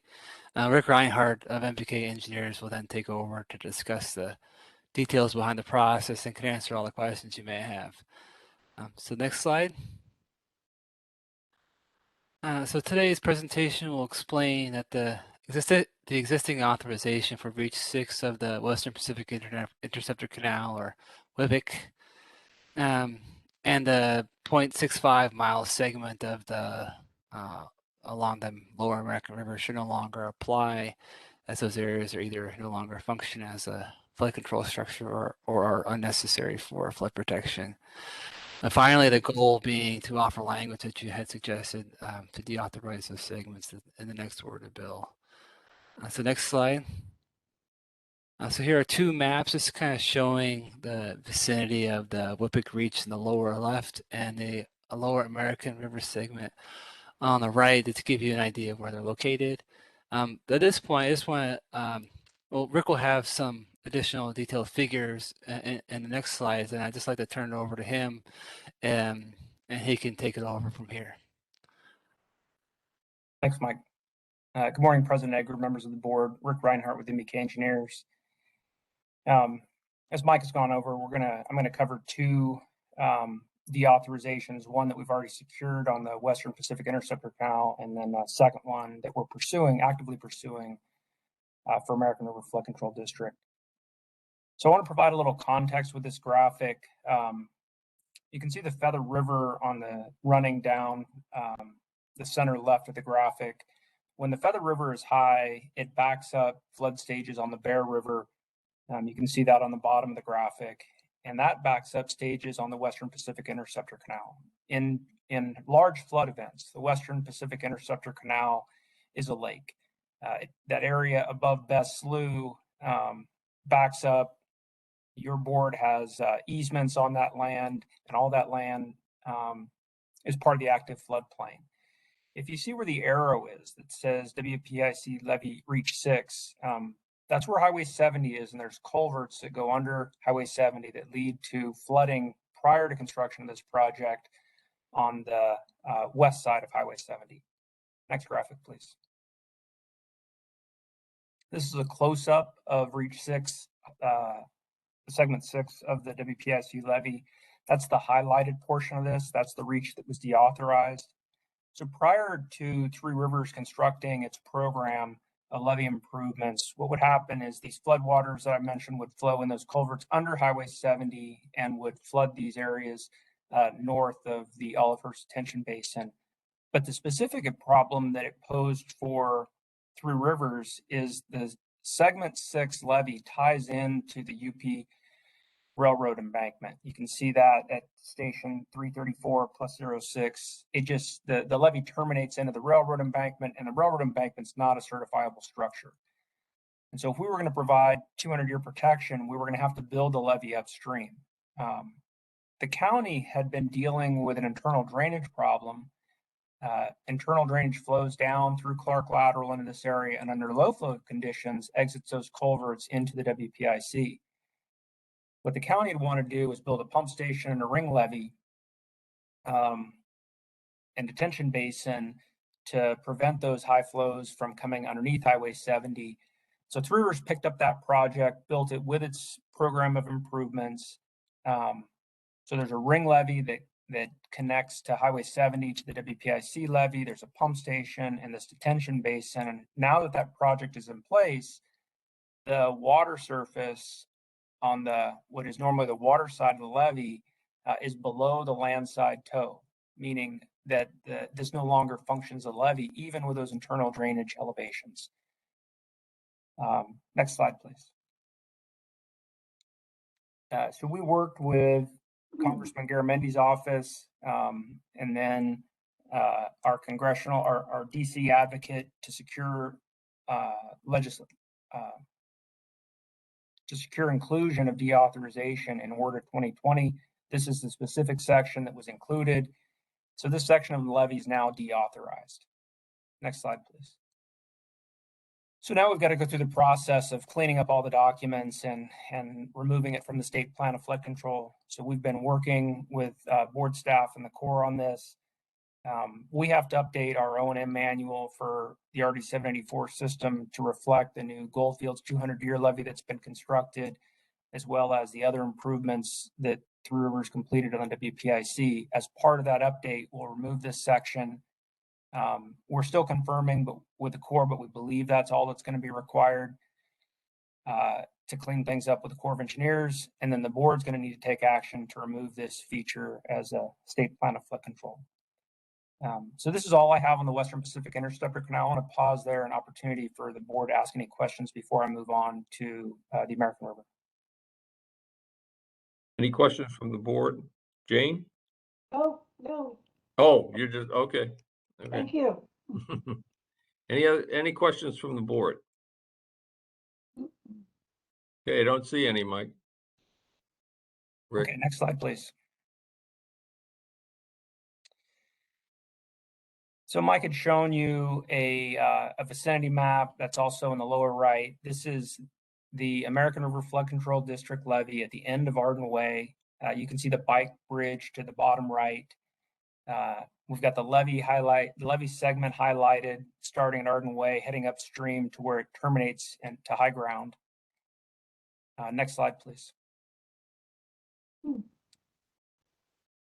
The common features authorized flow, as well as the flow that's used for the top, it's establishing the top of levee, is below the landside toe of the levee in this reach, meaning that this levee is not needed for flood control. I've got a profile I'll show you in a minute. This reach also has homes on the water side. There's numerous non-compliant encroachments, presenting a challenge for American River Flood Control District to have to address in their system-wide investment framework to make sure that their system stays in compliance with PLD 499 standards. The Sacramento Area Flood Control Agency had requested actually 3 reaches of the American River system be considered for deauthorization in the Common Features GRR. Ultimately, those 3 reaches did not make it in the final document, not because they didn't have merit, but because of the schedule of the GRR and available resources. But the Corps did produce a memo in 2015 from their hydraulics and hydrology branch that concluded that it wasn't needed for the performance of the Common Features project. Next slide, please. This is a profile of this levee segment. The top profile is the top of levee. The profile just below that is the land side toe. The profile below that is the authorized top of levee for the Common Features project. And the profile on the bottom is for 160,000 CFS. And so for the design flow of 160,000 CFS, you can see that the water surface is well below the land side toe of the levee, and even the design top of levee for the Common Features project is below the land side. And so American River Flood Control District is proposing that this be deauthorized so that they don't have to deal with the items on their SWIFT and continue to maintain this reach if it's not necessary for flood protection. Next slide, please. So American River Flood Control District prepared a draft memo laying out their rationale for deauthorization and the specific language proposed to be included. We shared that with board staff and the Sacramento District. Both responded that they had no objections. We've initiated outreach with Congressman Barrett's staff. The next step is going to be to start to work with the House Transportation and Infrastructure Committee and the Senate Environmental and Public Works Committee to get language inserted in either WRDA 22 or 2024. Of the language on the screen of what we're proposing, very similar to what we were successful in securing for RD 74. And so that concludes the presentation on American River. I will say that I think both of these are extremely straightforward deauthorizations. These levee segments are not providing a flood control function. There's at least 4 other segments of levee that are being considered for deauthorization by the LMAs. Those are going to get a little more complicated. Some of them do have water above the land side toe, but either there's problems with operating and maintaining them because of lack of access, or that the areas that they protect don't generate enough revenue to pay the OMR and R costs in today's environment, and they're just not economical as a segment. So we'll be coming to you in the future with some of these more complicated ones. So that concludes my presentation. Happy to take any questions. Thank you, Rick. Mike, you want to proceed on the other one? President Edgar, there's I think that's the end of the presentation. Okay, fine. These 2 and the one that was already done. Okay. Yeah. Any questions from the board? Can I ask one real quick, Bill? Tim? Yes. So thanks for that update. Appreciate the insight into the details. And I have a question maybe about the process, big picture, and another example we've heard about before on the San Joaquin. I might be wrong, but it feels like the best and maybe only way right now to get sections deauthorized is to get it legislated. I don't know that we ever were able to remove some of the levees on the San Joaquin side. And I don't think they have been still after 25 years. And maybe you guys, Rick, are avoiding all of that by going straight to Congress and then working out the details. It just feels like all the things I've heard about in the past where this has been done successfully, that's been the process. Never from the bottom up, always from Congress down. Does that sound right to you? And if anybody has information about the San Joaquin levees and can correct me, I'd be happy to be wrong and hear that they're out of the system. But I don't think that's happened yet. I think that's right, Tim. Last couple of years, Betty Andrews did a lot of work on repurposing and trying to get the levee related to those Rios breached and deauthorized, and we went through all kinds of work, and it still never got it done. And here we are putting it in WRDA systematically and getting several of them done. So maybe that is the way to do this, if we need to do it. Obviously, would that also pertain to deauthorizing these designated streams that we're concerned about? Would that be a way to do that too? This is Rick. I'm President Edgar. I don't know that I have the answer to your question about removing the deauthorizing stream segments. I'm not familiar with the details of that. I will say in response to Board Member Ramirez's question that I've listened to Betty's presentations. After the presentation that I gave to either your board or the coordinating committee on the WPIC sometime back, Julie Retner had reached out to me on Three Amigos, and I had laid out how we had done this and shared that information with her. Maybe in some ways it is unfortunate that the process isn't simpler, but I think it's been fairly straightforward.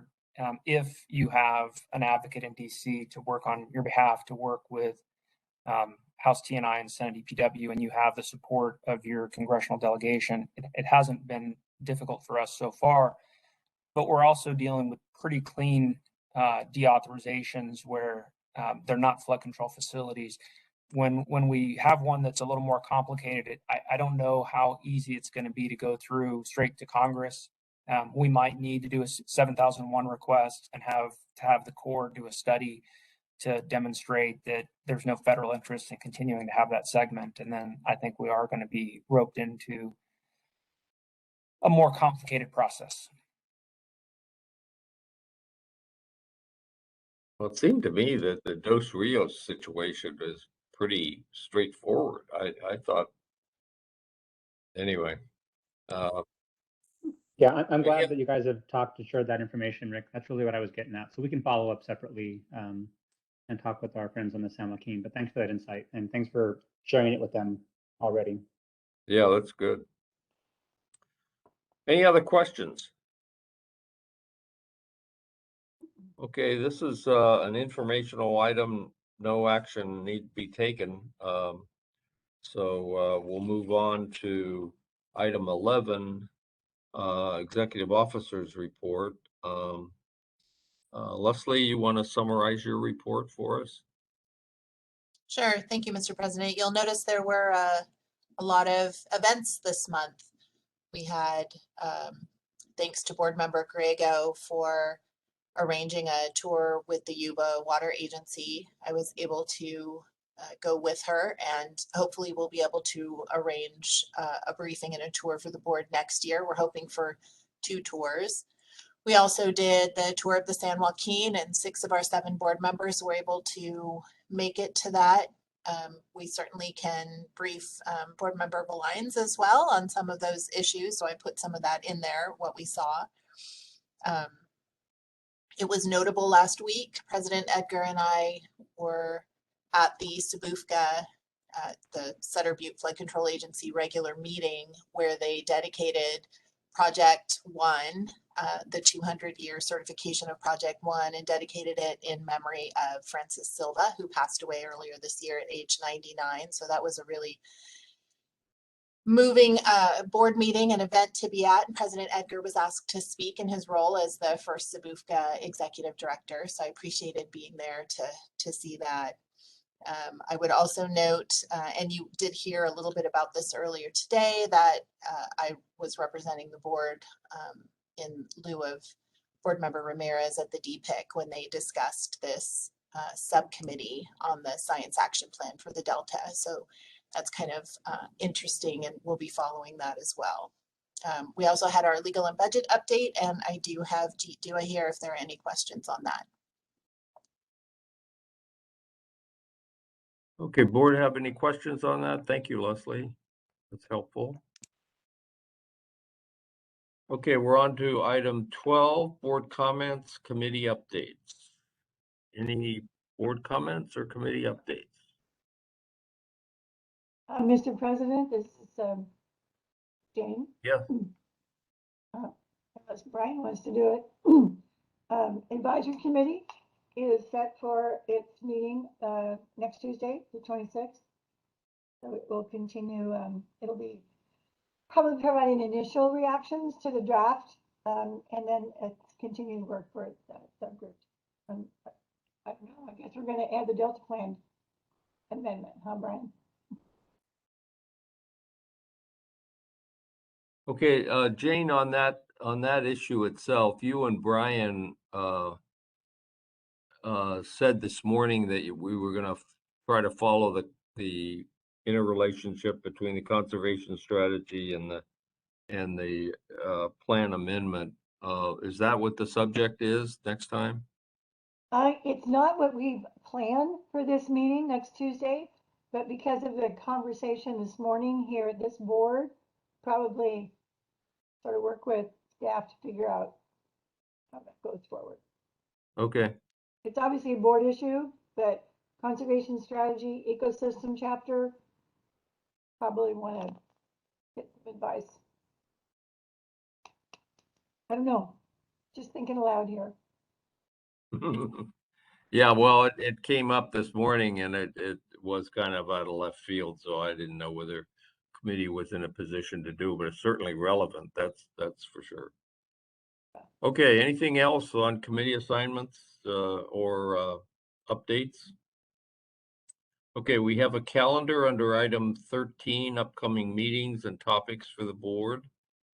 And the advisory committee is not listed because it was just set, and Jane referred to the date as October 25th.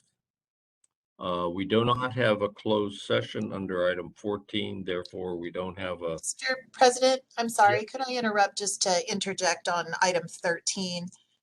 That board workshop on November 12th that had been scheduled was anticipated to be the tribal meeting with board members, that we had, the board has requested and that we had long anticipated. However, they have requested to move that into calendar year 2022 since the plan has only been out for a short time and there's not adequate opportunity for the tribes to review and get their questions. So we are going to be holding that over to sometime in 2022. So we are not going to be having that workshop on the 12th. Just wanted to get that on everyone's Is there mind. another subject you're having, or we're just going to not have a workshop? We're not going to have a workshop on the 12th. Okay. Thank you. Thank you. That was it. Yeah. Okay, under 14, closed session, we don't have any. 15, closed session report, we don't have any report out. And so at this time, we're on 16, and without objection, this meeting is adjourned at 2:23. Good job. Thanks, Bill. Yes. Thank everyone. Have a good weekend. Have a good weekend. Have a good weekend, everybody. Thank you.